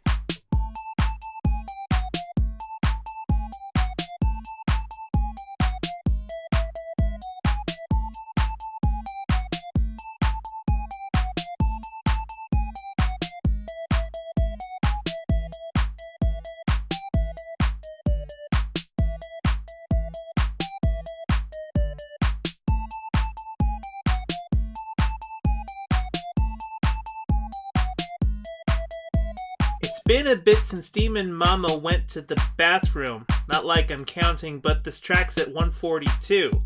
So don't you fret, my little lips, cause I wrote this track down to give you something boppin' while she's taking a break.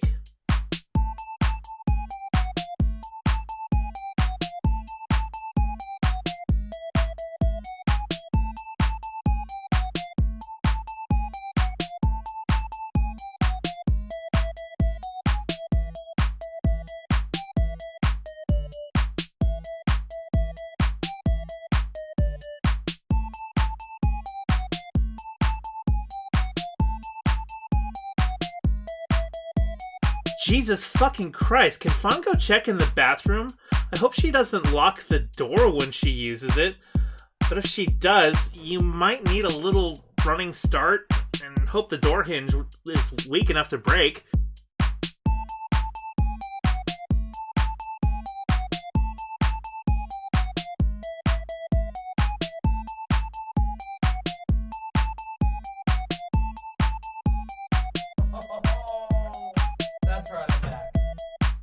That's right, I'm back. That's right, I'm back. It didn't fucking loop, and I know it didn't loop because I turned off the loop. I always know if it's gonna loop. You can't trick me anymore. You can't goddamn trick Okay, you're just fucking with me now. Put down your phone, the stream is still running. I can only assume you forgot because you were doom scrolling. Jesus Christ, Demon Mama, do we need to call a doctor? Song's over. Stop. Somebody help her out. Yeah, that's right. Okay, everybody. Turning off loop is cheating? No, it isn't. I make the rules. That's one of the great things about being me. I'm being a me streamer. And being the first demon type streamer. It makes me more powerful. Just incredibly. Much higher level.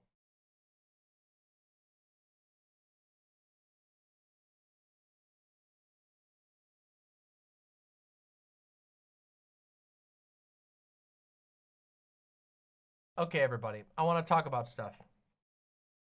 I want to talk about AI. Okay. Maybe for the future.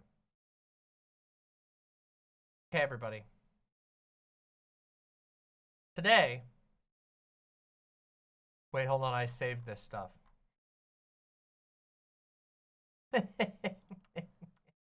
Oh, boy. This is going to be good. Okay. My lovely, lovely imps. Have you heard about AI? AI stands for another interesting thing. Just kidding. It stands for artificial intelligence. Woo! Now, of course, the reason why I make the joke about the name is because it's not actually artificial intelligence. There's none of the technologies that you all have heard about in the news lately are actually AI by any meaningful or reasonable definition. There's no intelligence going on. They're fairly complicated programs, but they don't even have like intelligence resembling that we see in like ants or bugs, okay? They're not artificial intelligence, okay? They're just like fairly complicated response bots. And they're kind of cool in that regard. And I'm not trying to say there's nothing cool going on there because the technology it's fascinating for sure, okay? It's definitely very interesting. But it's not AI, and we're not at like the current cusp of a sudden revelation that that like sentient life has been created in an iPad, even though there are people acting like that. You have, there has been a bunch of mostly tech grifter types, arguing. Elon Musk was one of them. And they've been making these public statements with each other, basically going, I tip my fedora at you, sir. How dare you approach AI in this way? And the other one goes, I tip my fedora at you, good sir. Tip, tip, tip, tip. Bazinga. And they kind of do that at each other, and they go, oh, you are flagrantly violating ethics. And the other one goes, well, you, sir, are actually sending humanity on the road towards being a Terminator society. And it's all a load of crock.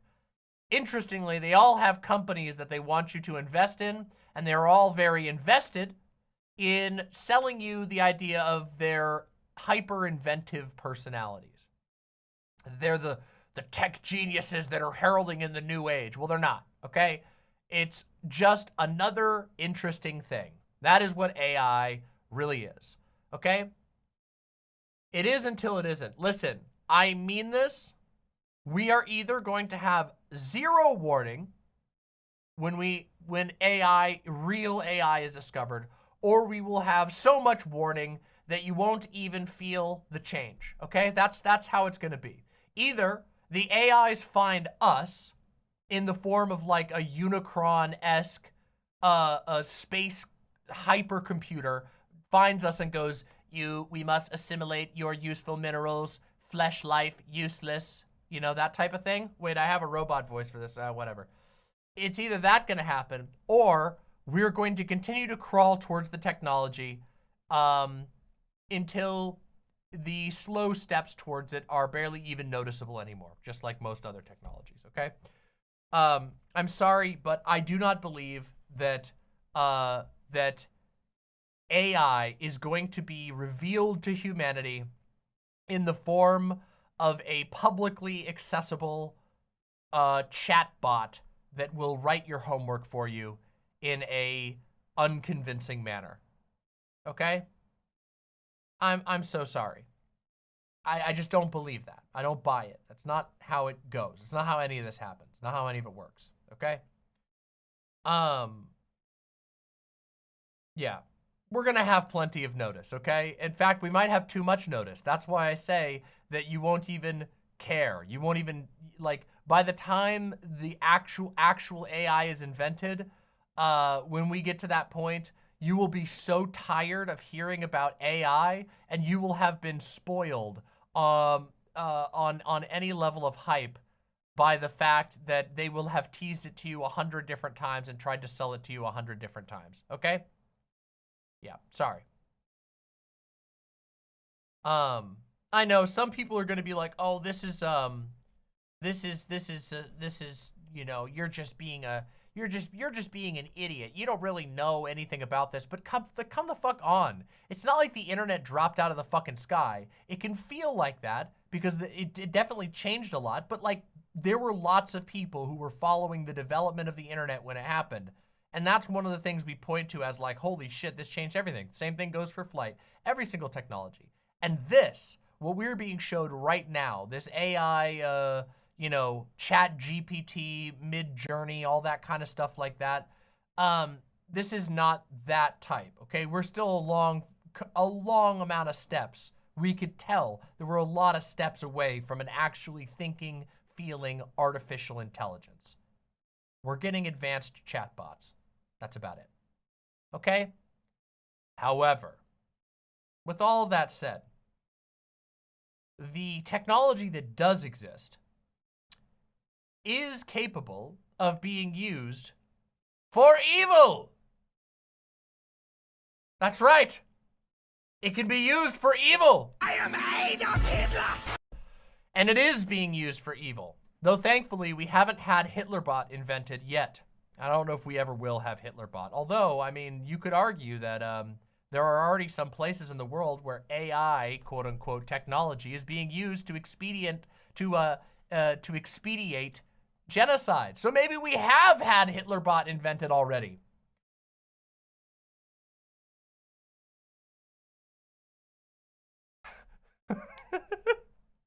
Yeah, totally biceps and bikinis.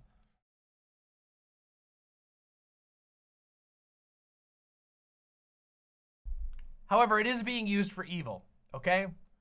And the way that it's being used for evil is in the most boring, embarrassing, shameful, and pathetic way you can possibly imagine. Which is basically to put good people, talented people, and creative people out of jobs in order to produce garbage for desperate consumerists to eat up, so that some rich guy can purchase another gaudy car. That is the sad and boring and banal truth of the current use of AI. Oh, wait, and there's another thing, too. There's another thing. Which is that, of course, it's being used to drink up the world's water at an unbelievable rate, okay? Every time you talk to ChatGPT, it drinks 500 milliliters of water. Here's... I love this. Every time you talk to ChatGPT, it drinks 500 milliliters of water, okay? It gulps 500 milliliters of water for every 5 to 50 prompts that it answers, okay? It's not just this one, by the way. There's, of course, a lot of information on this. In a recent paper, Xiaolei Ren, a researcher at the University of California, revealed that Microsoft's global water usage surged to 34% from 2021 to 2022. 1.7 billion gallons. This is a weird percent to use here, okay? That's a weird percentage. I don't know what that relative percent is. It doesn't really matter. Microsoft-backed OpenAI pulled water from the watershed of the Raccoon and Des Moines rivers in central Iowa. This water is used to cool powerful supercomputers as they train AI systems to mimic human writing.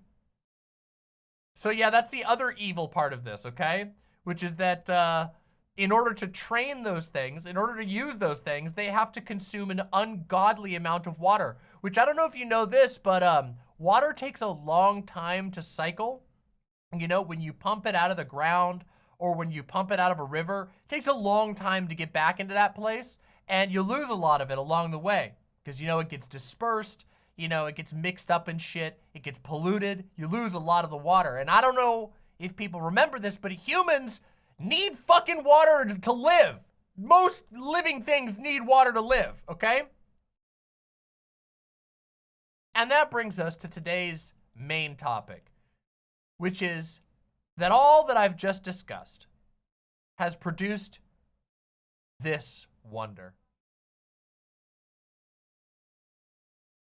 Right here, what you are looking at, this is the peak of modern technology. Behold, the wonders of the future. Now you might be saying, hold on a second, that's just 5 magic cards sitting in a weirdly drawn steampunk environment. But they're not drawn. At least, not drawn in the traditional sense. In fact, there might be a sign in here that this was digitally generated. Can anyone notice any of the signs? Can anybody notice any of the signs? Do you spot any of them? Ah, Luxander got it right away. Well, boy, those light bulb filaments look really weird.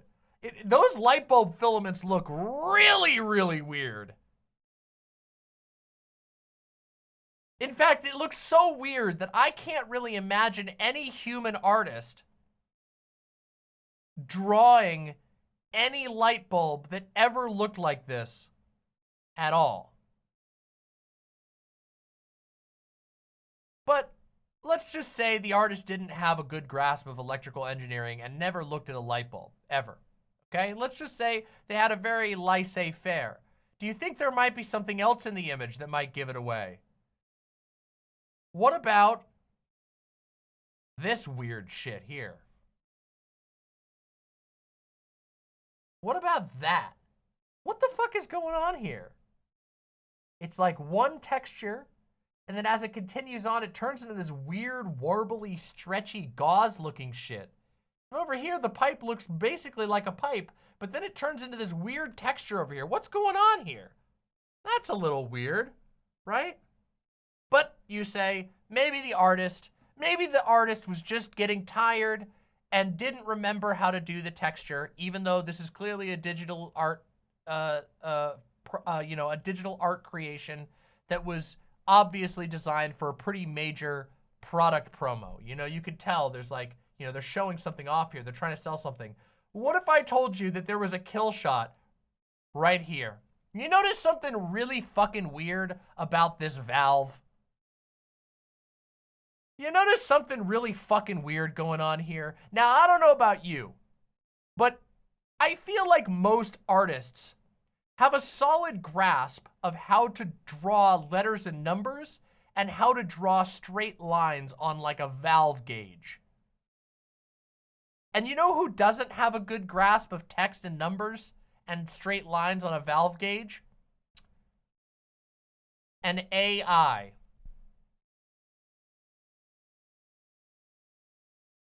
Now you might be sitting there going, okay, all right. So this is a shitty piece of art. But who cares? It's just some shitty piece of art. Somebody just wanted to show off their card, right? They just wanted to say, look, I put cards from my collection. Oh, no. You see, this is not just some random person showing off their card collection. No! You see, this was actually an official promo from Wizards of the Coast trying to show off an event. I believe it was for a convention where they were revealing some products. And some of you will remember we've talked about Magic the Gathering and the Wizards of the Coast quite a bit this year. But it gets even weirder. Because not only was this used as an official promo for one of their products and one of their events, but they also tried to gaslight their own customers about it. Take a look at this.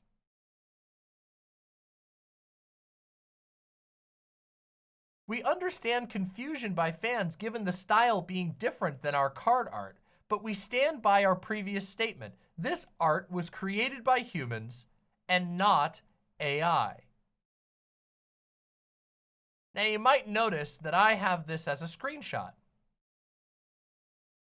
And the reason why I have this as a screenshot is because they have now deleted the tweet.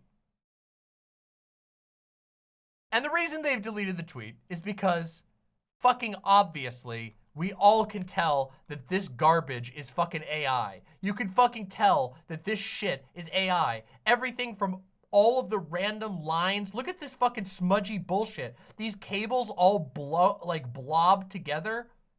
These things don't even make any sense. There's no actual thought put into the design.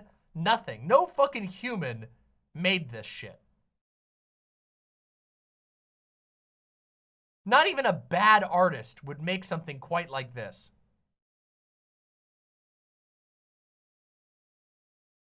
Now, people have pointed out all kinds of ways in this. So those were just a few of the ways you can tell this is AI art. AI art. Offensive statement. Okay? But now, they've owned up to it, okay? They've owned up to it, finally. After getting exposed. Well, we made a mistake earlier when we said that a marketing image we posted was not created using AI. As you, our diligent community, pointed out, it looks like some AI components that are now popping up in industry standard tools like Photoshop crept into our marketing creative, even if a human did the work to create the overall image.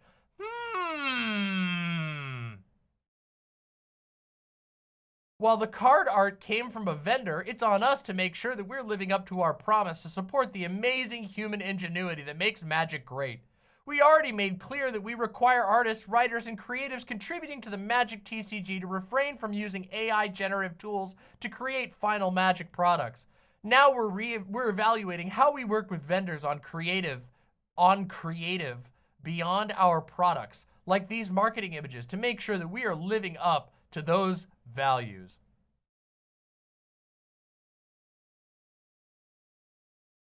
Now, I think all of us can identify, I should hope, that this is what we call in the business a load of crock, okay? Like, they're pinning it on an unnamed, mysterious vendor. They've broken out all of their corporate terminology. Also, I have to say, it fucking is disgusting to me the way they use the word creative.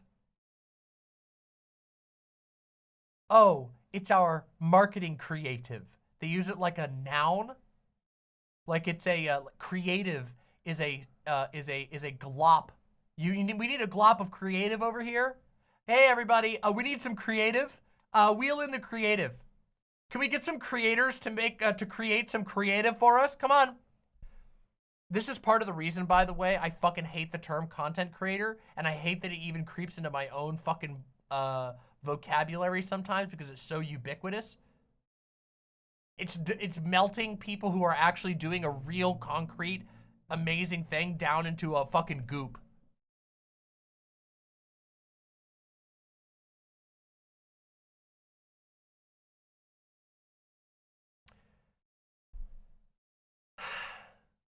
But yeah. A very famous Magic artist quit when this came out. Yeah, and they should.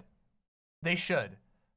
Magic the Gathering should be forced, Wizards of the Coast should be forced into a position where no one will work for them until they have to use fucking AI creative for everything that they have so that it fucking exposes this shit for what it is. So that their product has to tank so that they know what this garbage creates, okay?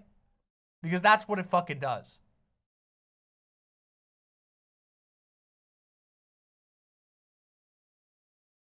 I hate AI art. I'm an open hater, okay? And I don't think the technology is uninteresting necessarily. Like the ability to come up with interesting ways for a computer to help you do interesting things. And there's certainly some funny and interesting things that have been created using AI-assisted tools. Like, for example, earlier in my little voice mod thing, there was an AI Biden voice. And I'll be completely honest, it sounded like fucking shit. Let's be 100% real. It sounded terrible. But it sounds just enough like Biden that it's a little bit funny. As a meme. Of course, we also tried the other voices, and they failed. They didn't even barely work. But that, in my opinion, that's what it should be reserved for. A novelty. But the reality is that this technology makes every single corporation in the world, it makes their eyes pop out and turn into little dollar signs. Because they go, oh my God, we can finally fire those disgusting liberal basket weaving losers that we rely on to make all our money. It's never been more apparent than in this particular moment how much business people hate artists. How much business people despise the fact that they are extraneous. And they are fucking extraneous. What these fucking CEOs and business grifter bullshitters have created is a bunch of cages that everyone else has to live in.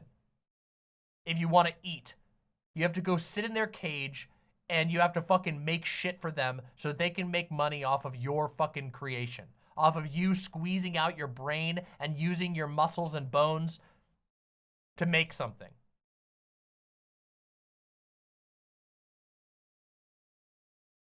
That's terrible, Gayfesh.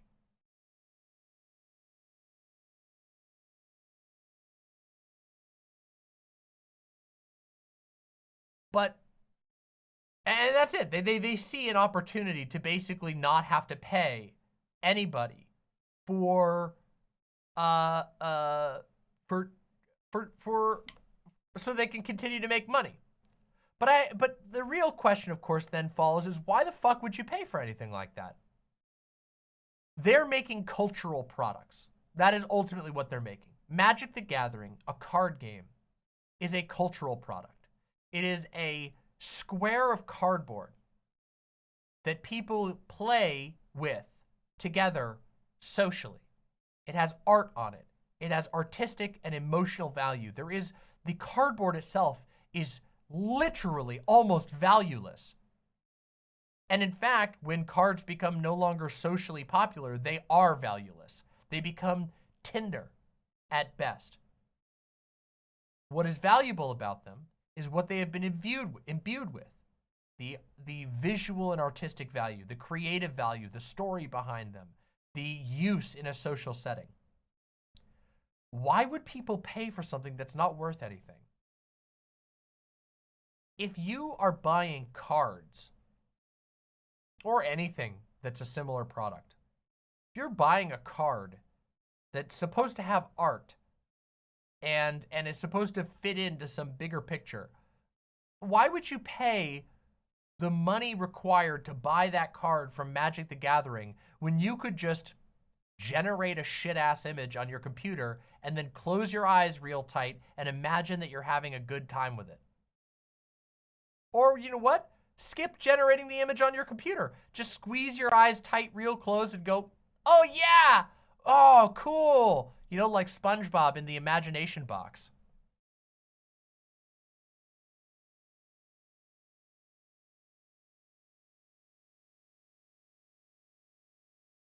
But again, this AI technology, this AI art, has turned out to just be basically a fairly creative but ultimately disappointing structure by which corporations can squeeze out the environment, mostly the environment, and uncredited artists whose work is digested by their shitty algorithms. and while still trying to make money off of a product that they're trying to convince you to pay for. Now, I don't know who in their fucking right mind would even touch a Wizards of the Coast product right now, and I'm not gonna lie, I kind of feel bad for you. If you're somebody who at this particular moment is still like super in to Wizards of the Coast products like Magic the Gathering, why?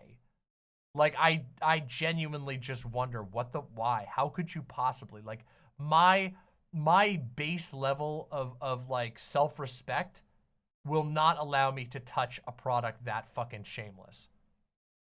I literally would rather spend money on fucking gambling than on a product made by a company that essentially wants to trick you into buying digitally generated, cheaply printed cardboard that's not worth anything for a game that they spend less and less time investing in.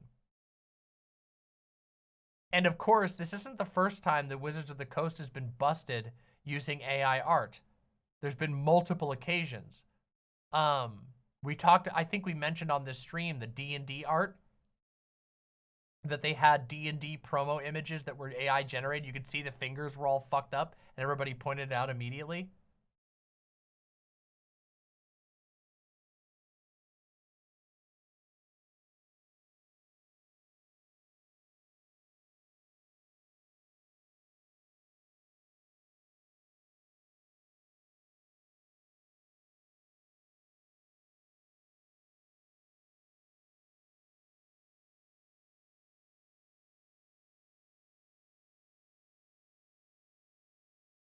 Everybody, you know, the word proxy is one that I've heard more and more. Do you know what a proxy is, everybody? For those who don't know what a proxy is, you might see some people saying proxy in chat. Proxy refers to when you go on the internet, you take a card that you have, you take like a land card, you know, like a cheap and common card in Magic the Gathering. You go to your computer and you print out an image of a card that you want to have, and then you glue it onto there, basically. Which is just like, I mean, honestly, based. But I just find it shocking that anybody would ever consider paying Magic the Gathering for anything, and that anybody would do anything but that. What they should do is people should be downloading and printing all of their own cards. If they're fucking AI spamming you, they're taking a dump on a plate and telling you to pay for it.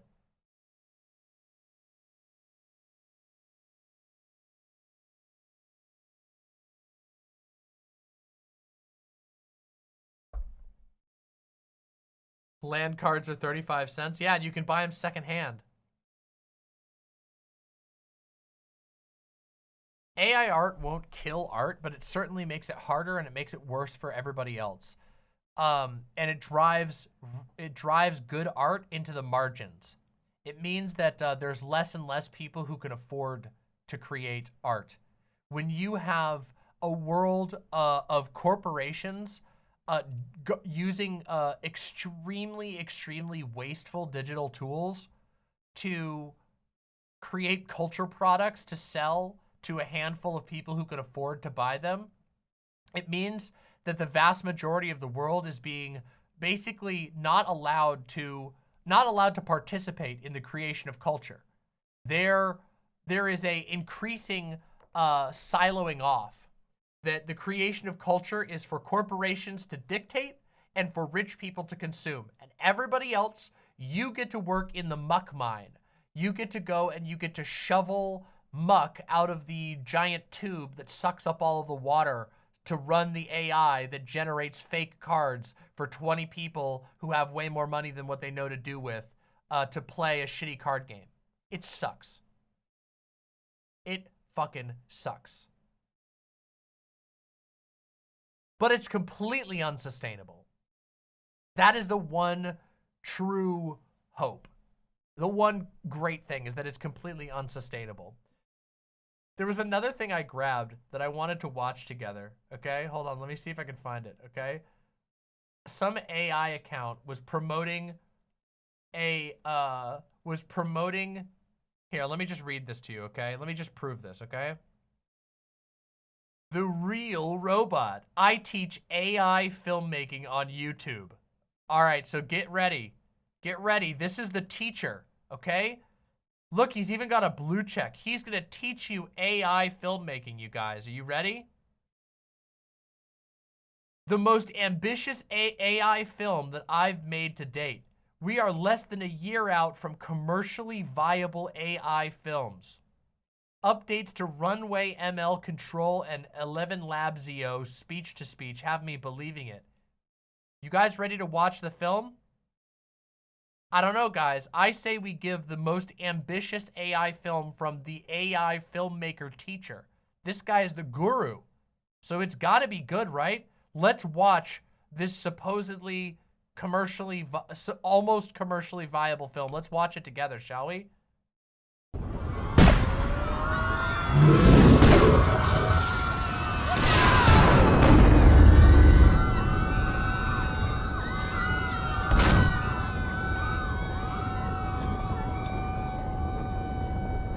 The Lost Father.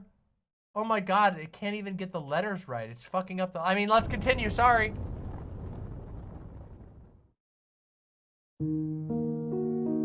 Whoa! Watch those veggies. Oh, I love the realistic veggie motion.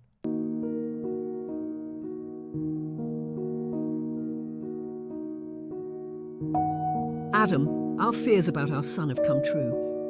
You are the only one who can heal him.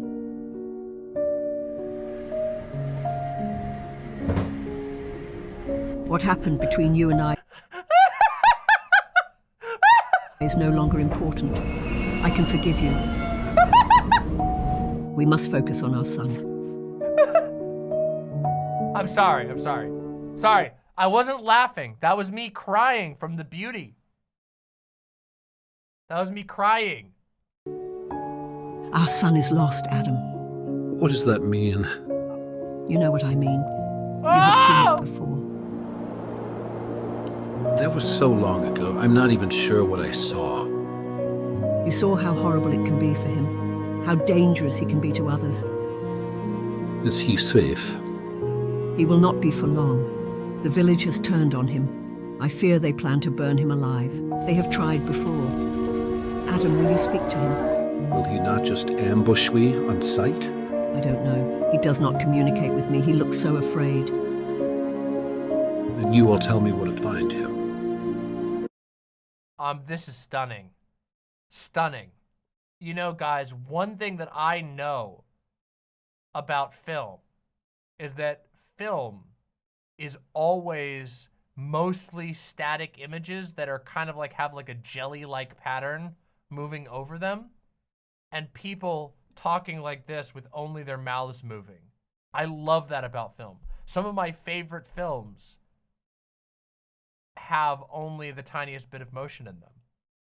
You know, it's, listen, they really should have, like, the term movie is like, it refers to the fact that the screen is moving while you're looking at it, you know? It's not about moving pictures or motion what the fuck is that shit? Like, you never heard anybody fucking call a movie a motion picture, okay? Like, come on. Near the old sakura trees, where you used to take him as a boy. Adam, you know what he needs to hear.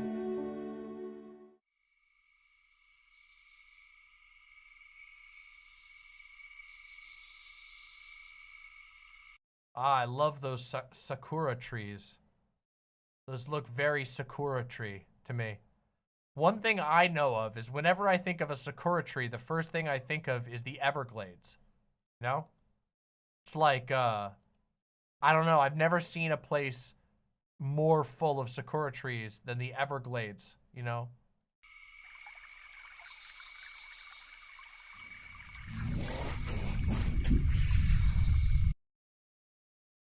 Oh, oh, oh, oh!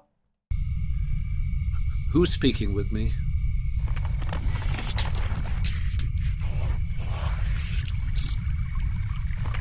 Oh! Oh my God, he has goat eyes. They gave him goat eyes. He's got goat eye from the swamp.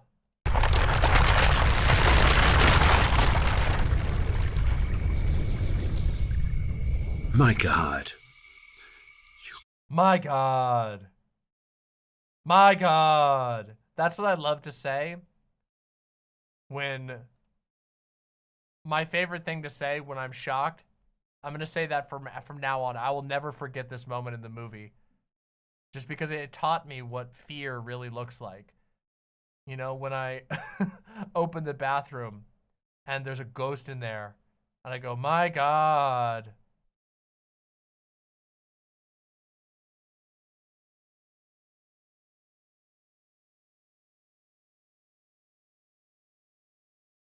I'm just thinking, we've been watching a lot of JoJo's recently.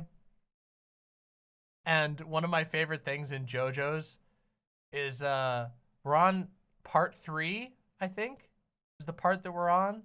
And old man JoJo, he's always like, oh my God! And he screams, oh my God, in like English frequently. It's like one of his things.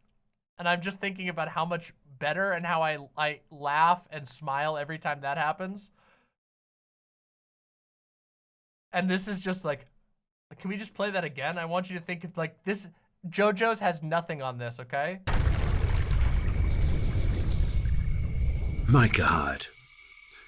You can hear my thoughts. Do you know where I can find my son?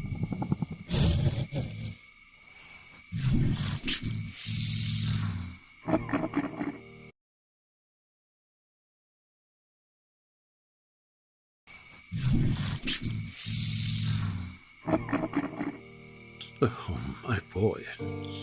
Is that you in there? Are you in pain? I'm sorry.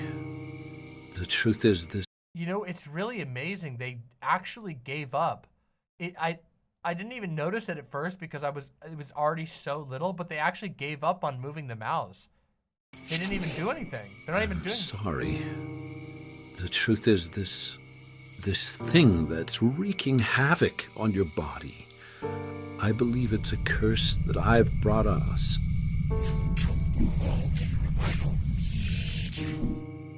I'm a fool, you know. When your mother and I had you, I wasn't ready, and there you were, the center of our universe, but I was chasing dreams, these stupid dreams, and suddenly you stood in the way, so I left. I left you both. Oh my God. I didn't realize it was also gonna be fucking weird conservatoid brain rot. I haven't seen this thing. I just saw it and I knew it was gonna be gold.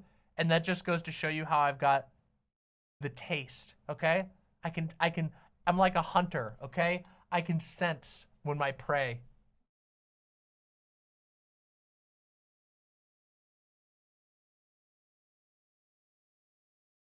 Sure, we'll take a look at that in just a sec. Wait, that's deleted. That post is deleted. Serious. Let's continue. But then I felt guilt, and the guilt turned to shame. I needed to feel free, so I came to the old Sakura tree. Sakura tree. So it was a Sakura tree, and now it's a Sakura tree. Why is he... I'm cringing so hard right now. I already knew the mention that they mentioned a Sakura tree, that this was gonna be like some weeb shit. But this is like giga weeb shit, okay? This is like the most giga weeb shit that I've ever seen in my entire fucking life. And I stood next to the tree, and I prayed to it.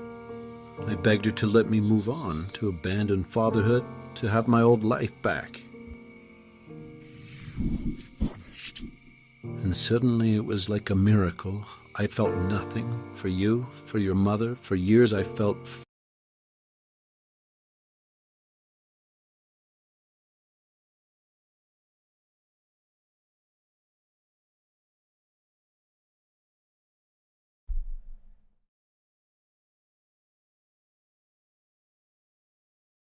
I prayed to the Sakura tree to have a spiritual abortion so that I could be a deadbeat dad and drink beer in the capital city so far away.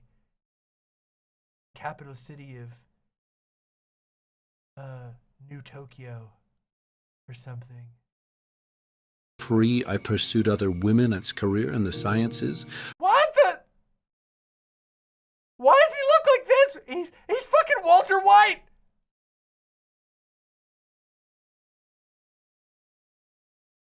Free, I pursued other women as career in the sciences. I thought I had everything. My favorite thing when when I'm giving a lecture on science. Did you just learn about fucking advanced nuclear science? Try again. I'll try again.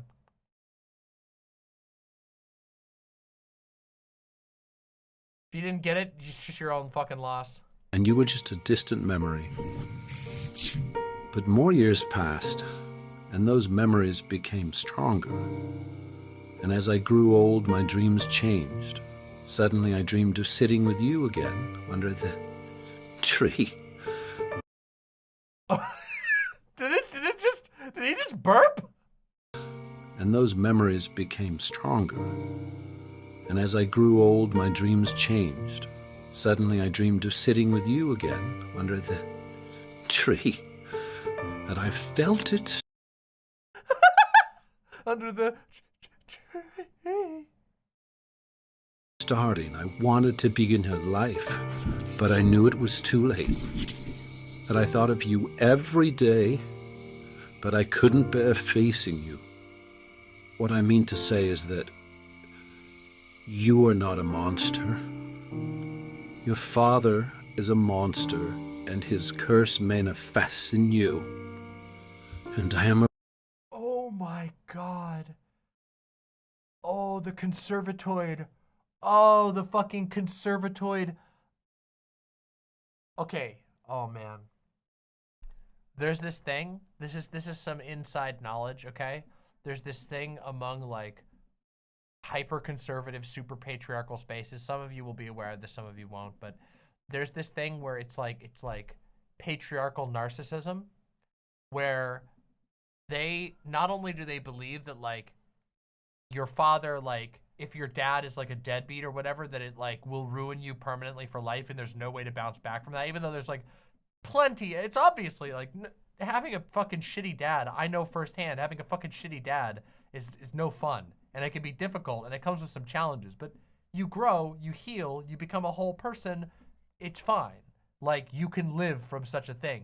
Life is full of different challenges, and one of them sometimes is that you have a piece of shit dad. But conservatoids, they believe that like not only are you fucked for life if your dad happens to just roll the dice and be a piece of shit, you happen to have a bad life, you may as well fucking give up, but also that like the sins in the child are actually like the manifestations and the burden of the father. Like he's like, oh, exactly like this. My curse, it lives on in you. You're basically me, and my decisions made you. The kids have like no agency and no individuality. A child is literally just a part of their father. I can't believe the conservatoid bullshit that's dripping off of this. It's so, I didn't expect it. I didn't know, like, obviously most of the weird conservative, like most of the weird AI grifter people are also weird conservatives. I just didn't expect it to be so heavily layered on. Like this is like lifted out of like a 4chan thread. Afraid. My fear is that my freedom from fatherhood is what holds the curse. But son, I know I'm unforgivable. But I want you to imagine with me. Me when I'm having lots of emotions.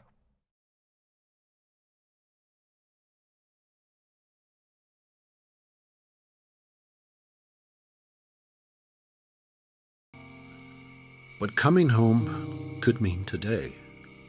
It's almost laughable of me to say what might it be like if we spent... Why is he in like a modern fucking football stadium? Through all of this, they've been in like antiquated, like, I don't know, turn of the century. Like, what is this shit? Also, yeah, why does he look like Robert De Niro now? Time together. Even just had tea now. Wait, hold on, I'm sorry. I have to double check something. How many shirts does he have on? Look at how many shirts this guy has on. He's got 1, 2, 3, 4, 5, 6 shirts and a jacket.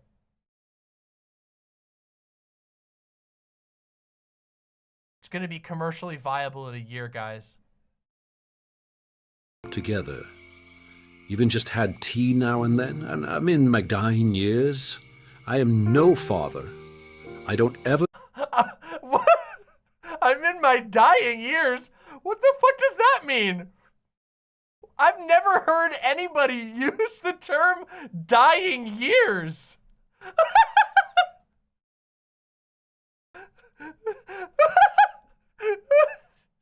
I've heard like the twilight years because you're like getting old and you're tired and you know, your life is, but I've never heard of the term my dying years.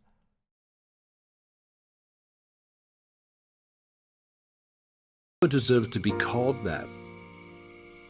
But I do love you, my favorite thing is how in this incredible film, the most ambitious AI film ever made by the AI filmmaking guru, that the entire thing is like the entire movie, this monster just is a still frame of a spooky, booky monster.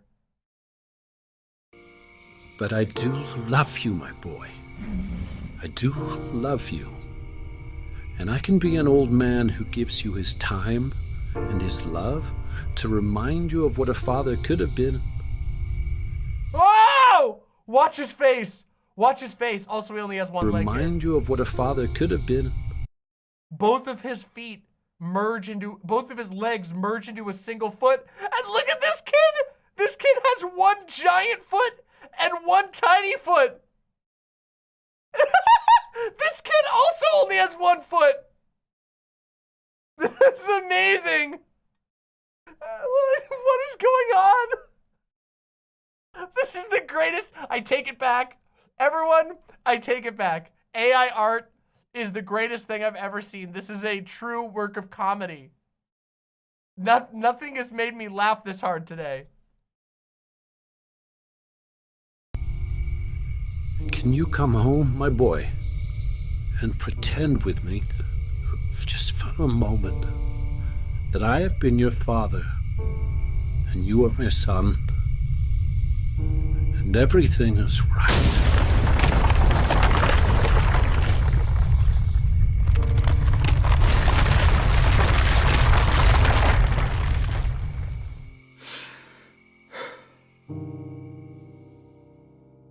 What?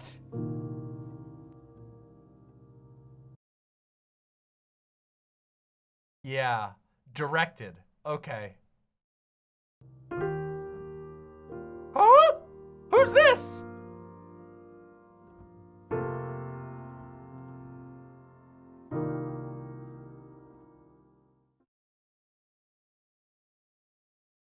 Okay. Yeah, as you can see, this is gonna replace everything, okay? There will be, in a year, robots will be making everything. Don't you feel moved? Don't you feel awakened? Don't you feel like you've been enlightened about the human experience by this beautiful film made from I was gonna say the heart, but it's not. It's made from an algorithm. But made from the algorithm?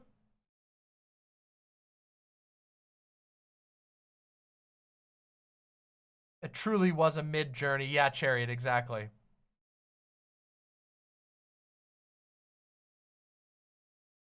The reason why I wanted to show you this after we talked about the fucking, you know, Magic the Gathering nonsense is because this AI shit it's shit. It's garbage, okay? You can't make art by plugging it into a machine, okay? It just doesn't work that way. That's not how art is made, and it doesn't resonate with people. There are some people who have no other choice who, yes, will allow funny noises and dancing colors across their face, you know, if they have no other choice. But no one is going to be passionate about that. None of what we seek out when we seek art is present in this. It is empty. It is ultimately hollow, supremely hollow. It doesn't feel right. You can't get into it in any way, shape, or form. It is meandering and nonsensical. It doesn't know what it's trying to say because it's not trying to say anything at all. It is a machine that is trying to answer a prompt and ultimately pretty much failing at it. There was no consistency to the style. There was nothing shining through. Literally nothing. It was a giant, empty swirl of colors.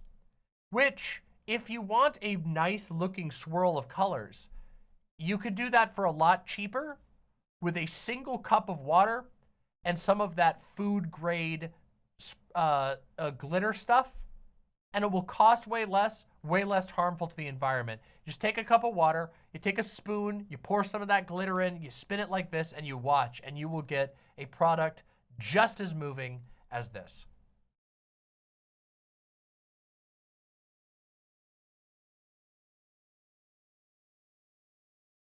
Yeah, AI art is empty and meaningless. It is stupid and embarrassing. And that is the saving grace of this situation, because any company that tries to replace its artists with AI will get a product that's like this, and nobody gives a fucking shit. Let me just remind you, so this video got 1.6 million views. 1.6 million views, which of course, as we're gonna hit one more topic on this that I'm gonna hit you with, but 1.6 million views, 646 likes. So a massive success here, you know? First of all, not a magical amount of views on Twitter where views mean next to nothing, and dupe views are counted, so none of this matters really. But a whopping 646 likes. Let's see, I bet he got 1 million followers from this crazy film, right? He made the most ambitious AI film of all time. Oh wait, sorry, he has 1,000 followers. So the AI guru over here, the AI guru is not exactly, he's not exactly in, you know, he's not struck it rich yet. Turns out audiences don't give a shit about your slop. I like this one. Coral Summer says, this user says, how is it commercially viable if I can literally just take it and upload it to YouTube for free and you can't do anything to stop me or anyone else who wants to do this? And this fucking nerd, just for the sake of being more clear on where the law is at to readers, elements of works created by artificial intelligence are not protected by copyright. However, if a human edits or manipulates the AI-generated work in a sufficiently creative manner, the resulting work can be eligible for copyright protection. In the context of filmmaking or motion comics, this means that while the AI-generated material itself is not protected by this fucking bazinga fucking ass loser. Fucking loser. Look at this. He thinks he's gonna be hired as an AI filmmaker. As if a corporation won't just plug it into the algorithm themselves. This guy thinks he's gonna get a job as an AI artist. Actual mental illness. Literal, just, that's the true tragedy of all of this. This right here, this post, we should screenshot this post, okay? This thread is the actual work of art because contained in this thread is actual human tragedy, okay? We have this guy making a garbage slop piece of work and he thinks it's something magical, and then down below he thinks he's gonna get hired and that a corporation won't just literally automate the creation of this film.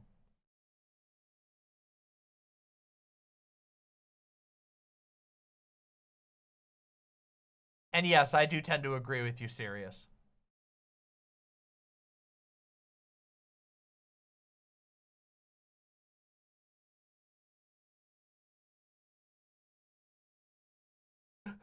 So I can pick just the static images of your quote-unquote movie and make my edit of it on and put it on YouTube or whatever, and then sell it as though it was mine. Interesting.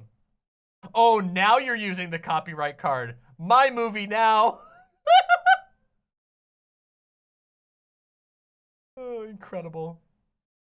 Actually amazing, okay? Genuinely incredible. I love this guy getting roasted. It makes me happy. I love seeing AI idiots get bullied. It's my favorite thing on the entire planet. I'm not even kidding you.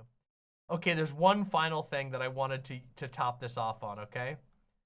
One final thing, okay? Which is this post right here, okay? This is just gonna kind of put the nail. This is just gonna put this this in the nail of the AI bot world bullshit, okay? I want you to feast your eyes on this post right here. From Blue Check 3.8 million follower account, okay? Blue Check Historic Vids. 3.8 million followers on Twitter. The Kazakhstan language sounds like a diesel engine trying to start in winter, okay? And this video has 23.8 million views, okay? 23,000 likes. So you got to go, oh man, 23,000 likes. You know, this has got to be great, okay? Let's watch the video together, okay? You guys ready to watch and listen to this really funny video poking fun at the Kazakh language?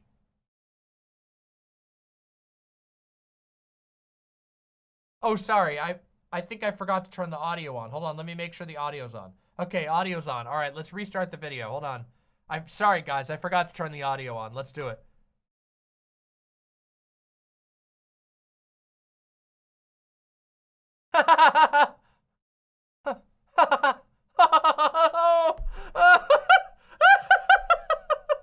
Holy shit. Oh, what? Sorry. There's no audio. Hold on. Let me double check. Hold on. Okay, I unmuted it, guys. Sorry. Let me, it's unmuted this time for sure. Okay, ready?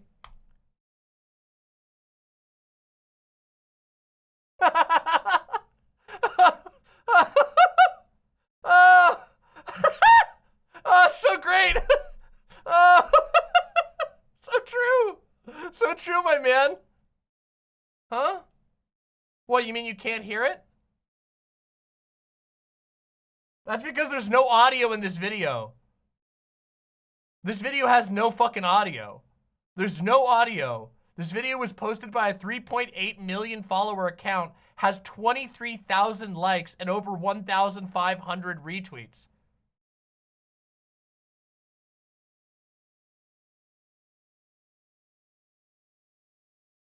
It's all fucking bots, and there's a million bot responses.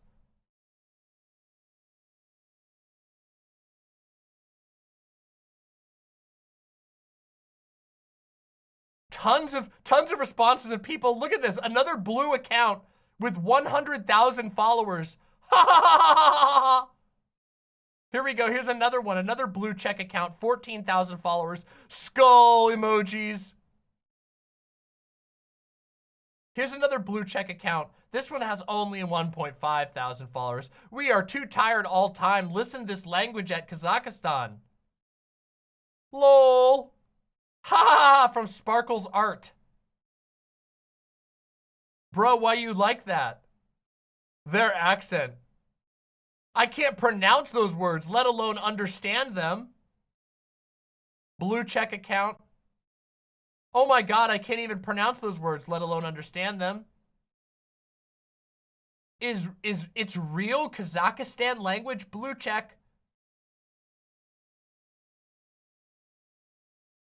Another blue check. I am in Kazakhstan.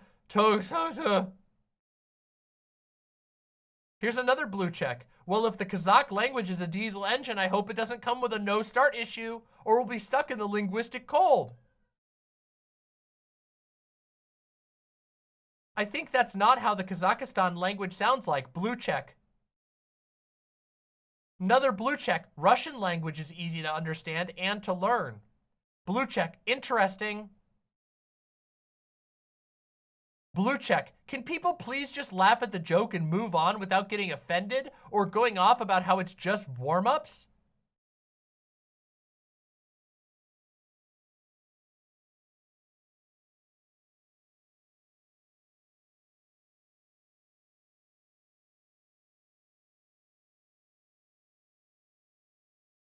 Not funny, but ha ha ha ha ha.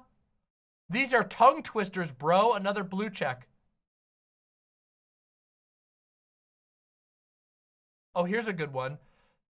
This is a great, I love this response. The evolution of the English language over a 1,000-year time span traces back to the 5th century, when England was invaded by different tribes, including the Angles, Jutes, Saxons, and Frisians. Their language produced what we know today as Anglo-Saxon or Old English, which sounded similar to German. In the 8th, 9th, and 10th centuries, invasions by the Vikings of Denmark, Norway, and Sweden brought another form of the same Germanic language, Old Norse, mixed with Old English.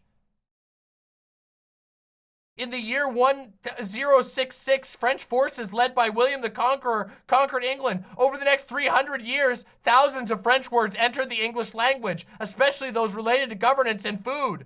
During the English Renaissance, many Latin-based words also entered the language.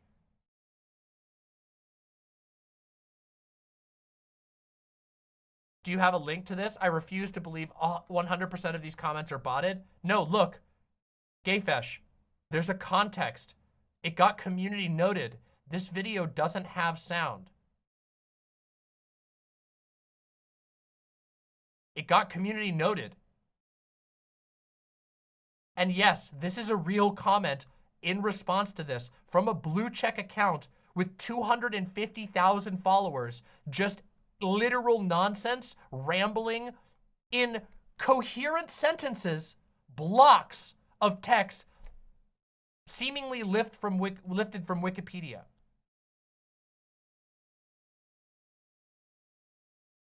Which, of course, is only really possible due to AI polls, or due to API polls from AI tools like ChatGPT.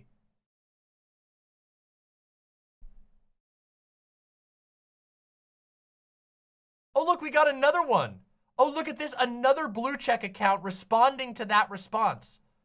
In a video that has no audio, that has nothing to do with the English language, you have a giant AI-generated account and another AI-generated response responding to it. Summary of the evolution of the English language is quite accurate. The various invasions and influences you mentioned indeed shaped English into the diverse language it is today. The amalgamation of Germanic roots, the impact of the Norman conquest, and the subsequent contributions from Latin and other languages have all played significant roles in shaping the vocabulary. Social media, where so many people spend so much of their time trying to connect with other people, is now full of ChatGPT jerking off ChatGPT wearing other people's masks. You are literally being buried under robots jerking off other robots. Actual nightmare.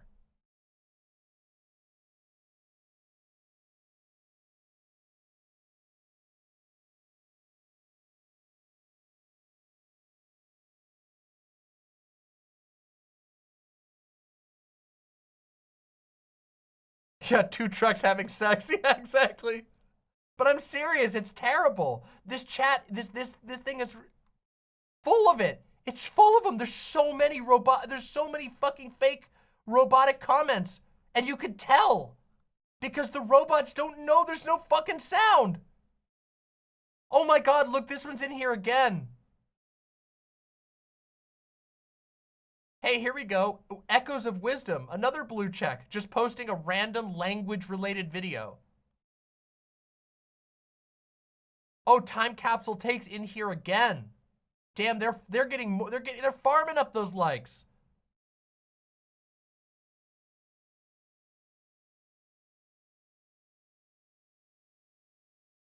Uh-oh, looks like they wanted to get caught. They wanted to figure... That's amazing. Uh-oh, they saw people getting caught on it, and so they had to make sure that people didn't catch them for being a bot, so they manually tweeted this one. That's incredible. Actually incredible. It's a tongue training before the show.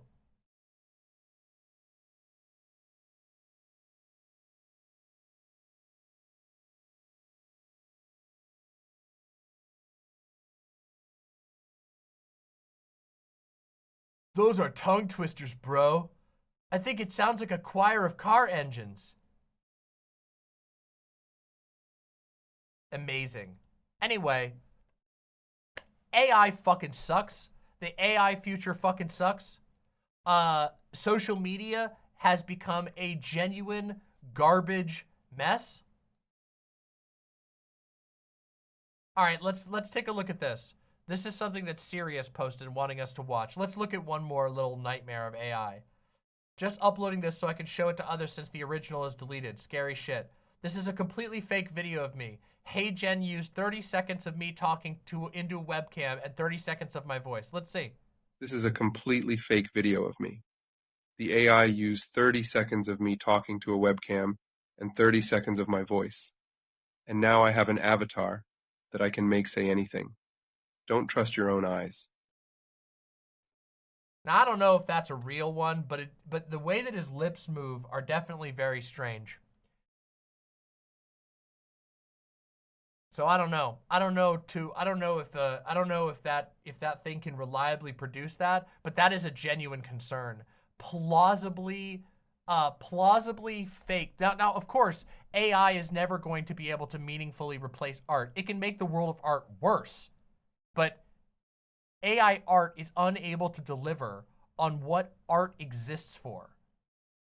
Art exists to connect people, to deliver epiphanies, emotional and spiritual and mental epiphanies, to share experiences between people. It is a communicative social venture of an incalculable complexity, and AI art cannot deliver on that. However, the technology that is behind what is being used for AI art can absolutely make the world of art worse. And of course, it can have applications like this, where it can be used to accelerate misinformation to a degree that a coherent reality is no longer able to be concretized. That information is so unreliable that we can't functionally communicate using the internet anymore, which is such a tragedy to think about. And also why I hope that you all will take away from this segment a hatred for AI, a genuine fucking hatred for this shit. That's what I want people to walk away. I want people to become AI haters. I want AI evangelists to be made fun of. I want them to be mocked. I want them to be no one to want to work with them. I want this technology to be shelved. I want it to be completely and utterly ignored because it's not sustainable. It will go away eventually, but the damage that it will cause on its rise will be so terrible, and it will make our lives so much worse. I don't want to live in slop world, okay? Even if slop world isn't sustainable, even if slop world eventually collapses on itself, I would prefer that we never live in slop world.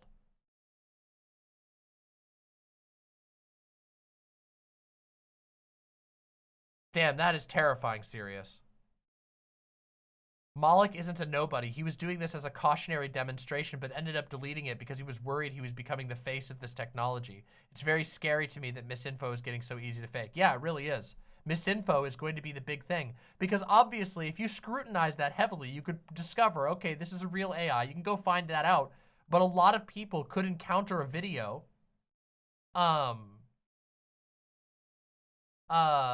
you know, people could fake a plausible video and spread misinformation very quick, and it could be very hard to correct that. Very hard to correct.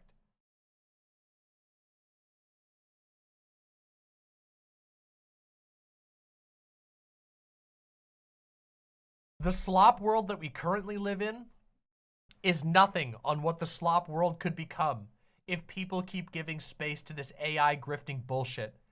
It should be a financial risk to even consider promoting AI bullshit. If you see somebody talking about AI shit and they're like, I'm gonna make an AI whatever, they should lose their following. People should just be like, nah, I'm done with you, you fucking idiot. It should be a genuine business risk to talk about like, oh, I'm gonna use AI whatever.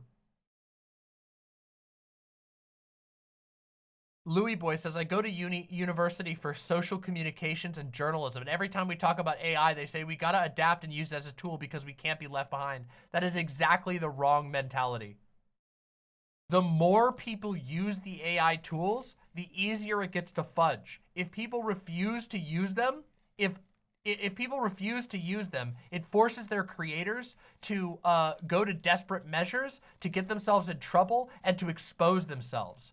The more people that use them on a regular basis, the more likely it will be that that tool, that as time goes on, that tool will become more viable, more usable. By stealing your work, you're killing yourself by using it. Don't do it. AI fucking sucks. It's embarrassing. It's cringe. The companies like Wizards of the Coast that use it should be mocked and should not receive your money. That's what I want to instill in people. Anyway, I hope you had fun laughing and also getting angry about a bunch of this AI stuff, because it is absolute garbage. It's garbage, and it's going to make the world a worse place. And, you know, humanity will survive, art will survive, but the more likely, or the more popular AI shit becomes, the longer that people convince themselves that it's like, that they're allowed to use AI for stuff and that they can get away with it, the more likely it will be that you have to sit in slop world. And I mean giga slop world. You think it's slop world now, it's only gonna get worse. Anyway, if you enjoyed this real video made by a real person really yelling at their mic and really laughing, make sure you press subscribe down below. Subscribe to Demon Mama, because I would love to have you as one of my imps. Thank you. I had fun with that. Even if it was, even if AI makes me angry, I still have fun with it.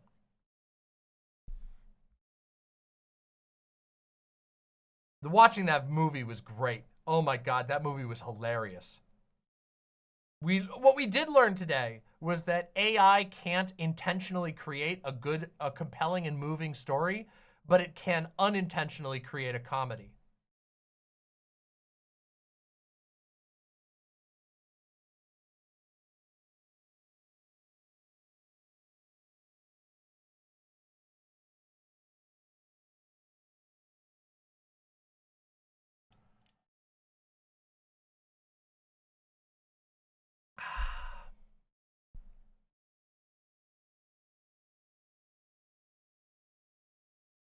Next time, next time, Mr. Krabs. Next time. Shitty ass kid says a lot of people can't spot an AI video. My mom was really shocked when I told her that the TikTok video she watched was AI generated. Those videos are so obviously fake. They look exactly like the AI film we just watched. Well, I mean, some people don't know what technical things they're looking for. And it's true that some people can't, you know, some people can't tell the difference, but most people can. And also, a lot of people, even if they can't tell the difference on the surface between an AI thing and a non-AI thing, if you put an AI film into the movie theaters versus a non-AI film, more people are going to go see the non-AI film. Because even if a bunch of random people go watch the AI film, they're not going to like it, and they're not going to recommend it to other people. So, auto roll, that sounds fucking amazing. Okay, so we still have 240 people watching, which is pretty cool. Sunday night streams are always a little slow, but we've had a lot of fun tonight, right? It's been a pretty fucking fun night, right? How about we play some Dark Souls? I got a little bit more energy in me.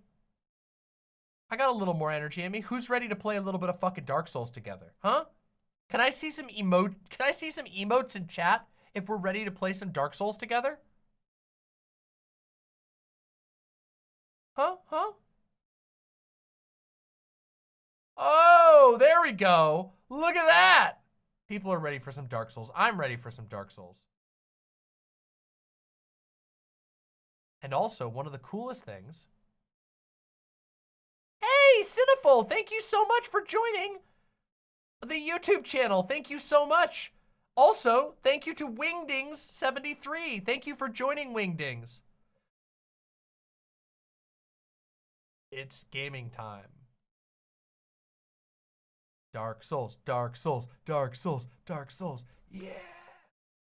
Last stream's Dark Souls segment was fucking great.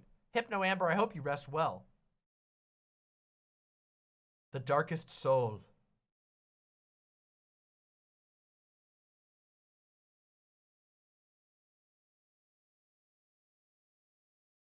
Sunday. Here we go. Let's test it. Watch this. Oh, look at that. Now I can switch it. This actually makes my life a lot easier playing games. Like a lot easier.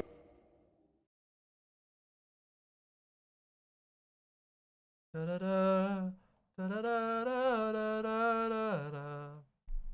Da-da. Da-da-da. Da-da-da. Whoa. I'm so ready. All right, everybody. So, last stream, we explored the Duke's archives, and now we have received, we have almost completed the Duke's archives, but we're not quite done. So we have a little more we have to do, which is, first of all, we need to reverse hollowing.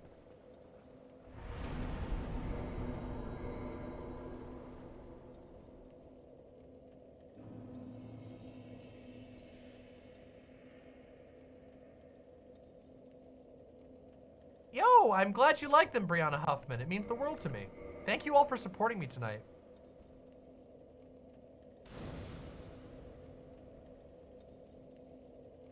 Yeah, that's what I did, Hollow B. I actually used a little thing here. The thing is, I have a unique streaming setup. So,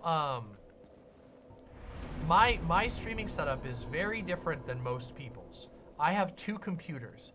I have a computer on which all of the gaming and production happens, and then I have a computer that that receives all the info and encodes the stream. And the reason that I do that is so that I can play games at full graphics with no slowdown, and also if this computer goes down, my stream won't immediately go down. If something crashes on this end, it's redundancy. The dual PC setup is fantastic. But I control it via a virtual, basically I use a program. Oh shit, ouch. I got poked. Sorry, hold on, I gotta kill these guys. I use a program that lets me, oh my god, what an asshole. Why does this guy gotta be like that? I use a program that lets me use one keyboard for two computers. And the only downside is that when I'm playing certain games that don't have like a windowed mode, it can get really messy because it will lag the game when I try to change screens. However, I just got a mini stream deck, which was gifted to me by Grime Dango, one of my very, very good friends, my bestie, and we got a stream deck mini, and that is basically allowing me to, god damn it, god fucking damn it, it allows me to control my scenes directly without having to use the keyboard again.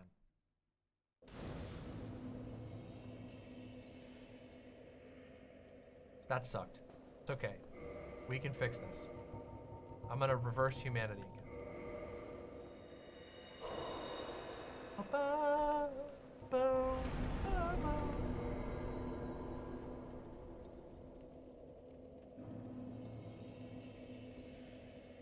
The Tomb of the Giants and Acelaces are just awful? No. Acelaces is awful, but Tomb of the Giants is just awesome. I'm sorry, I can't agree with you on Tomb of the Giants. Tomb of the Giants is too fucking good. I love Tomb of the Giants. I genuinely think it's fucking amazing.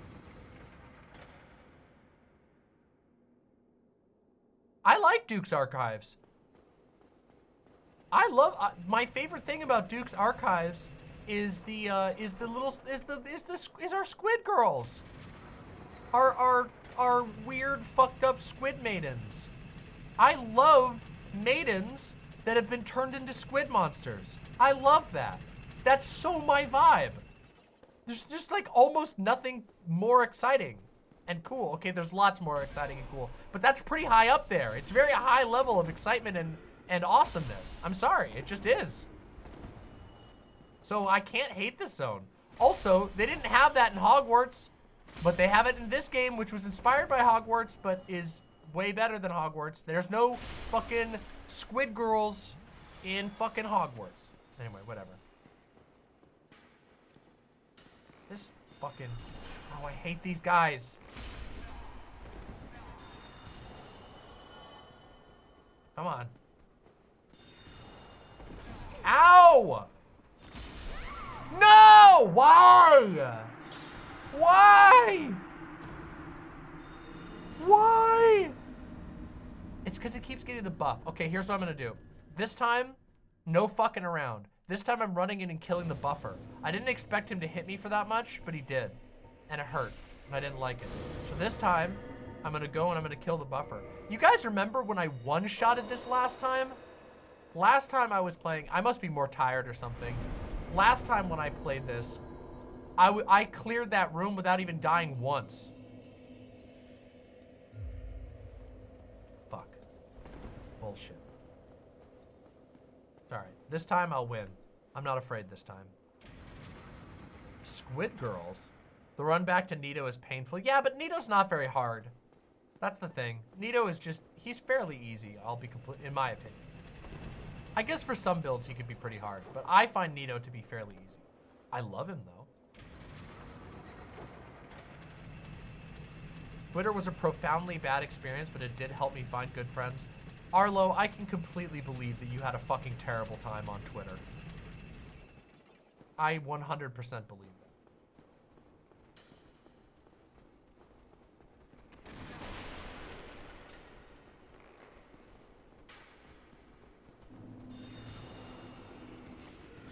I won't blame it all on Twitter, but I do believe that I do believe you're telling the truth.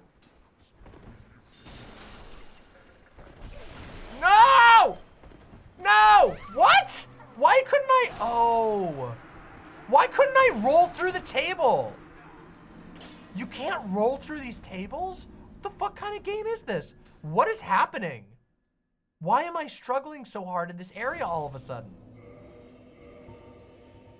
This is the curse of doing a long-ass stream talking about intense topics.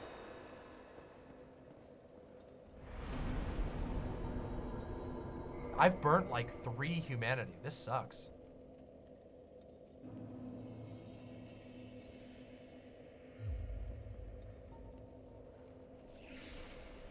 You're kind of right, but I did fine last time. There's no excuse. I should be wrecking this shit.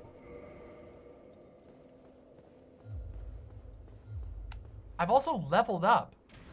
I should be stronger than I was before. I've leveled up like twice. Oh, really? Oh, you didn't have a weapon, huh? You didn't have a blessed weapon.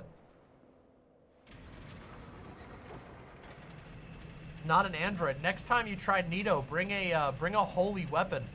Even if you only use it for the Nito fight, use like the Astora Greatsword or whatever, the Astora Straight Sword or whatever.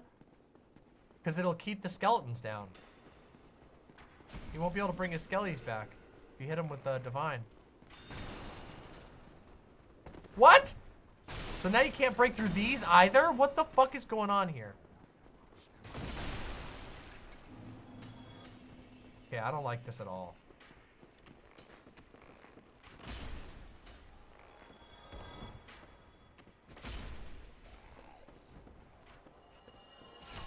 Oh my god.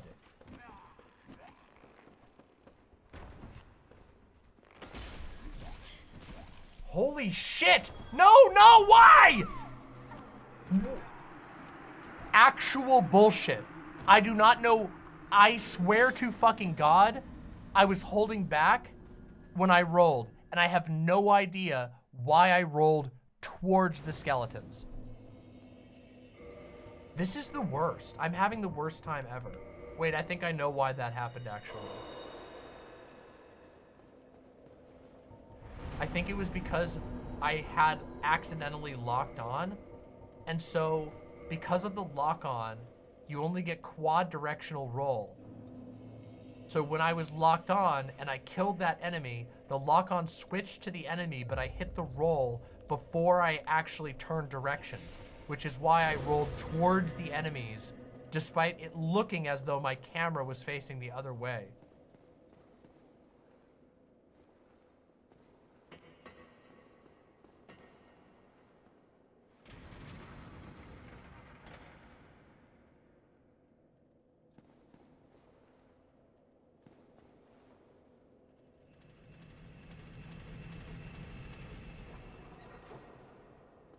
This sucks. Why is that thing on the screen?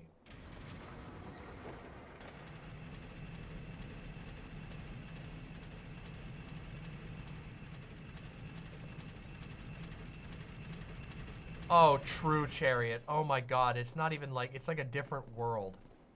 Having a proper fucking omnidirectional roll, it doesn't, it just feels so much better. Like, it doesn't even matter. It's not even a matter of like I mean, the difficulty is there, but it just feels so much better that it's hard to believe that we ever didn't have it, you know? It's one of those things where it's like, oh my god, fuck off. Also, why are they hitting so much harder than before? I leveled up. This game doesn't have fucking level scaling. I don't get it. Why are they hitting me so hard?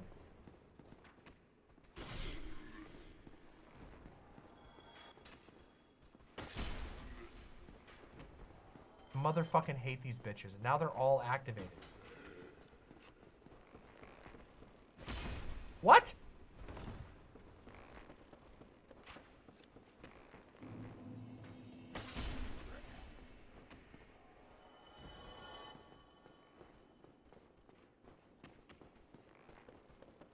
Prank. The fuck out of my face. Hate these bitches so much.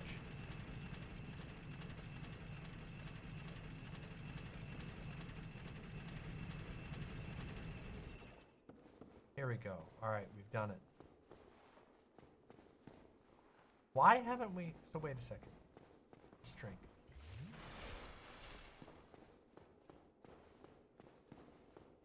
We're able to open the door this time. Should be fine to continue through here. Girl with the guitar says, hey, just got here. Vosh and Keffels both had to stream at the same time as you. Well, I see where your loyalties lie. It's okay. Someday. At the end of the day, all roads lead back to Demon. I know. Anyway, welcome. I'm just teasing. I hope you had a really good time in their streams. I bet they were having a great time. Sunday nights, you know, tough night. Why is he still here?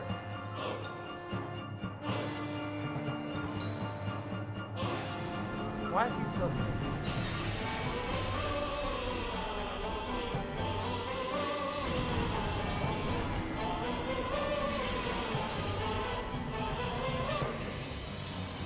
Why is he still here? Hold on a second. Huh.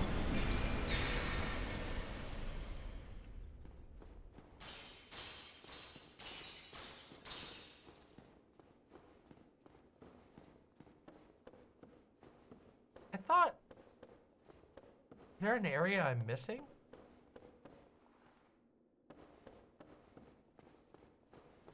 Is there an area I'm missing? He's not gonna kill me again. I walked back out. Doing wrong. Gaming Blows with the $5. Hey, dear mama, I'd just like to say that while Vosh and Keffels were both streaming, I stayed here for the perfect Sunday vibes, baby. I appreciate that, Gaming Blows. I really do appreciate that. Thank you so much. And thank you for supporting. I looped the level incorrectly. I did?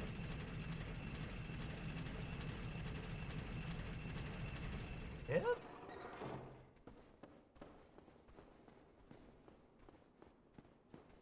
How's that possible? I already died to Seath once.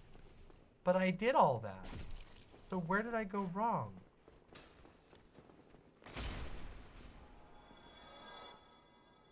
Oh, thank you, Gayfesh. I appreciate that. I appreciate that a lot.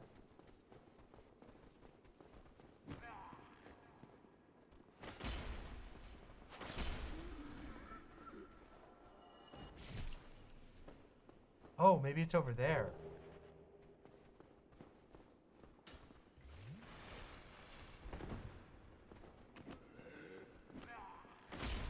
That guy sucked.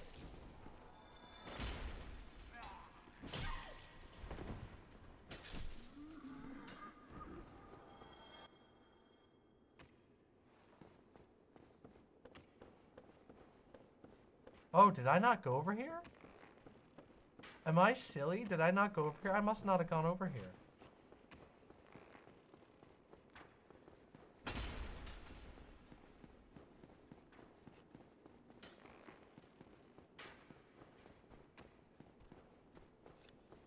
Oh, here it is.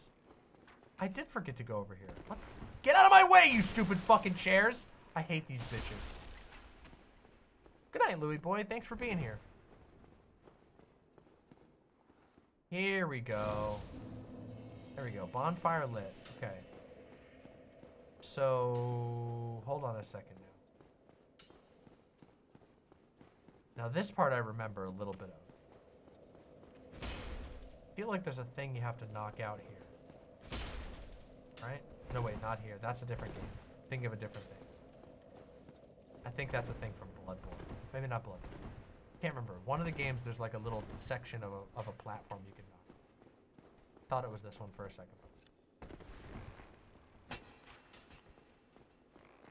So now we go back up over to this side.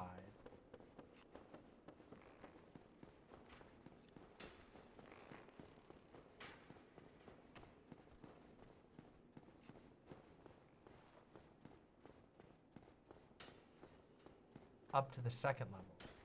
What's the sword you're using? I don't remember seeing it before. A lot of people miss this one. This is the Dragon Ultra Greatsword, or the Dragon Greatsword, rather. The Dragon Greatsword. You get it from cutting the tail of the Eternal Stone Dragon in Ash Lake. Don't worry, he won't get mad at you. You can cut off, he lets you cut off his tail, which is very nice of him, to be honest. It's awesome. It scales with your dragon level, which we actually have some dragon pieces to go give up. Yes, you can, not an I know, and a lot of people miss it. It's a sick-ass sword. Ow. It's an absolutely awesome sword. Okay. Right. Okay, hold on.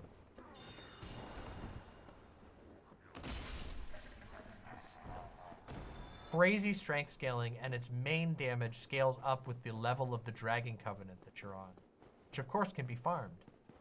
But hold on a second.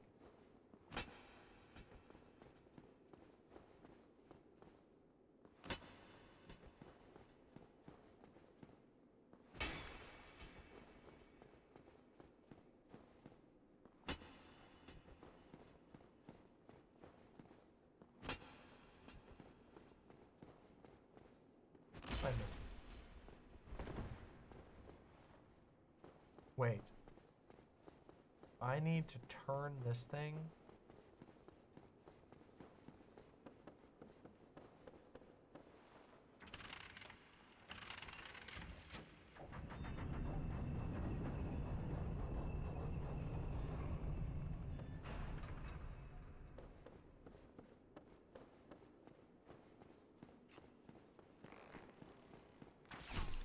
Ow.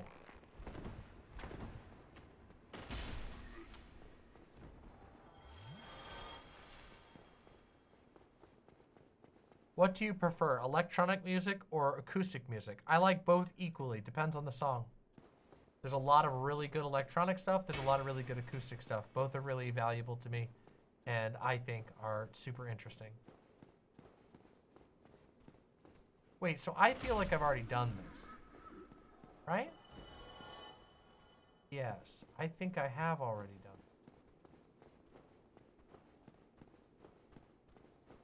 Yes, I remember. I jumped down over here and then cranked that one. So then there's something I'm missing over here then.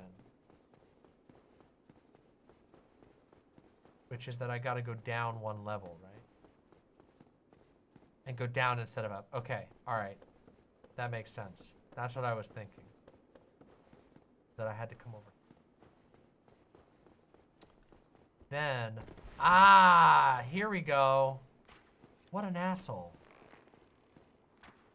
What an asshole.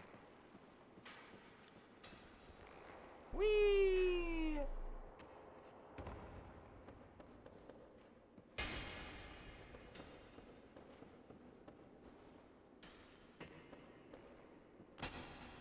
Then this will open up the bookcase. That's what I was remembering. I was remembering the bookcase. Hey, Spyrogal. Yes, I remember this now. Yes, yes. That goes over to there. This is the shortcut I was remembering. What's your favorite Dark Souls 1 boss?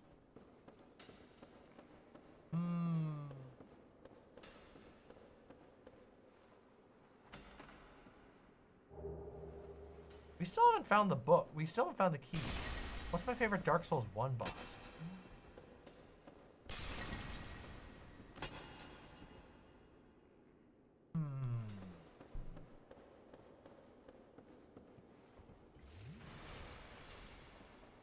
Probably Artorias.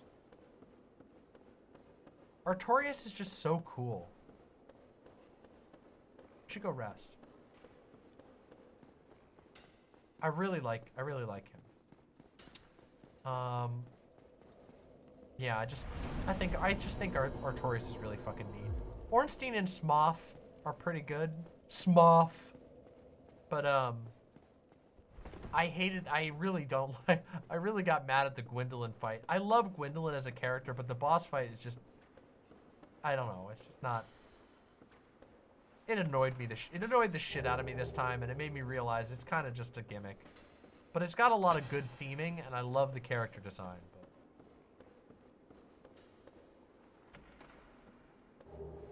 there we go. That's the giant cell key, so we can go unlock what's-his-face now.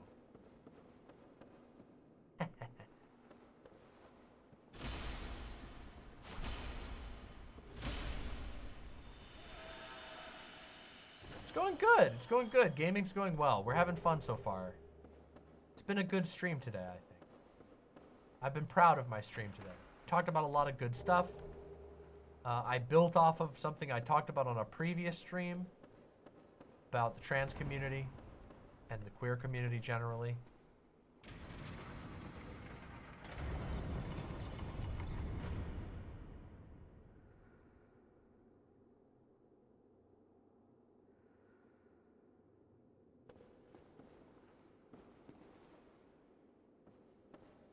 Okay, so wait a second. Before we advance, I need to go back here. And what I need to do is... Uh-oh. Oh, I'm gonna have to climb up. Because if I want to go unlock Logan, I have to backtrack. Right? Yeah, I'm gonna have to backtrack. Who's the queerest Dark Souls 1 boss? The queerest Dark Souls 1 boss is Gwendolyn. Like, basically with very, almost no contest. Gwendolyn is very, very gay.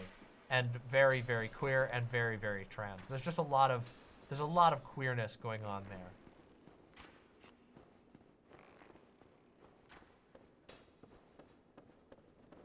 Yeah.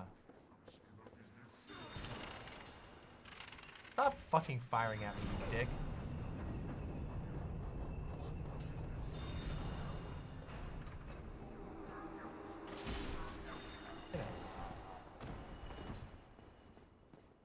The channelers are so goofy. So we gotta go back here. We gotta deal with the snake ladies again. I mean, deal with the snake ladies again. What do you think about nationalism? Can it be liberating? It's a false liberation. It's a false consciousness. I do think that it has its purpose and it can be liberating in some contexts, but I think that it always it always reproduces the same problems that you ran into before. Nationalist struggles have been able to free themselves, have been able to serve as like an organizing point for resistance against, like, say, an imperial power, but then it immediately replicates those same problems again on minority populations within its borders, and it ultimately is still a sort of irrational, hyper irrational construct. A nation being like supposedly a group of people that is like geographically oriented, but well, borders change and people live sometimes on either side of those borders. So then you start running into issues as to who's really a part of the nation. So I just think that its limitations defeat it as an ultimately liberating struggle. I do recognize that things like Irish nationalism have been, like a rallying point to resist like English rule, and there have been other nationalist struggles in the past that have been effective to some degree at resisting some points of rule. But keep in mind, they do so by ultimately basically accepting the terms of the oppressors. That nationalism, in order to have a nationalist movement, you have to go, okay, yes, you are a nation and we are a nation and we assert our rights as a nation. It's basically saying that, like, I don't know, it's accepting like a certain framework of the world that I think is problematic. And ultimately, like it often succumbs to its own flaws.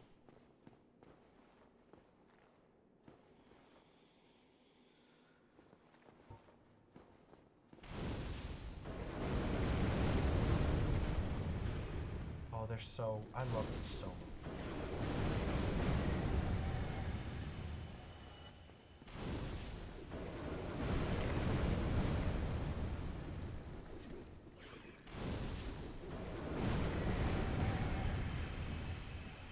Girl with a guitar says, one thing from the Voss stream I can't stop thinking about is that man is literally dying. Seriously, have you heard him talk lately? What? What's going on?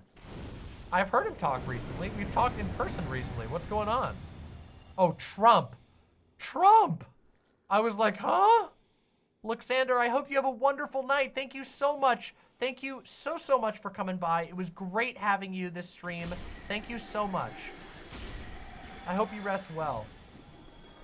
Yeah, Trump is like, his brain is literally dripping out of his ears. It's actually shocking how gone he is.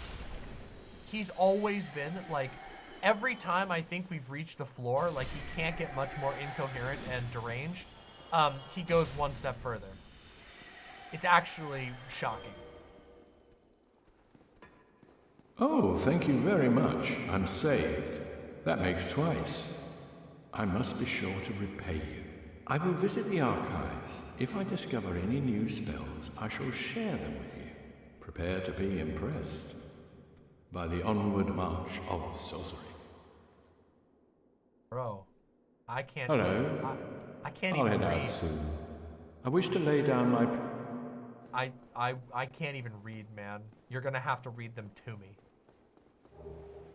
Hey, Firekeeper Soul! Based. Oh, that's sick as fuck.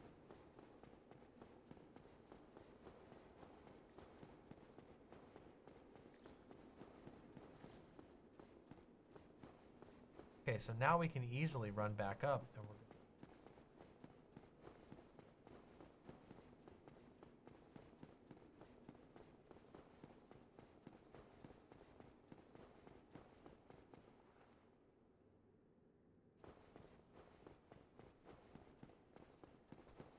Didn't Trump go into his pants recently? I feel like he's probably shit his pants on national television multiple times. He doesn't seem like, he doesn't give off the vibe of like strong bladder control. Just gonna be completely honest. I don't get that vibe from him. So hold on a second now. There's an item down there. How the fuck do I get that item? How the hell do I get that item?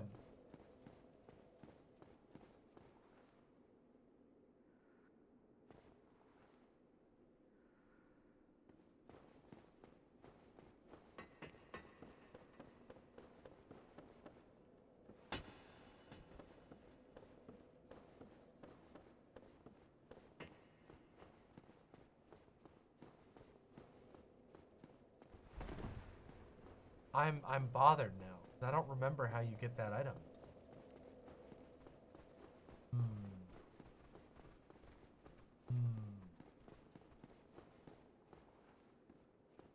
Go up to go down? Really? Well, I got over. Oh, but wait. Oh, wait a second. Really? Do I go here? And then what? Over there. Nowhere higher I can go. Then I go over here and then I jump to here. Then what? Then, oh shit.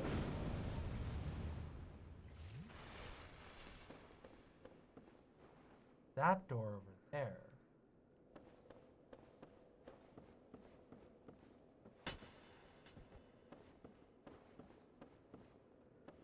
Okay, yeah, that lets me jump down, but oh, is it this? If I jump down there, that takes me back to the bonfire. Then what? What am I missing? What the fuck am I missing? Shit. Try jumping, therefore item. I believe you. But jumping to where? Concern.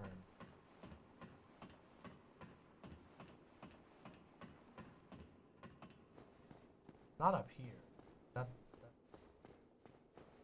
definitely over. Definitely needed down to here.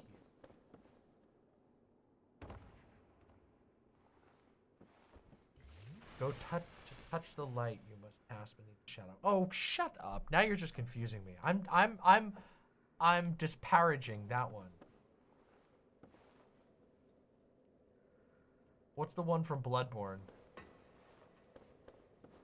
The Bloodborne has the funny ones. Maybe Bloodborne is the one that has disparage.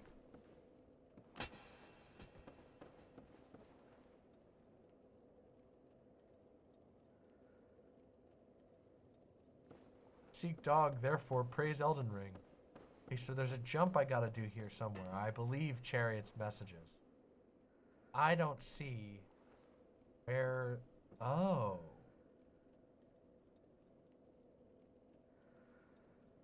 But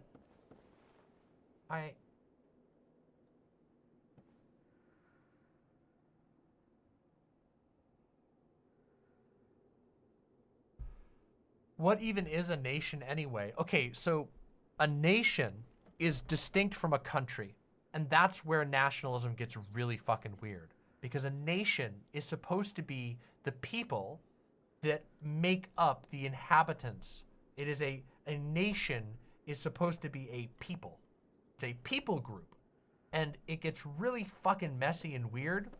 And that's why you always get weird blood and soil shit out of nationalism eventually. Because they start arguing over who qualifies as the people. Well, you know, it's not just people who move here. Otherwise, if it's just people who move here, well then the English oppressors are part of our nation too because they moved here and live here. And it's not, you know, it's not just indigenous people because, well, what about those of us who've been here for a really long time but don't qualify as indigenous? Well, we're part of the nation too, aren't we? It's a whole fucking mess. The concept of a nation is a construct, and it's a very inconsistent construct at that. And of course, I think that it's a construct that invites a certain type of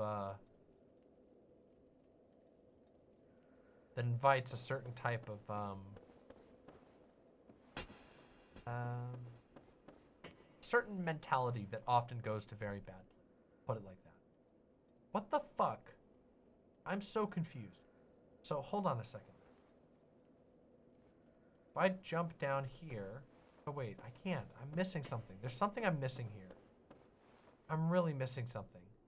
Am I not supposed to jump here? I'm supposed to jump somewhere else? What am I missing? What am I not seeing? Praise the inside, but visions of pointless. Okay, so I'm in the wrong way here. Okay, I'm doing something wrong here. Okay, I know I can open this shit over here. I'm gonna figure this out. You know me, I always gotta, once I spot an item, I gotta get it, even if it's not for my build. See, I can open this, but it puts me in a real bad spot. Oh, wait. Hold on a second. That's not the same item, is it? No, this is a different item. Ah! Hold on. I almost fell. Wait, maybe this is the item. Soul of a brave warrior. That's it? Where am I? Oh, that's the snake guy. Hold on. Okay, but then what about this side?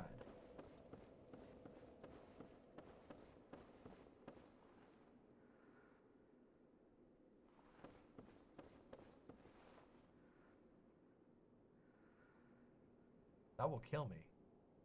It was just a soul, but no, there's 2 items. It was a big soul. Don't call it a tiny soul of a tiny bingus. It wasn't. It was a soul. There's another item, I swear. I swear I saw another one. I thought it was on that pillar. Yeah, I'm pretty sure. No? Yes. No. Oh, no, it isn't. It was this one. Okay, well, that's all, I guess. Shit, I'm out of Estes.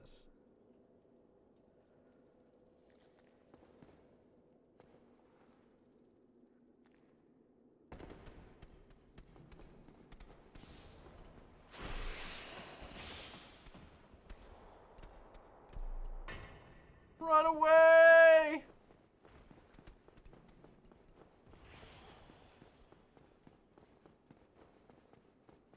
Run away!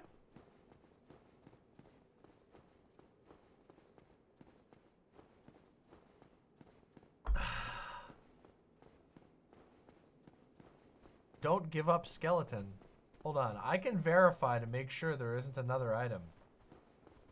I know, I saw it on the way up, so...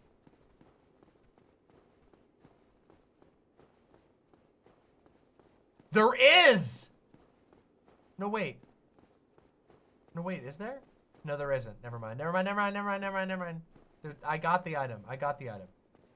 There isn't another item. It's this one. I was just mistaking its position. That's part of what makes it fun. I love messages in Dark Souls games. In Elden Ring, I have discovered so much shit because of messages. I also helped somebody. There was a secret. I watched a really random secret video that like obscure secrets you would never know about. And I discovered a really, really minor but awesome secret in the very beginning of Raya Lucaria that in 3 of my playthroughs I never found. And I only found it because of a random secrets video, and then I put a sign down and got a bunch of upvotes on it. It's true, Chariot. I appreciated that. It's true. They're good. Oh, shit.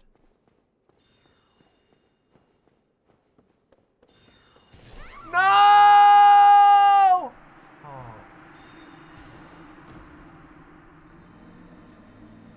Oh. Oh. Okay, good. That'll be easy to get back to at least. All I gotta do is climb up. Go get my soul back. I can use it to get back my humanity.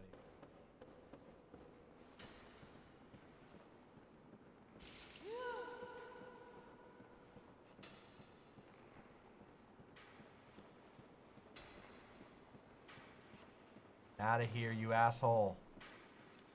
Oh, he's leading me. How's their AI know to lead with arrows? That's some fucking bullshit. Huh? Huh? Huh? Oh, wait a minute. I gotta go back down. God damn it. I forgot that I fucking left the shit.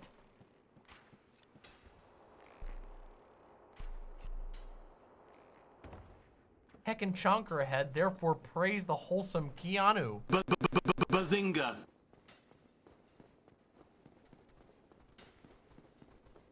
Whoa! Okay.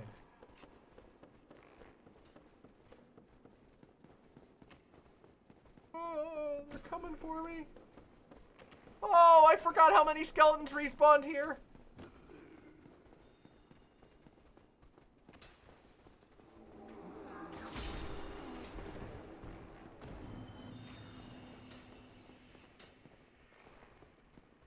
Oh, oh. Ah!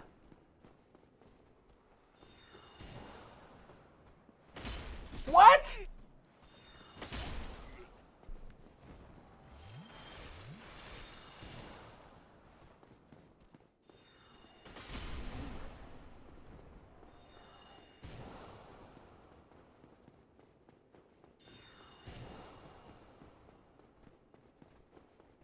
I'm so motherfucking done with these goddamn fucking skelly bobs.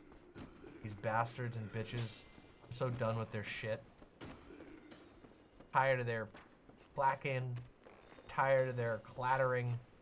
Tired of their bones.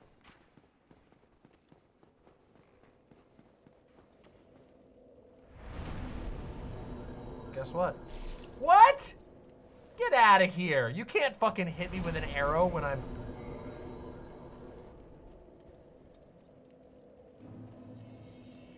Yeah, they don't give a shit. They're not scared of my fucking greatsword at all, and it drives me crazy.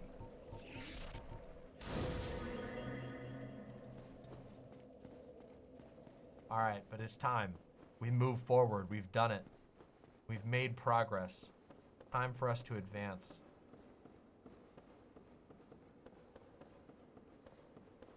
That's right. No more of this shit. Whoa, okay, a little more of this shit.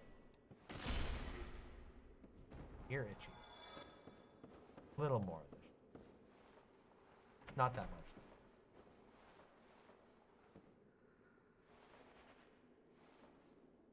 Excuse me? Excuse me?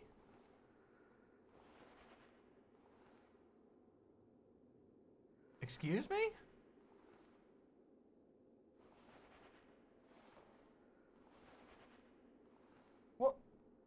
What is this?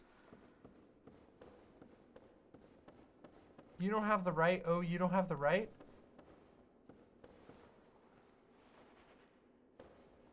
I don't remember what this is. What is this shit? Do I need to be do I have to have a special item equipped or something?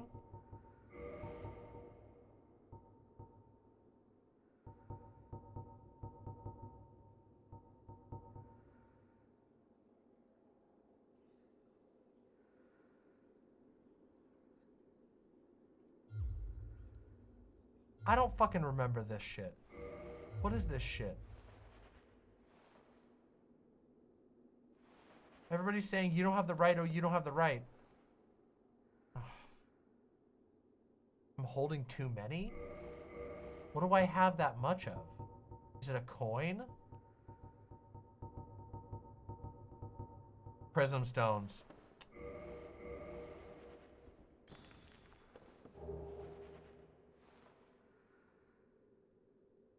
That's why. That's why. And yes, you're correct. I do have a bunch of souls. Which is why I have to go back. Spend my souls. And yes, you're right. I should increase my Estus. I forgot that this is like the actual boss run. Because that area is just a big fucking empty bullshit. I don't got it quite enough. So.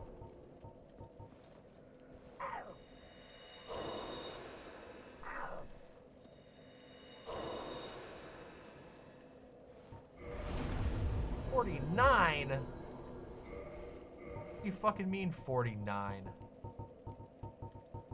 49. Oh. God damn it. All right, now I'll go kill a couple of these bitches and then we'll call it good.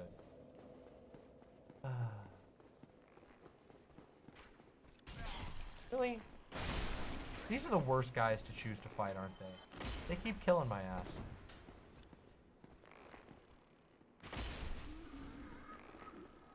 Oh my god, I'm gonna have to kill a couple of them. Okay, do all right.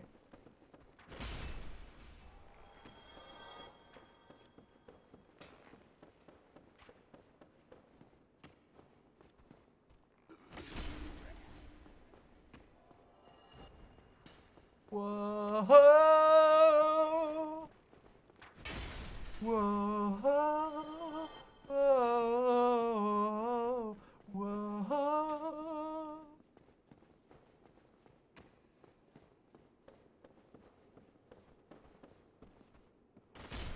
I said we were almost done, but we're not quite almost done. We're almost. And then we'll go do the boss. And then I'll probably call it for the night, because I need to get some rest before I get my fucking filling tomorrow. Wah, wah. Fillings tomorrow. Dentist. I hate going to the dentist. I don't hate the dentist. Dentists do good work. And I appreciate that my teeth will be fixed. But it really does suck. I don't wanna seem whiny, because, you know, like, it's unpleasant, you know? It is. It's just an unpleasant experience. I don't think anybody has fun at the dentist. I certainly don't.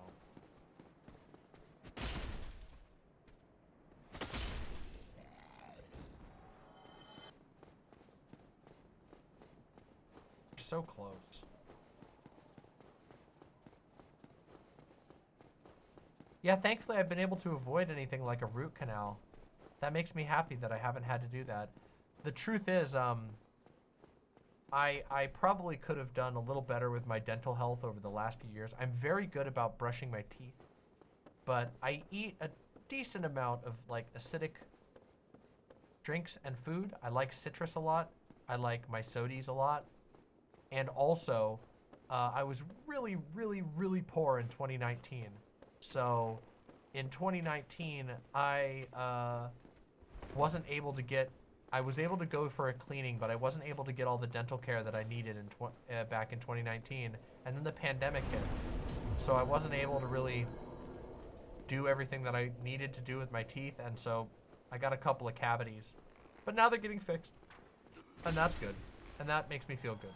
And I'm happy that I'm able. I feel very fortunate that I'm able to get my teeth taken care of now. Means a lot to me, so. But it's still not fun at the end of the day. At the end of the day, it's no fucking fun. Dental work costs a crazy amount. That's one thing you should recognize. It's stupid expensive.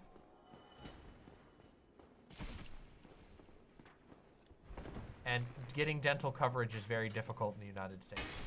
It's just expensive. It's really dumb that that's the way that it is. I actually think it's kind of evil, but I don't know. Not much you can do about it. It doesn't. I don't know. We don't even have universal health care in the United States, so I think we're a while away from getting universal dental coverage. Even though that's actually crazy, because your teeth are ridiculously important to your health. What should I get now? We just go for more vitality? Probably more vitality, right? We're getting really diminished returns though. Oof. I guess we could do strength. Do some more strength. That would allow us to diversify our build a little bit. Yeah, let's do a little more strength. Oh, and also we need to, we're gonna buff up this thing.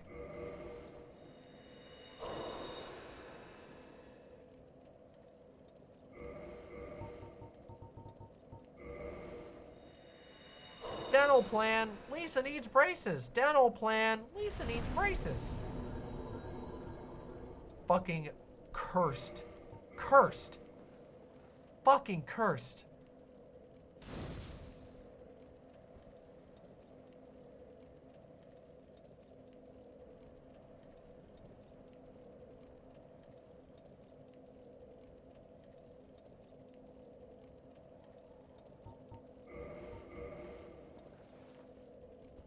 Hey, Mixed Dizzy.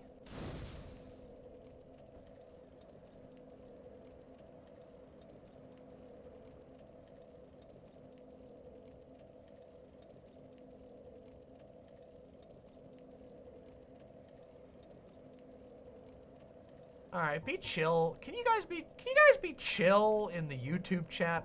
Can you guys be chill? I feel like I'm getting some weird vibes in the YouTube chat right now. What the fuck's going on? Oh, y'all take a break. Let's keep it cool, okay? Let's not be weird about shit. Not be weird.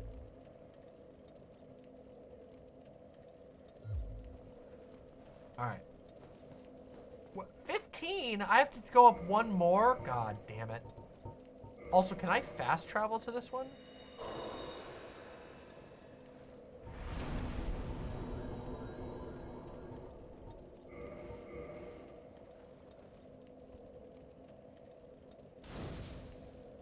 Let me see. I don't know.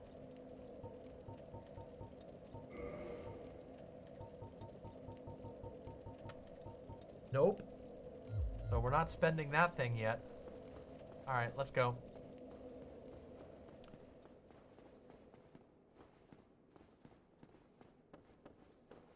Let's start a debate about veganism? No. No, I will not engage with that right now. I won't engage with it at all. You all can buzz off.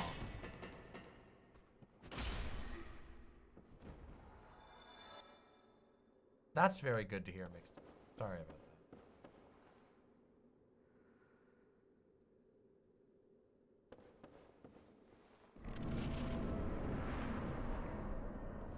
What? Okay. Well, I barely took any damage. Now, I seem to remember there's at least one item lurking around here.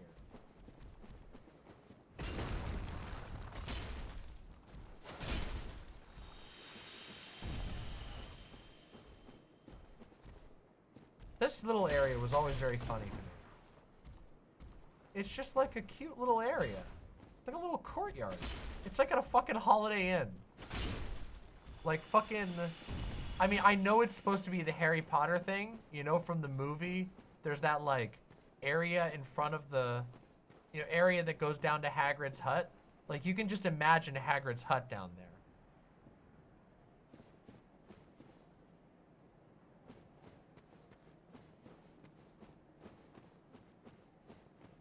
Yes, I did see that shitty-ass kid. I just can't imagine anything less interesting to me. Like, genuinely just sounds boring and stupid.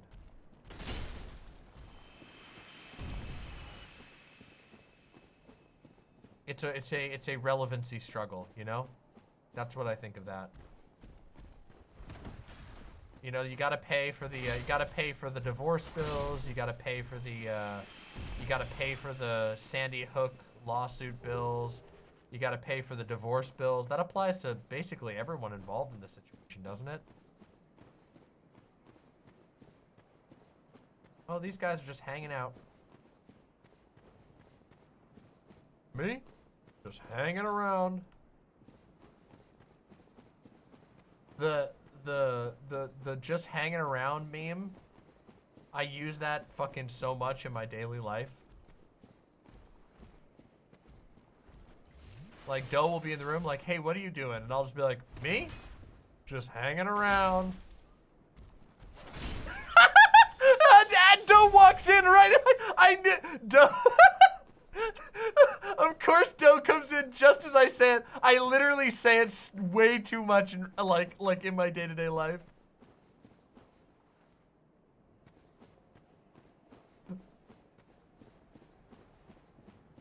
Fawn comes in. Hey, what are you up to?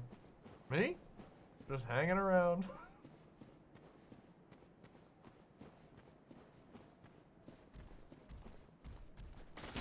Art imitates life, imitates art, imitates life. intentionally creating a loop. Like plugging your toaster into your toaster, which I did the other day. What? Something fell over there.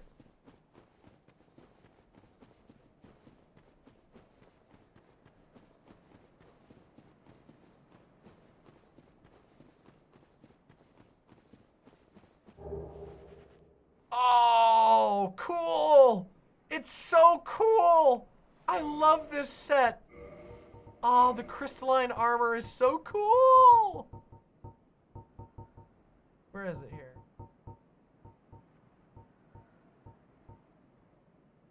Power of the crystal grants high defense. Weirdly, not that high defense against magic, but it looks so cool. Oh, it's so sick. But of course, we gotta stay loyal to our yeller boys. The helmet is great, but we're wearing the dragon head. Rah! Dragon, dragon, dragon. Call us normal? Huh? Oh. Yeah, the rock candy armor. It's so cute. I love it. There's so many good armor sets in this game. Dark Souls 1 armor sets really go underrated, okay? There's some killer armor sets. But unfortunately, part of the reason why Dark Souls 1 armor sets go underrated is this game's own fault. And that's because armor's too fucking heavy in this game. They made it way too difficult to actually feasibly wear most of the sets while still enjoying the game. In this game, light rolling is so important. I mean, light rolling is really important in my opinion in all the games, but in this game especially, the medium and the heavy roll are just way too punishing. Oh, Demon Souls has killer armor sets. Oh yeah, Ringed Knight armor set in Dark Souls 3. Fucking beautiful. Absolutely unbelievable. YouTube chat has such uncanny vibes. Oh, it's fucked up.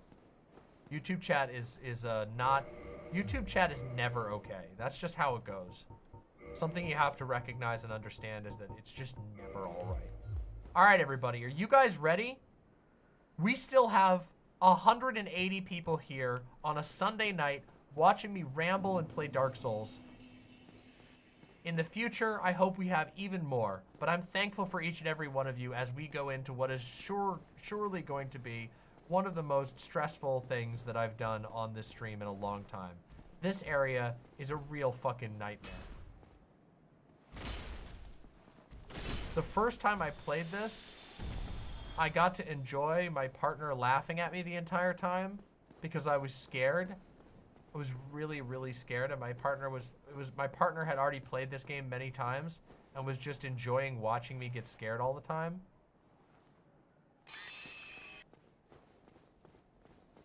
Why's it gotta make that fucking noise?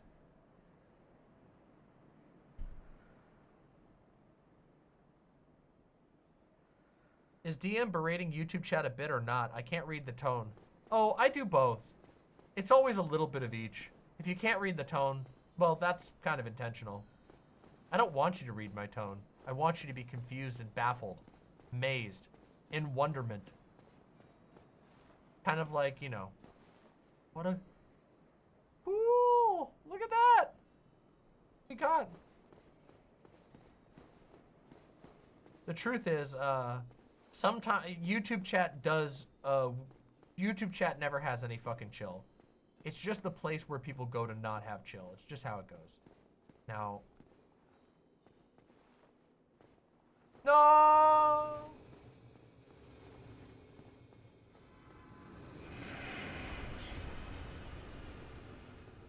God, I forgot how to deal with it.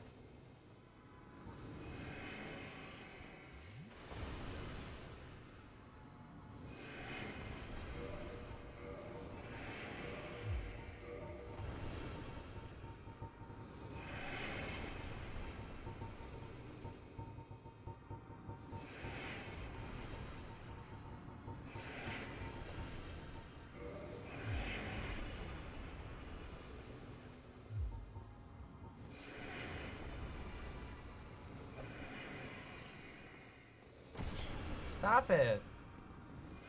Leave me alone.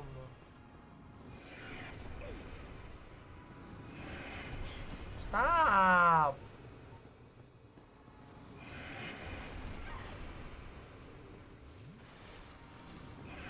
Stop it. I don't remember where I'm supposed to go.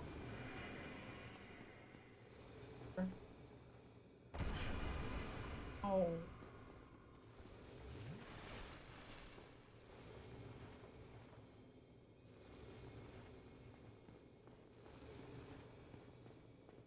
Oh yeah, there's the snowflakes. I forgot about the snowflakes. Will it leave me alone now? I hope it does.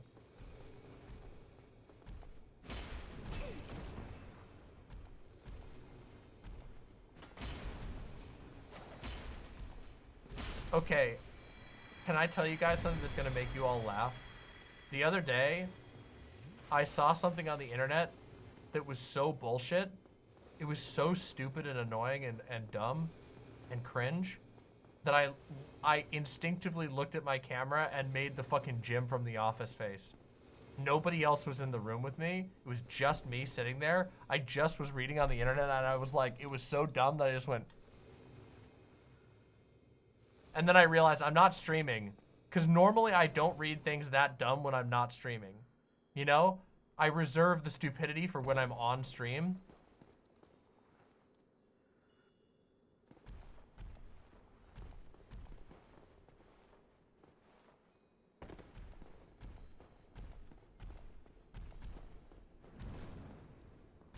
No!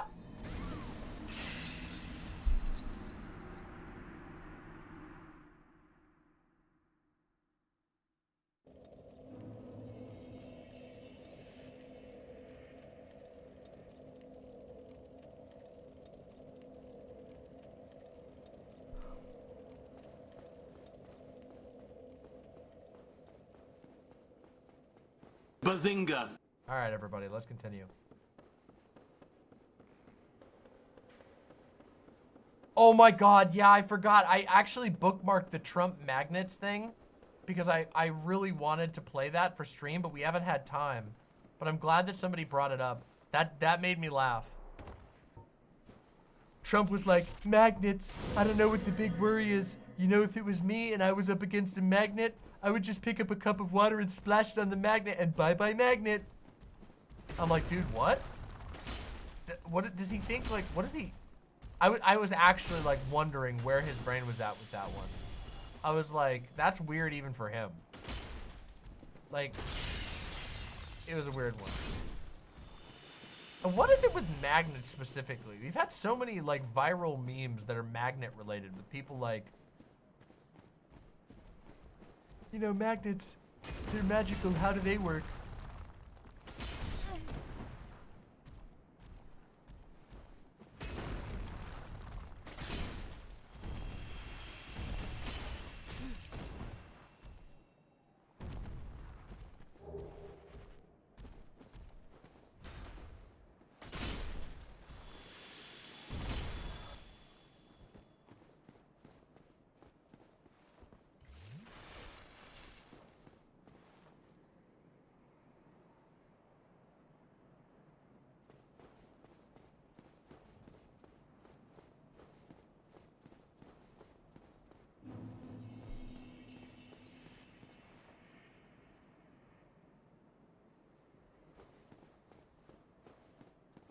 Okay, this time I won't wake up the... This time I won't wake up the fucking...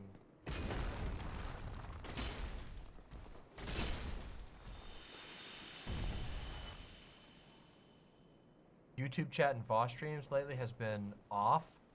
Well, Vosh doesn't engage with, or to my knowledge, like moderate his YouTube chat at all, which I can't imagine doing. Like, it's definitely a it's definitely a difference in decision making between the two of us. Like, oh, what the? Wait a minute, how do I get there? Oh, snowflakes. Oh, oh, how cute. You guys are lucky. I could be like I mean, there are a lot of streamers who just completely ignore their YouTube chat. Which, I don't know. For me, I'm like, YouTube chat is a part of the community too. It's definitely messier. And it's not as convenient.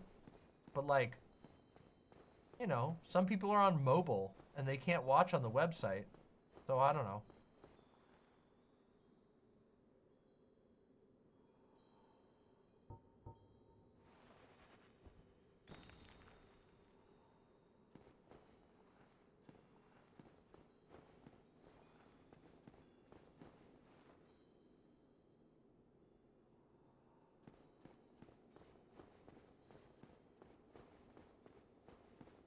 Oh, that was terrifying.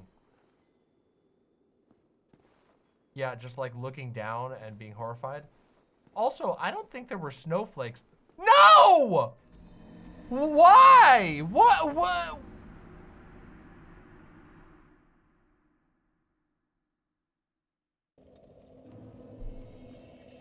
Arlo says, I miss being the community monster fucker. Arlo, if it was just monster fucking, you know. But also, like, I don't know what to tell you. I don't know what to tell you, Arlo. There's a, you know, I don't dislike you. And obviously I engage with you via YouTube chat.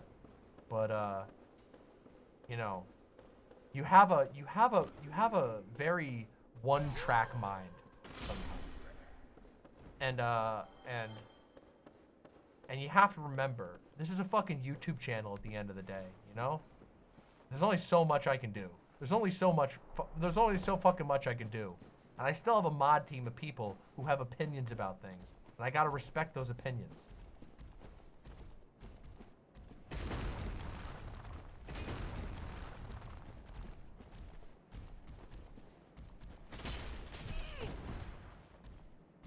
Yeah, I know I keep you here at Uncle Gumball, and that says something to it.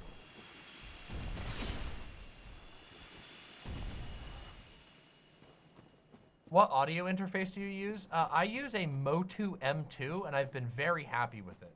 The Motu M2 is a budget option, but I wouldn't be caught dead fucking ever spending money on a Focusrite Scarlett again. That shit is garbage, okay? Garbage.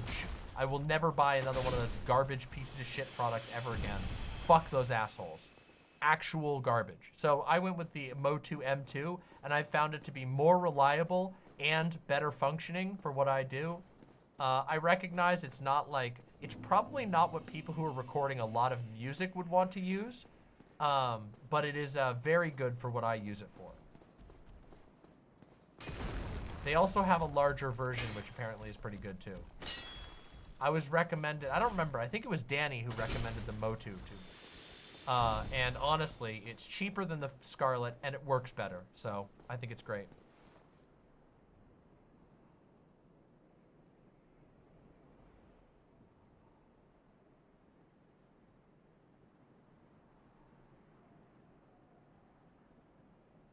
Mods are cops? Oh my dear fucking God. Don't do this. Don't. Don't. Arlo, don't! Don't fucking make me. The mods are cops discourse is worse. I'm not even joking with you. It's worse than the bedtime discourse, than like the bedtime anarchism discourse. It's worse than the like deodorant is social oppression discourse. It's gotta be. It is, and there's a reason for that. Because while the deodorant is social fascism discourse is like hilarious and stinky, and you can smell the discourse from 100 miles away, the mods are cops discourse is the most telling, like, self-report, like, fucking thing that I've ever heard in my entire life. People don't even realize it. With the second that somebody starts the mods are cops discourse, you know that there's somebody who just can't stop shitting their pants in the middle of the room. That's just like, it's the biggest dead giveaway. It's such a self-report.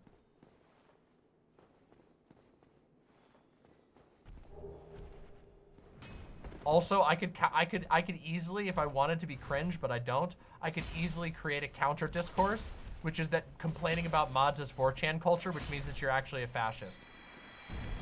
Fucking wrecked. Absolutely destroyed. And it would have just as much validity. No! Oh! Oh! Let the trans girls be stinky? No. No, okay. Nasty Redacted says deodorant thing is an op from stink enthusiasts. It's an op from stink enthusiasts, but it's from the worst type of stink enthusiasts. It's the type of stink enthusiasts who like aren't like listen, let's be fucking real. Like, humans have a smell and it can be a good smell, okay? Like, no one should be completely and utterly like, if you're like completely and utterly repulsed by body odor, you have like an issue and you need to get over it, okay? Like, humans have a smell. It's not fucking the end of the world if you smell a little sweaty every once in a while, okay? It's not even a human smell. It's not even bad if you smell a little sweaty like most of the time. That's fucking fine. But these motherfuckers, okay? The people who do this anti-deodorant, anti-soap discourse are like fucking shit sniffers, okay? They're the type of people who like run around their neighborhood looking for a dog shit to sniff. They're the worst people, and I oppose them. I oppose them with my entire will, and I will fight against them. And yes, I am not kidding you. This is the other discourse. The anti-ASMR thing is the one thing that will make me become Omni-Man. Oh shit, I'm gonna die. Oh shit, I'm gonna die. Oh, just in time. You don't want to know what we're talking about. Oh, we're talking about discourses that are ops, and one of them is the anti-deodorant discourse. Oh. It's not a discourse. What's that supposed to mean? I am Adolf Hitler! I just hit the Adolf Hitler button. That is the deodorant discourse is the thing that will make me finally swear. It'll finally make me go fucking crazy pill. I'll do it. I'll kill all of you. There will be no. I said that the ASMR fucking bitching was what would turn me into Omni-Man, but this is what's gonna turn me into Adolf Hitler. Don't even try it. Don't you fucking start. I will straight up scream. I'll turn on the baby voice and I'll scream in a loud voice until everyone unsubscribes from my channel.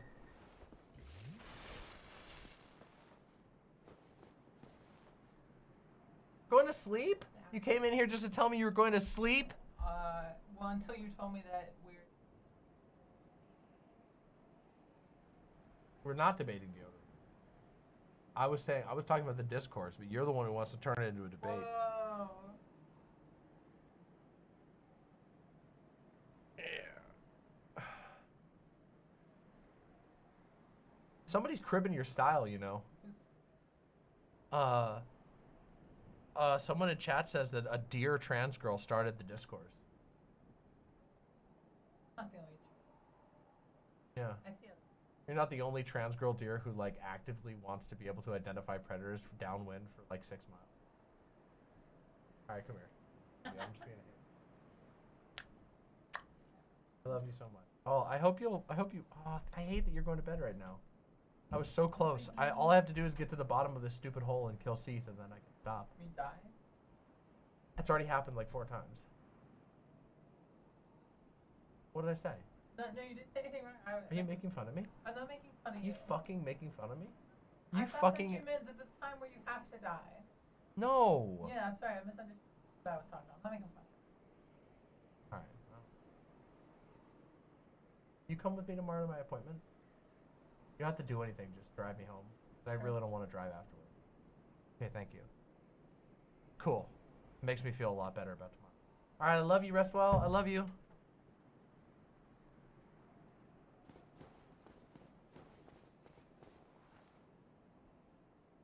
I'm not being bullied. I'm unbullyable. Also, somebody asked, what is the deodorant discourse? It's actually stupid. It's people who are being like, deodorant is actually fascism. It's body fascism because, if you smell bad, nobody should have to tell you that you smell bad. It's like, no, other people's noses work, okay? Like, if you walk in because you fucking shat your pants and you walk into an area that other people have to be in, they have a right to go, dude, you fucking smell. Please, God, please. If not, I reserve the right to fucking solder metal under your nose while you're sleeping so that you fucking breathe in the most acrid thing and blood literally pours out your ears. It makes me so angry. Oh man, I told you, it's the one that will break me. If you truly want me to lose my mind, okay, that'll be the one that does it.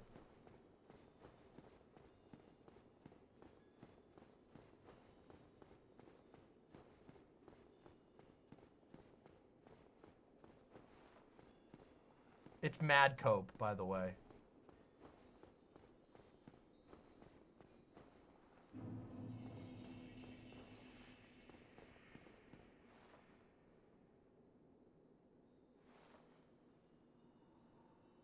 Now, where the fuck do I go from here?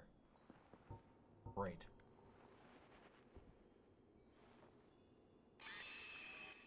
That'll kill me. Not that side. That side will kill me.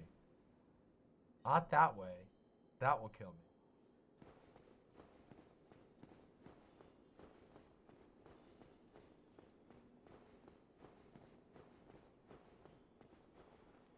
So I think I have to go back up, then across, then down. Something like that.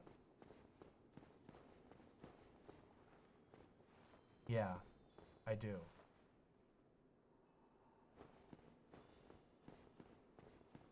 No, no, no, no, no, no, no, no, no, no, no, no, no!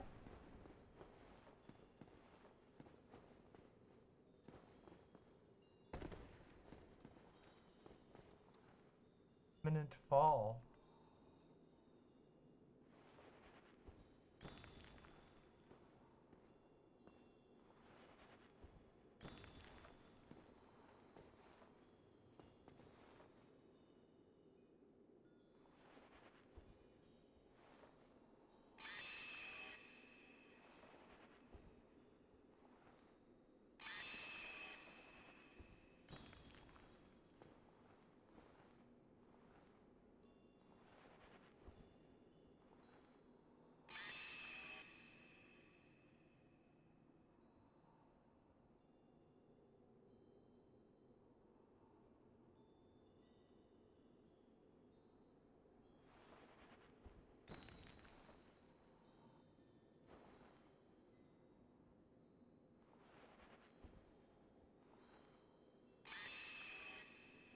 Where the fuck am I?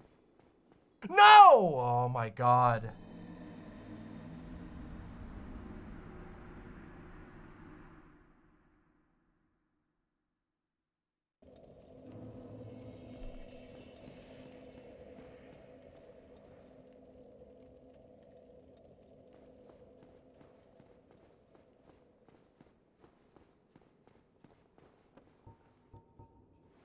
We're gonna do it, everybody. All I have to do is do this, and then I can rest. I am getting very tired, but I'm determined, okay? I'm giving you what I promised. There's almost 200 of you watching me on a Sunday night after hours of me ranting about shit, after I just made a joke at my own expense that is definitely gonna come back to haunt me.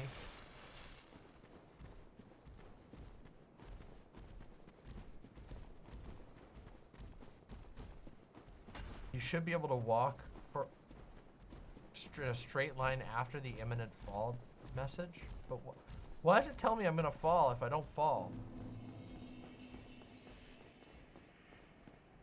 Whoa!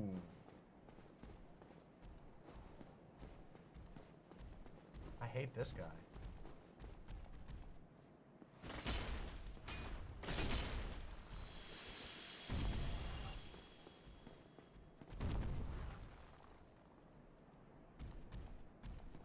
It's a troll message?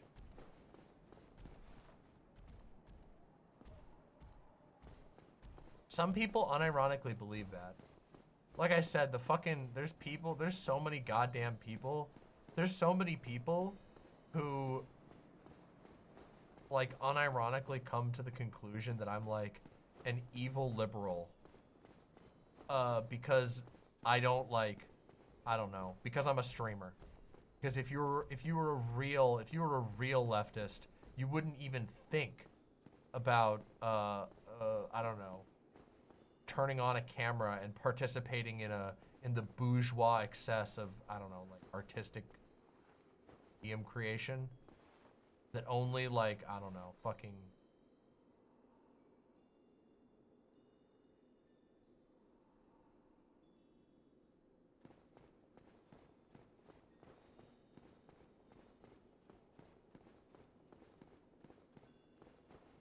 So wait, so it's not here?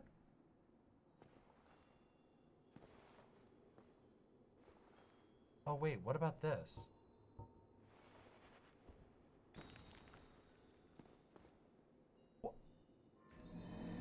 I'm sorry, what the fuck is that?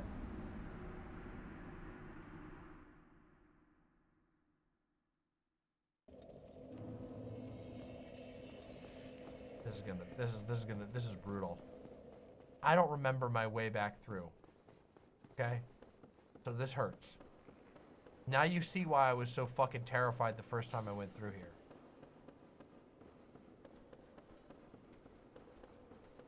Talking about whether or not it's okay to be stinky. We're not talking about whether or not it's okay to be stinky. We're talking about whether or not fucking asking somebody that you're close to put on some deodorant once in a while is fucking fascist or not. And I don't think it's fucking fascist. And I think that people who actually think that have become lost in the sauce and are the types of people who will forever. But the thing I have to remember is that that type of person self-isolates into their own fucking mental prison. So they can live in a fucking sewage pipe for all I give a shit. I don't care.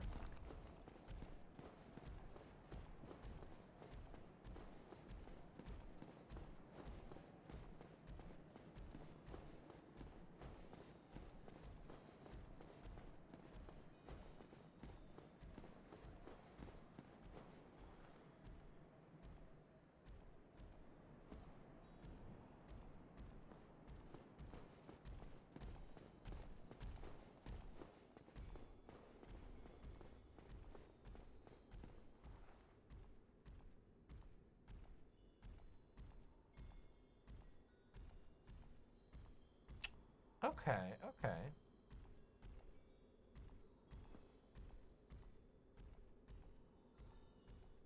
I think the original take got so fucking mangled and then just became something it wasn't. That's the fault of everyone participating on Twitter, okay? And everyone can't blame me for that.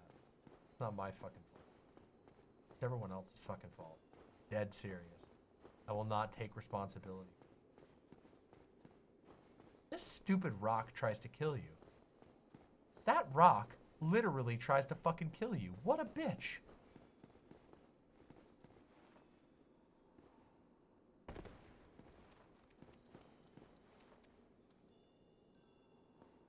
You can walk forward. Wait, why then, when I threw it, fall? Oh, so it's just goofing with you.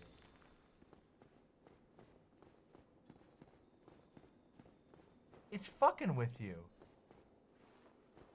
The game is fucking with you. That's fucking bullshit.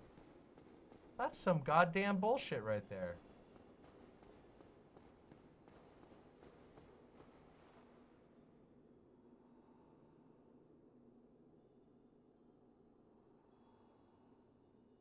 I don't know about that, Arlo.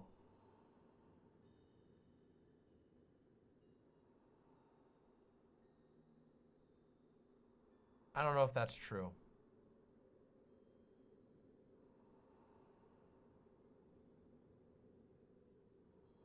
Maybe it was. Maybe that was the original one. But also everybody, my dough is correct in thinking everyone assumes that they're the origination point for all discourses. And they're always wrong because I'm always the origination point for all discourses.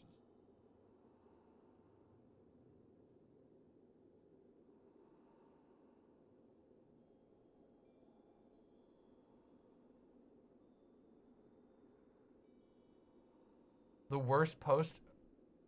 Wait, hold on. The worst take I've ever seen was from someone that the left should heavily push for body culture, athletic bodies, and streamers ought to be the front for that. Yeah, okay, go ahead. They can start. All right, they can I volunteered them to be the first one, okay? Good luck. Good luck, asshole. You try doing a job that requires you to sit still for fucking 8 hours a day to fucking even make a living. And yeah, we'll see you. I'll see you in a couple months, you fucking assholes. That is one of the dumbest takes I've ever heard. I love these boys! Clams! Magic clams. My friends.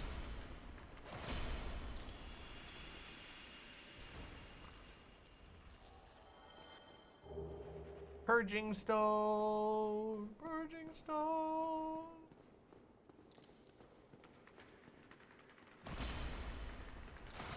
Crabs! They're like clam crabs, honestly.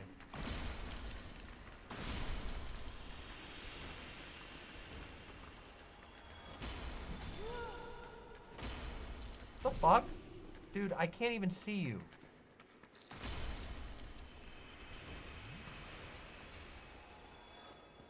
They do kind of look like the Ivers clam mascot. That's kind of funny.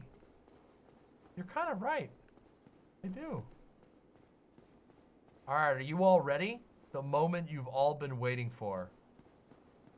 It's fucking time. We did it. We made it! Finally! We finally did it! Oh no, there is a bonfire, isn't there? Shit. Okay, that means I just have to do it in one time.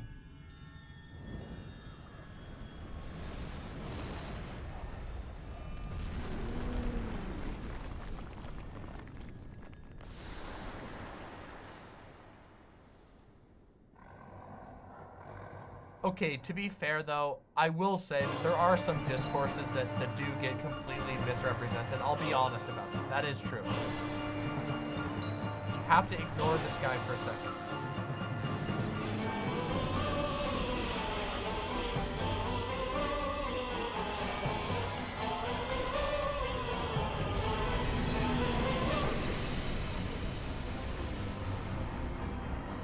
Like, I mean, I've mentioned before that the bedtime discourse is like completely misrepresented what people actually mean. And there are people who fuck it up, but in truth, it is pretty, like, people intentionally bungle it and misrepresent it.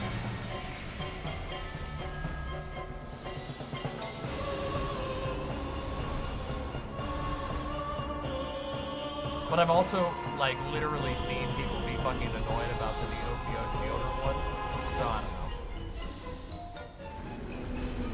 What is going on here?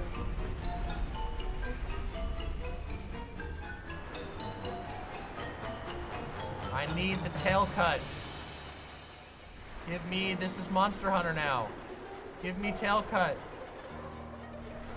Give me the tail cut.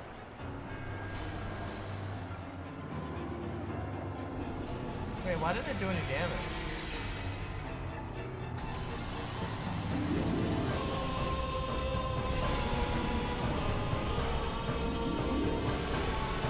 Yeah! Cursed! Cursed!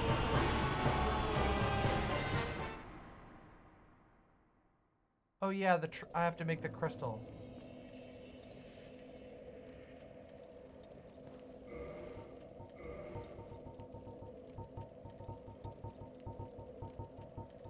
Oh.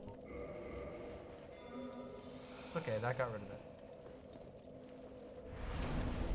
It's okay, I know how to get back down really quickly.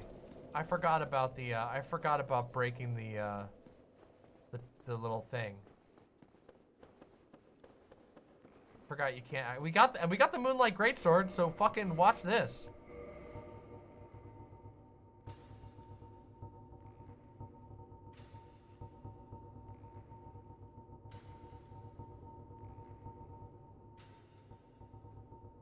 Moonlight Greatsword.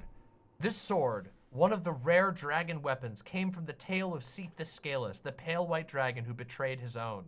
Seath is the grandfather of sorcery, and this sword is imbued with his magic, which shall be unleashed as a wave of moonlight. Sick sword. I wish we had the stats to wield it.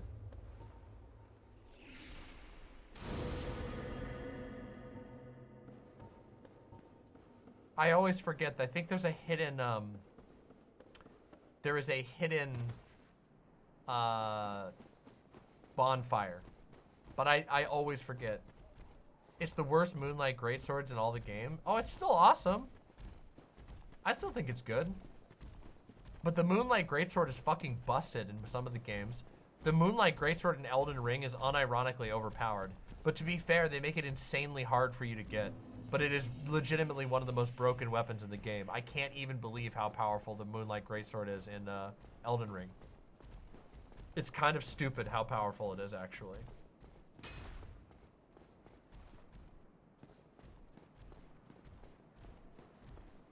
Somebody wait, did somebody actually try to dox you over fucking discourse? Really? That sucks. I'm really sorry about that. Definitely don't deserve that. That is fucking annoying. But I shouldn't say but. Just that's Twitter. So that's all the more reason to fucking disconnect from that fucking hellhole. But it sounds like you kind of already have, so.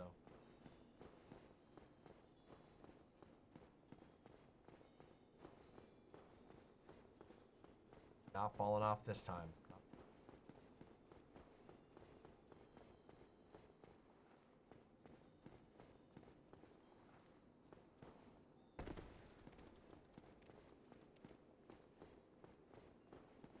So wait, where is the bonfire?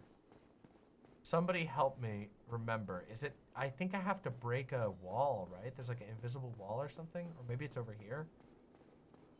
It's over here. Invisible wall.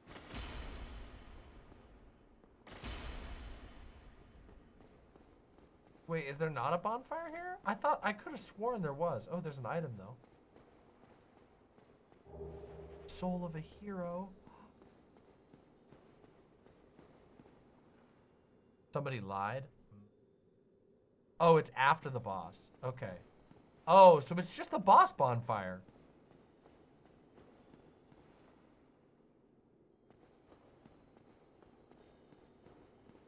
Is it here?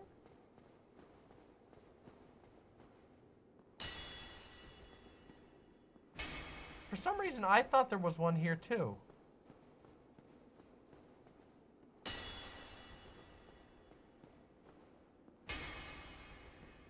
Left?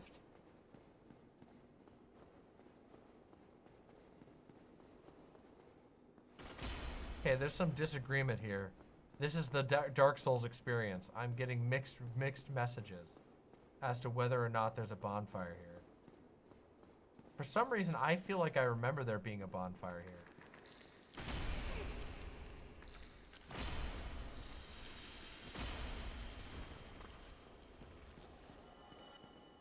Maybe I'm thinking of a different game, though. Definitely doesn't look like it's here. No bonfires in Crystal Cave.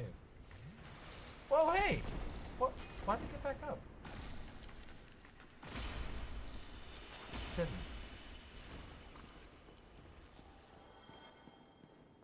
Okay. Maybe there isn't one here. Regardless, it's time for us to fight the boss.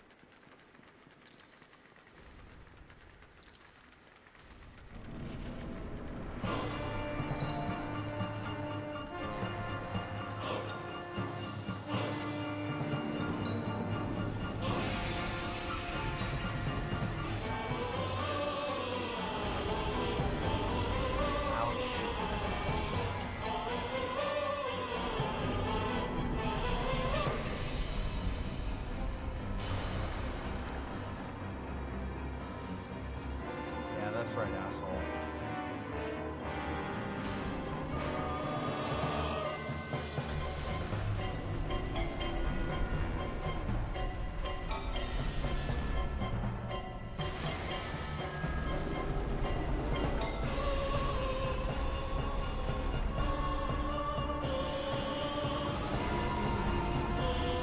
Jesus!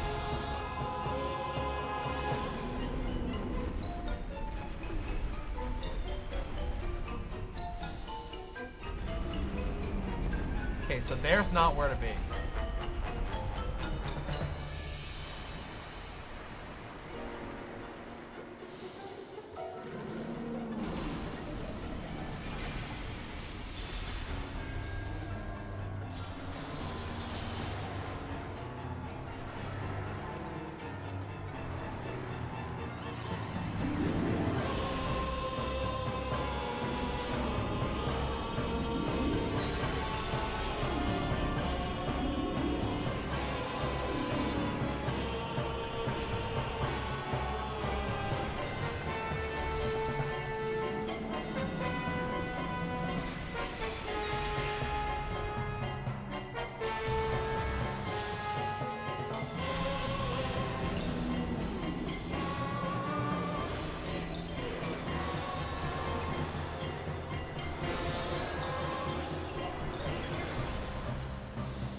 Got you, asshole!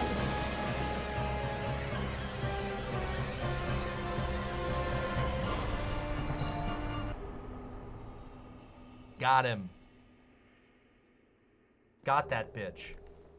Oh, and I got my souls already, too. Look at all these cursed people. It's crazy to think that other beings made it down here. We weren't even his first challenger, but we were his last challenger.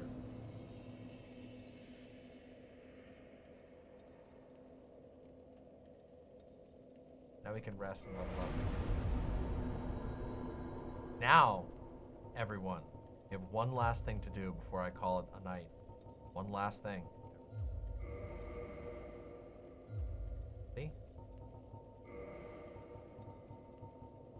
Where's the one that we want to go? Want to go to called we want to warp to Firelink Shrine, and then where's the not death, not undead parish. Wait, is there not a oh, okay, so it's time to go. Yeah, I guess we just go to Firelink. One last thing to do. Wait, we're not done yet. Don't run away yet. Thank you. Thank you, Chariot. We did a pretty good job. I forgot about the tree thing. That was a fatal mistake.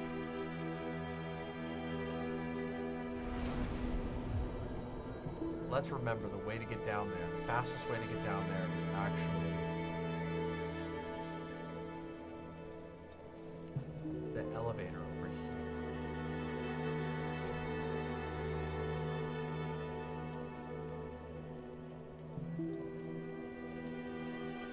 Now,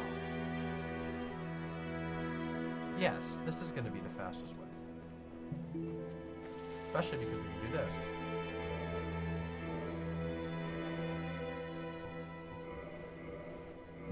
All right. Let's see if there's anybody we need to talk to. I think there are some. I think we need to talk to Logan. Maybe it's time I do something about it. Maybe it...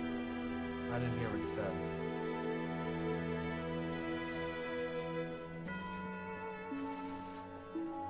Oh, there you are. Just so you know, Master Logan has left on his own again. It seems that he is still determined to find the famed regal archives in Anor Londo. I intend to search for him. Only before I leave, there is one thing I wish to do. You see, Master Logan has left most of his books. With them, I could teach you Logan sorcery. You have done much to assist me. Before I leave on this journey, I will teach you all that Logan has to share. Thank you, bro. That's nice. Oh, hello. Then let us begin. Unfortunately, we don't have enough int to do any of this, so... Goodbye, then. Sorry, bro. I don't think I'm going to be able to learn anything. I could buy all the spells, and then we could, like, level up ridiculously high, but... Oh, hello there. As always.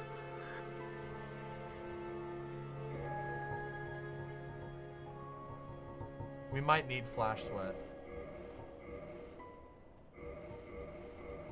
This is something we could do. We could level up our pyromancy tome and use Goodbye, pyromancy then. at some point if we wanted to. Also, something happened over here, I think. Ah. Oh, you. Have you seen Milady? Oh, blast, where might she be? And would she be safe? Oh, I'm sorry. Miracles, was it? Sometimes I lose myself. Pay me no mind.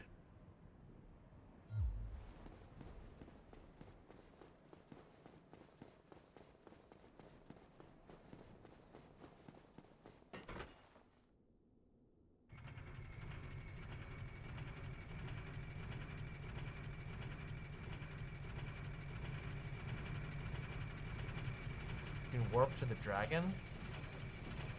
I don't need to warp to the dragon, though. I'm trying to think about the fastest way to get down to the,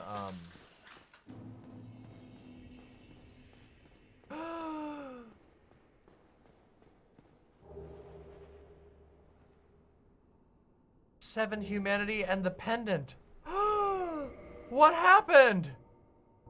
Why is she gone? I know the answer. Do you know the answer?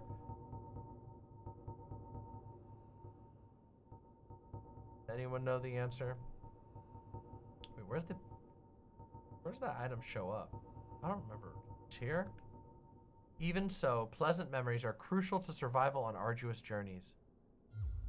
She gooned too hard? Well, there was always a mummified body on the altar. I don't know that particular piece of lore.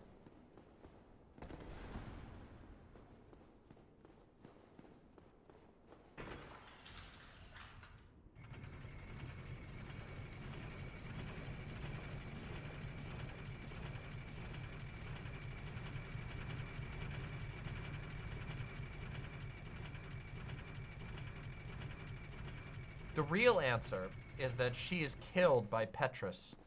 When Petrus is the one who abandons her to die. Are you sure? Then, milady, what terrifying news. He's actually a secret assassin. What am I to do? All because of my shortcomings. It is my fault. Oh, oh, oh. Oh, I'm sorry. I'm distracted by grief. Pay me no mind.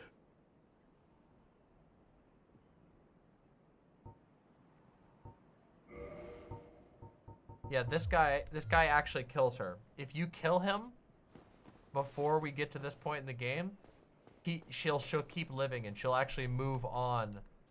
And I think you can find her in Duke's archives.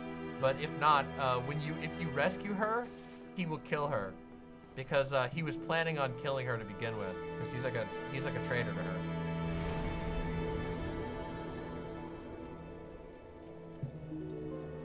That woman could have also been kidnapped by the Six-Eye Mage?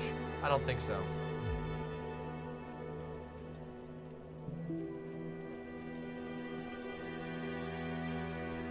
Yeah, if you buy all her spells before that happens, she will move to a different spot, but eventually he tries to kill her.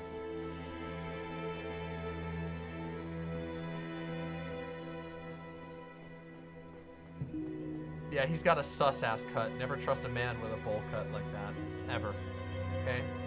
That is the murderous... That's a murderous freak type bowl cut, okay? We all know there are degrees of bowl cut, but that is one aggressive bowl cut. He didn't even have the honor to go for a fucking tonsure. See, if he had shaved the top of his head, you would have known, oh, okay, he's just a monk. That's the real dead giveaway, that he went with bowl cut instead of fucking tonsure. No one trustworthy will have a bowl cut like that. Listen, I don't believe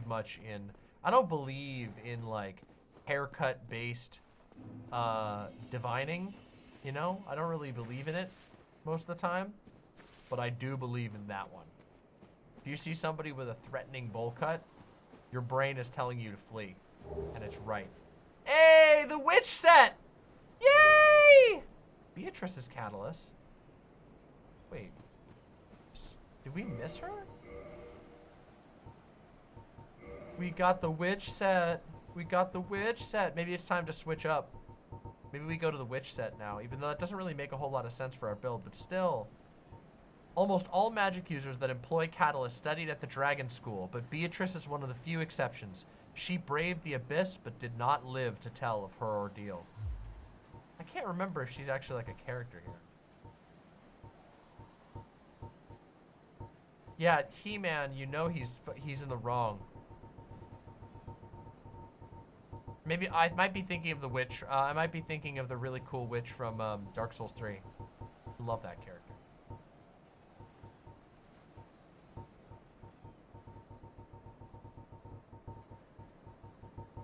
Where's her other one? Beatrice's Catalyst. Catalyst belonging to Beatrice, the rogue witch. Contrast with Vinheim Catalysts. This ancient catalyst shows signs of being used for age-old sorceries and has passed the hands of many generations to get here. So cool. Dark Souls 3 is going to be awesome, and we're making good progress.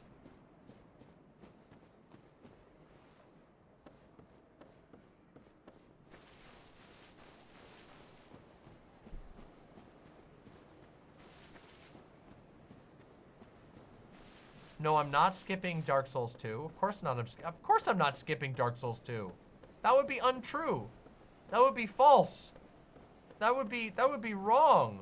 That would be cruel and evil. I'm not skipping Dark Souls 2. Do not believe Uncle Gumbald's lies. Uncle Gumbald is a deceiver.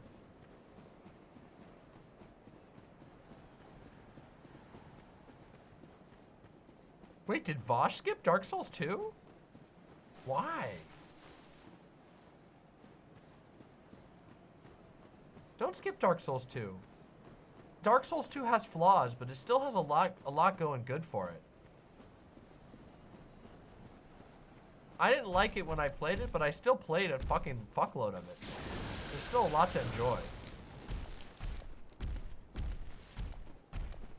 Oh, he did play it? I remember. Oh, yeah, wait. I remember. Because I remember Vosh played Dark Souls 2 because I actually caught one of those streams. It was the stream where he was debating C-Space. The person I ended up debating many distant into the future. That was when he did, that was the all men are taller than all women. Right?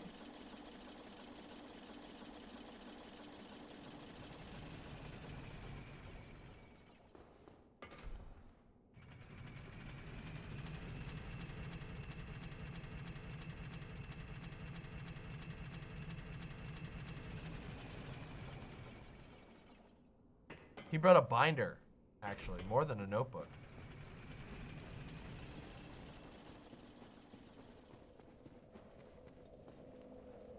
Dark Souls 3 is such a fucking banger. I don't know. I'm so looking forward to playing Dark Souls 3. The one that I'm not looking forward to play, and I know that this is gonna sound like a shocker. One game I'm not looking forward to playing on stream is Bloodborne. And the reason why I'm not looking forward to playing it on stream is not because I'm actually not looking forward to playing it on stream. I actually am looking forward to the playing part. It's the setting up part. I don't know how I'm gonna set up the PS4 to run properly and conveniently. Yeah, I've thought about that, Chariot, because that's my favorite build. The Dragon Slayer Sword Spear is my the Nameless King Sword. Sorry, the Dragon Slayer Sword Spear is the other one. The Nameless King Sword Spear is my favorite weapon, basically in the entirety of Dark Souls 3. It's legendary, and I do want to do that.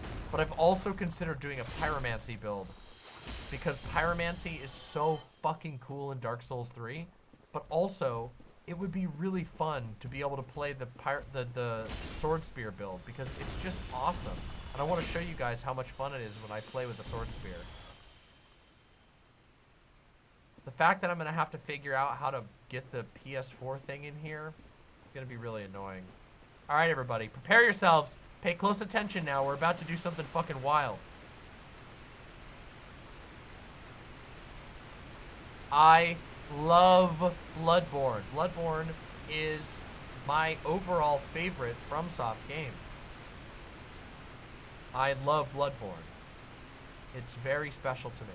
I just am not looking forward to trying to figure out how to set up my PS4 with the rest of my setup. And I might have to do some ridiculous nonsense to get it to work.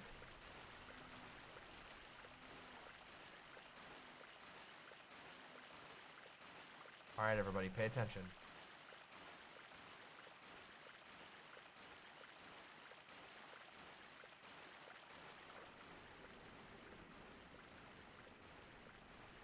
Oh, Sekiro is crazy, and it will take a lot of practice to get into Sekiro, but once it clicks for you, Sekiro is a game that is very different than the rest of the Souls series. Aggressively different. And, wait, hold on. Wait a second, hold on a second. Wait, do I have what I need for this?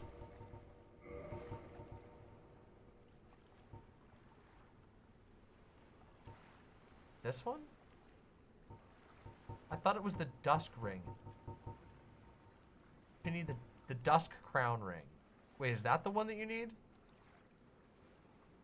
It's the Dusk Crown Ring? Or just Dusk Ring?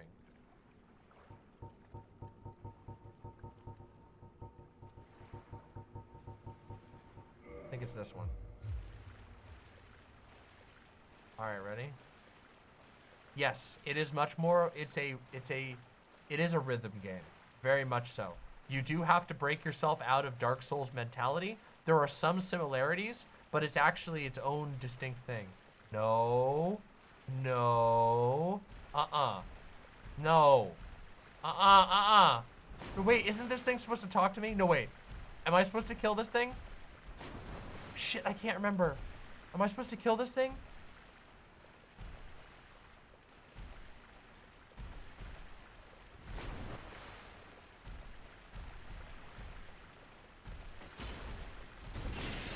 Yes, kill? Okay, so I couldn't remember if I was supposed to talk to it or if I was supposed to kill it to talk to somebody inside of it. I made this mistake on my first play. Oh, there she is. When I first, okay, that's right. I remember now. I accidentally killed this NPC on the first playthrough of not my first playthrough, on the playthrough I did with my partner. And we had to fucking hack the game in order to fix it. Why am I, wait a second, why do I have curse?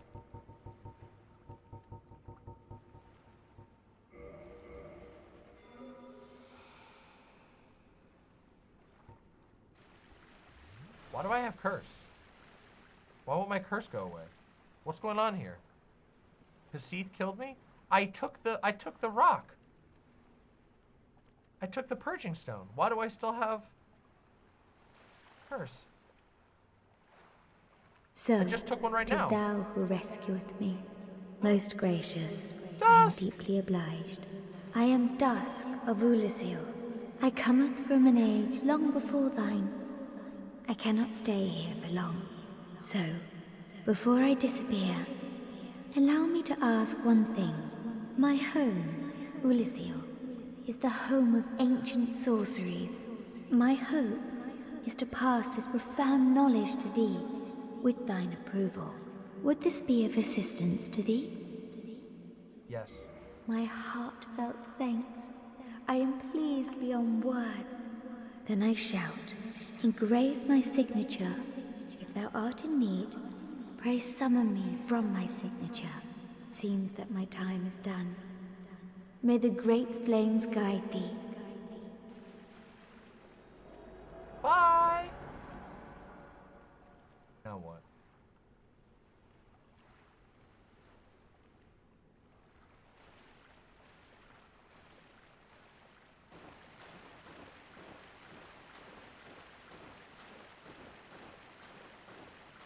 Now I go over here, right?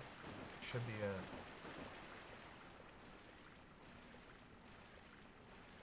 Don't you get grabbed or something?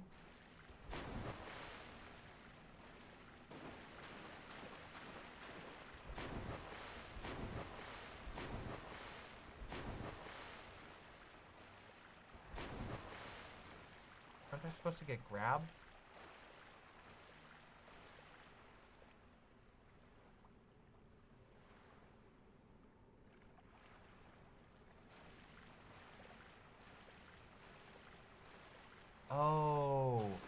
Oh, buy the Hydra. This is the wild shit. This is how you get into the DLC. And I always forget how to do this. Because the first time I did it, I fucked up and then we had to cheat to get into the DLC because I fucking killed her by accident because we were fighting the golem and I was swinging at the golem and he died and she came flying out of the fucking golem and I couldn't stop my sword hit and my partner was like, God fucking damn it. I remember that memory like it was fucking yesterday. It was so funny.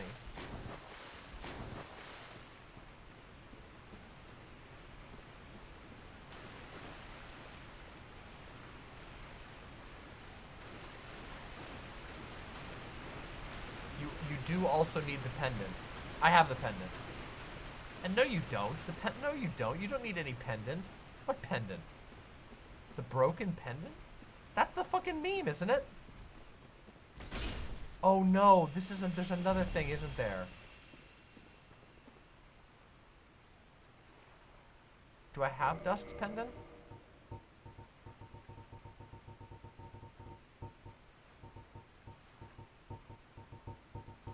I have the pendant.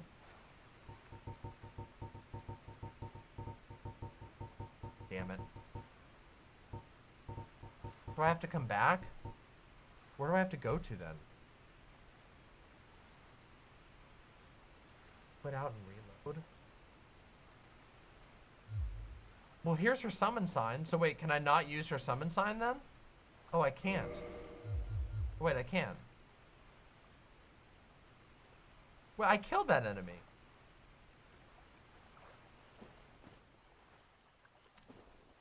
Okay, here's how we're gonna do this.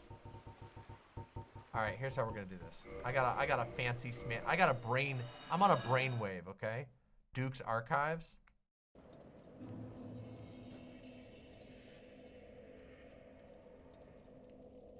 Okay, so I'm gonna rest here.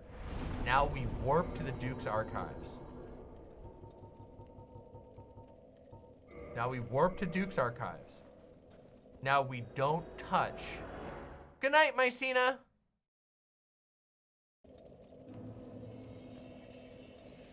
Oh, I'm hollow.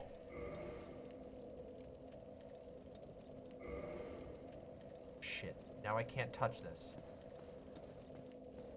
Good night, Gayfesh. Do I need to be... Wait, why does being hollow matter? Why does being hollow matter? What the fuck am I missing here? Keep in mind, this is only the second time I've ever done the DLC. I've played this game a million times, but...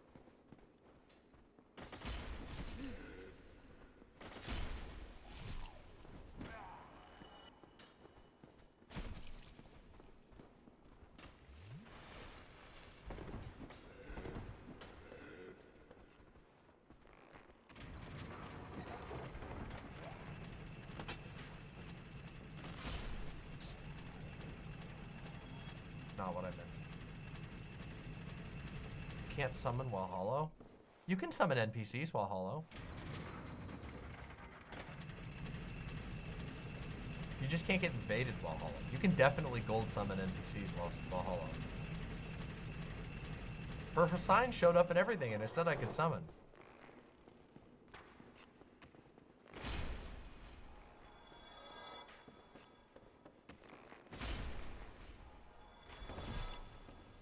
Also, I do not understand why I still have curse. I healed my curse. I watched myself heal my curse, and I didn't die to curse again. But I still don't understand why I have that.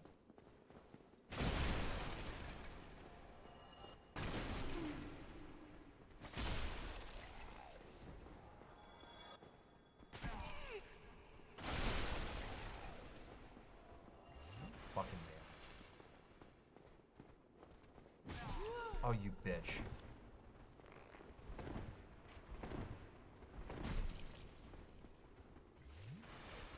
Oh my god, no.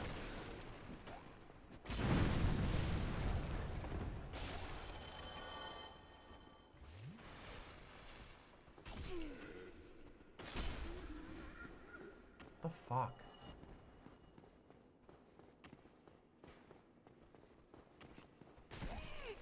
Really?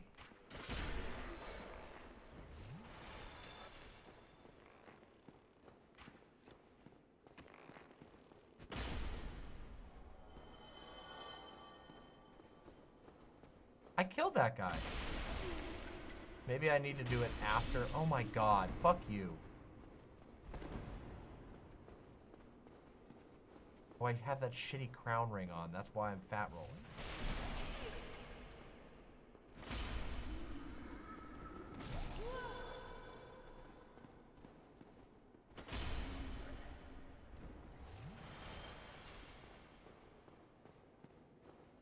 God, that is so complicated.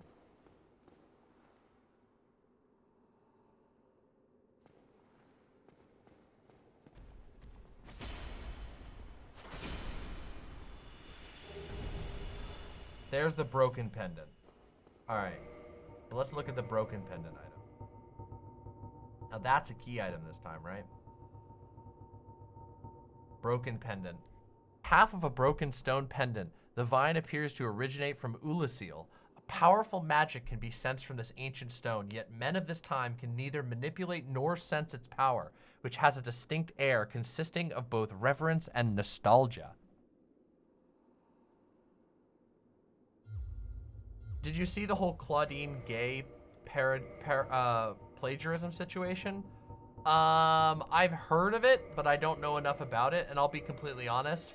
Every time I've started to look into it, I've just been inundated by a sea of the most annoying people that you can possibly imagine. And I have, like, no idea why, like, the worst conservatives in the world are obsessed with Claudine Gay. So my assumption, knowing absolutely nothing about it, is that they're angry that her last name is Gay because they think that she's gay. Right? I think I got it.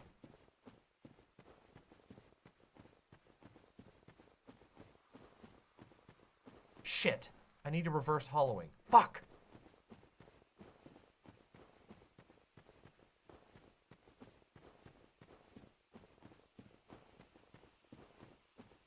What time is it? 12:30. Okay.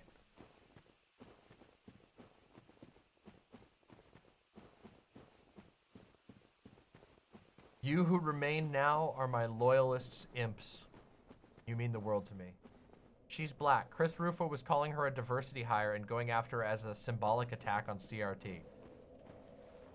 Wow. Amazing.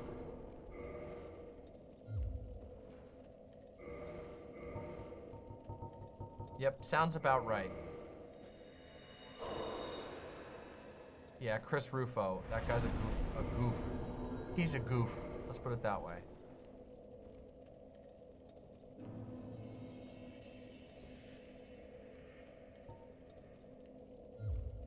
So why why am I still cursed? Is it because of the dragon head? And how do I turn off the dragon head? It's gotta be because of the dragon head. But why? Is that a bug? That seems like a bug.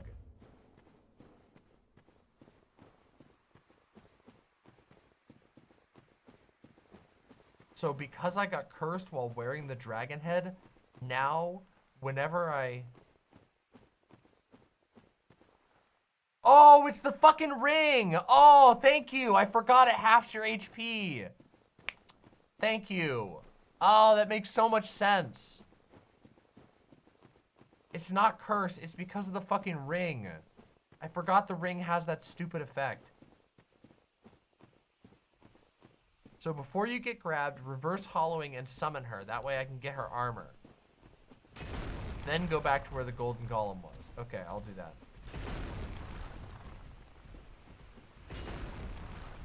Thank you. I forgot that it has that effect. I literally just completely forgot that's what it does.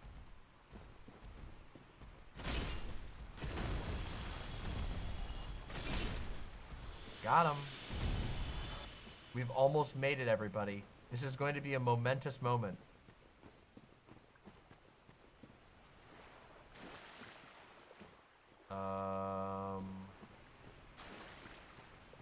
Hello? Hello?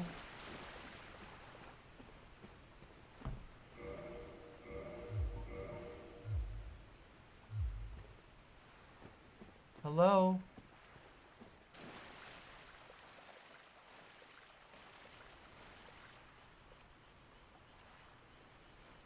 Is it because it can be tricky to find? It's here? I think it's gone. Why is she gone? We just saw it a second ago. Why is she gone? I missed my chance? Why did I miss my chance?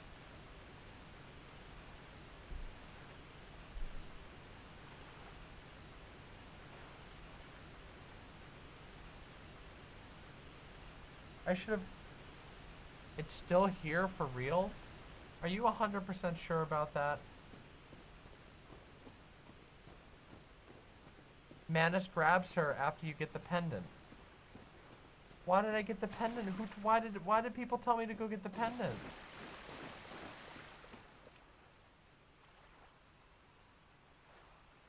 Yes, that's correct, 2-bit dork.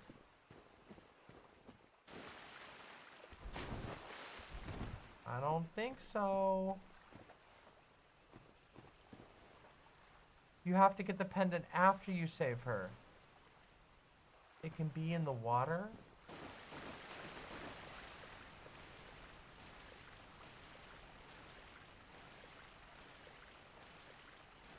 I'm wearing the ring because I thought I needed it to be able to talk to her.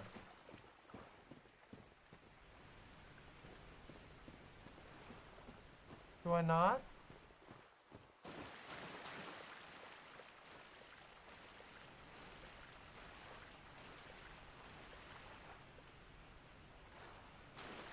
I'm too tired. Everyone's taking advantage of me.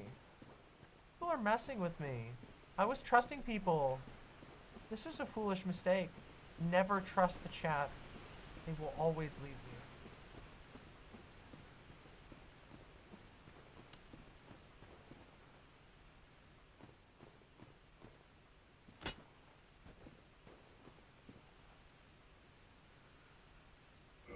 I thought you had to wear the dust ring to talk to her for some reason. Somebody said yes. Somebody literally told me, yes, you have to do that.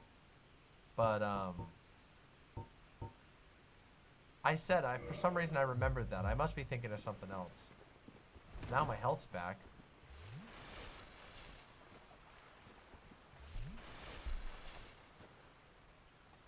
Let me see, I'm reading. I'm gonna read for myself. This is so inconvenient. I hope you know, this is inconvenient.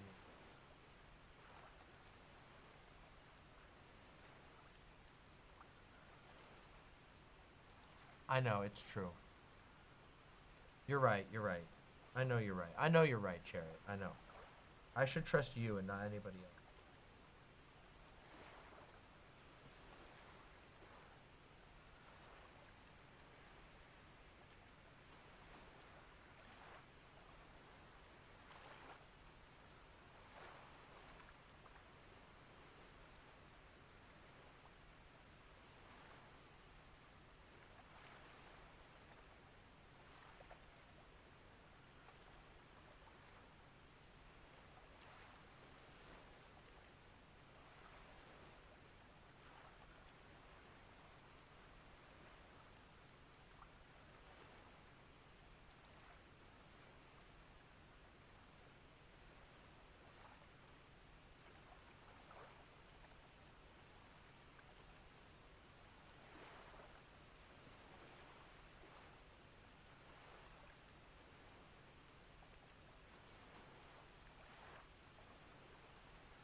YouTube chat is full of mound makers.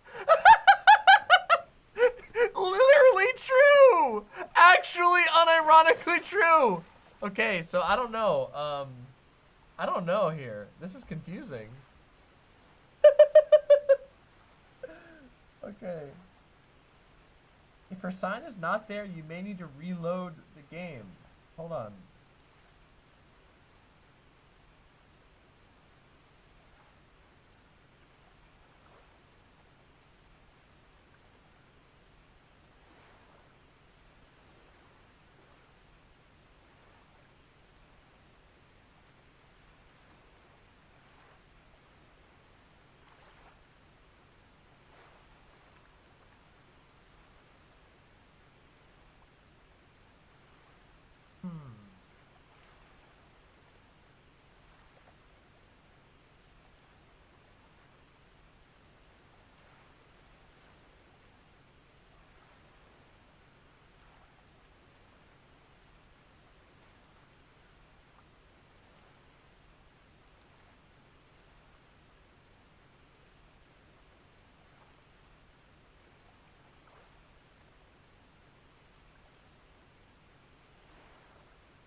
I absolutely love her story, though. Dusk is sick as shit. Okay, well, whatever. I know that I can get it later, so it doesn't matter. I'm a fucking beef-ass run, so who cares? Let's do this. What is a mound maker? Oh, you'll understand someday. When we get to Dark Souls 3, you'll know what a mound maker is. Just kidding, I'll tell you right now. In Dark Souls 3, there is a covenant, a player covenant that players can join called the Mound Makers. And they're chaos. They're basically the Joker. Okay, so you know, like, I'm the Joker, baby. You know that guy? They're that. Okay? The Mound Makers are purple summons. They are simultaneously hostile and helpful summons. They can either choose to help you with bosses or kill you, and they often will try to do both. They can disguise themselves as different types of summons to confuse you. They're troublemakers. They're goofballs, okay? In short.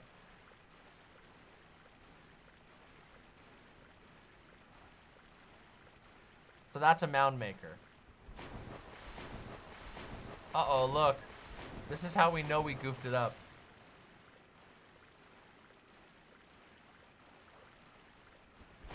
This is how we know we goofed up. But it's okay. We'll get it later, okay? We'll do it later. Here we go, everybody. Are you ready? Let's go.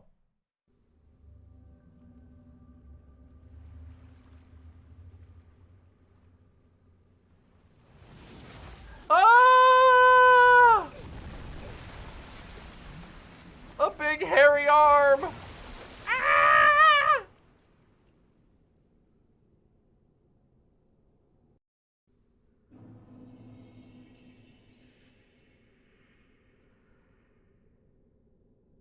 We did it. We've officially done it, chat. That's right, my lovely imps, we officially made it. We fucking did it. We made it officially into the DLC. Well, that just happened. Bazinga. But we did it. We did it. Wait a second, I'm gonna get attacked. Oh shit, I forgot I get attacked. Oh shit, fuck.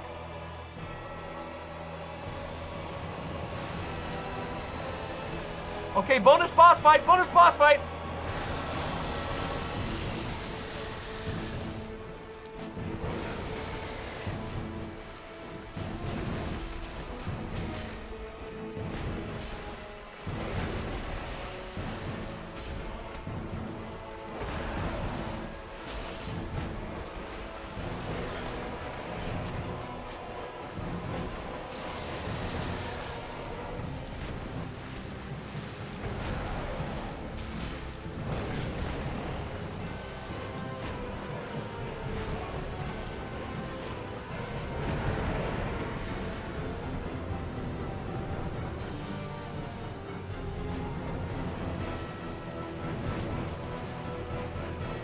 That was beautiful. Did you see that? Did you see that beautiful dodge?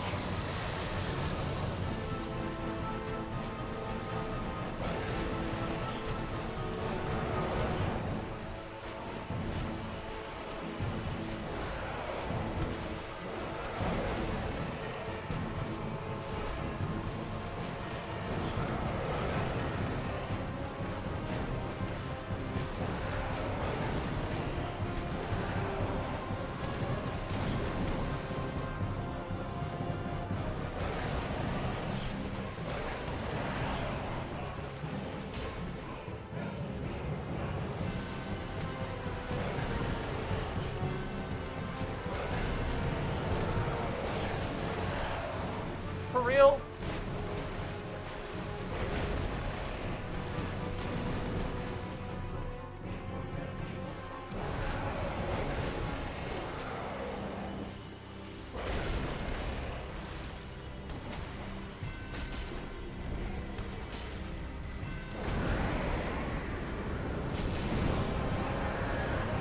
Yeah!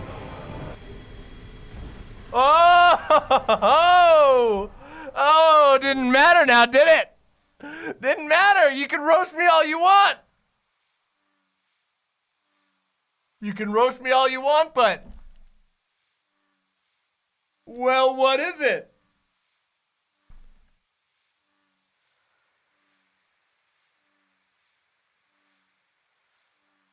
Damn. Oh shit, I almost let the poison kill me.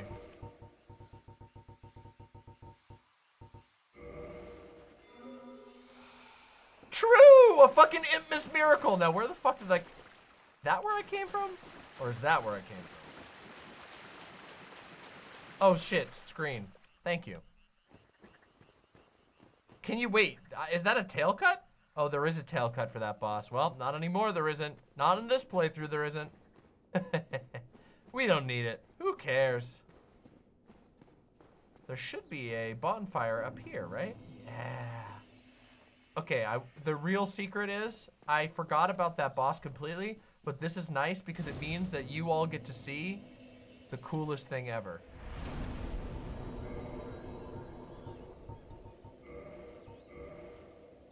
Okay?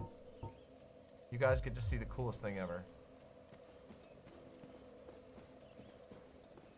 My favorite! I love her! Well, look at this one. From what faraway age hast thou come? Thy scent is very human indeed, but not intolerable. Ah, Princess Dusk's savior. Thine aura is precisely as she described.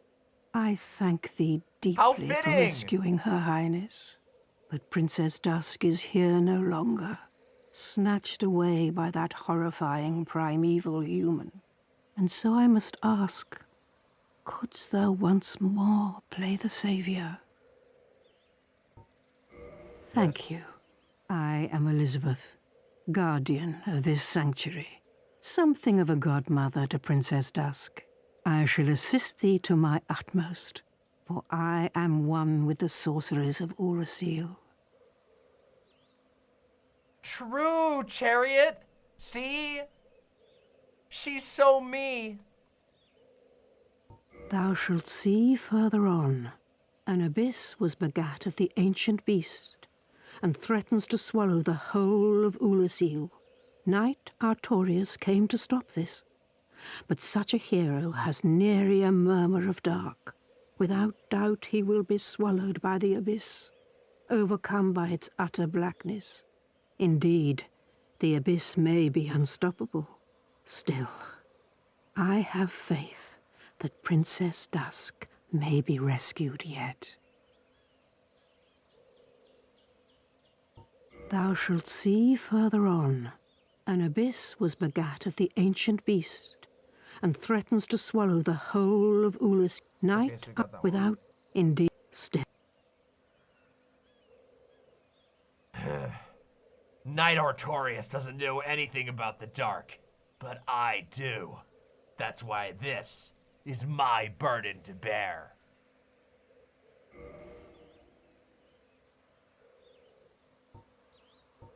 Yay, Oolacile! Okay, I'm gonna buy these just because they're great. They don't cost very much. Okay, they cost a bit, but they don't cost that much.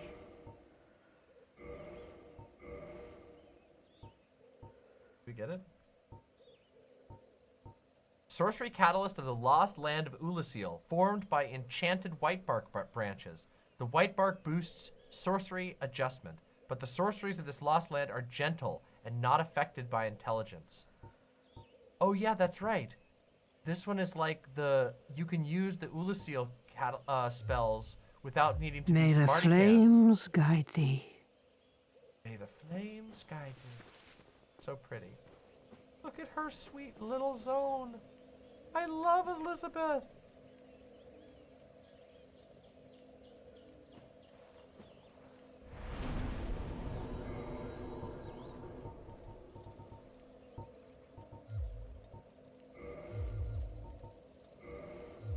All right, everybody.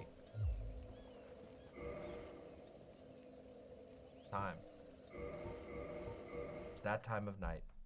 It's the time of night where I say a good night to all of you, because I have to do a dentist appointment in the morning, but I had a lot of fun. A fucking 8-hour stream still after everything. You know, I originally intended for this to be a short stream, but I always have so much fun, so we ended up going long. I hope you all had a wonderful time, and I hope you all will join me next time. But until then, I hope you all rest very, very well. And also, remember, do not die. Bye for now. Good night. Good night. Nighty night.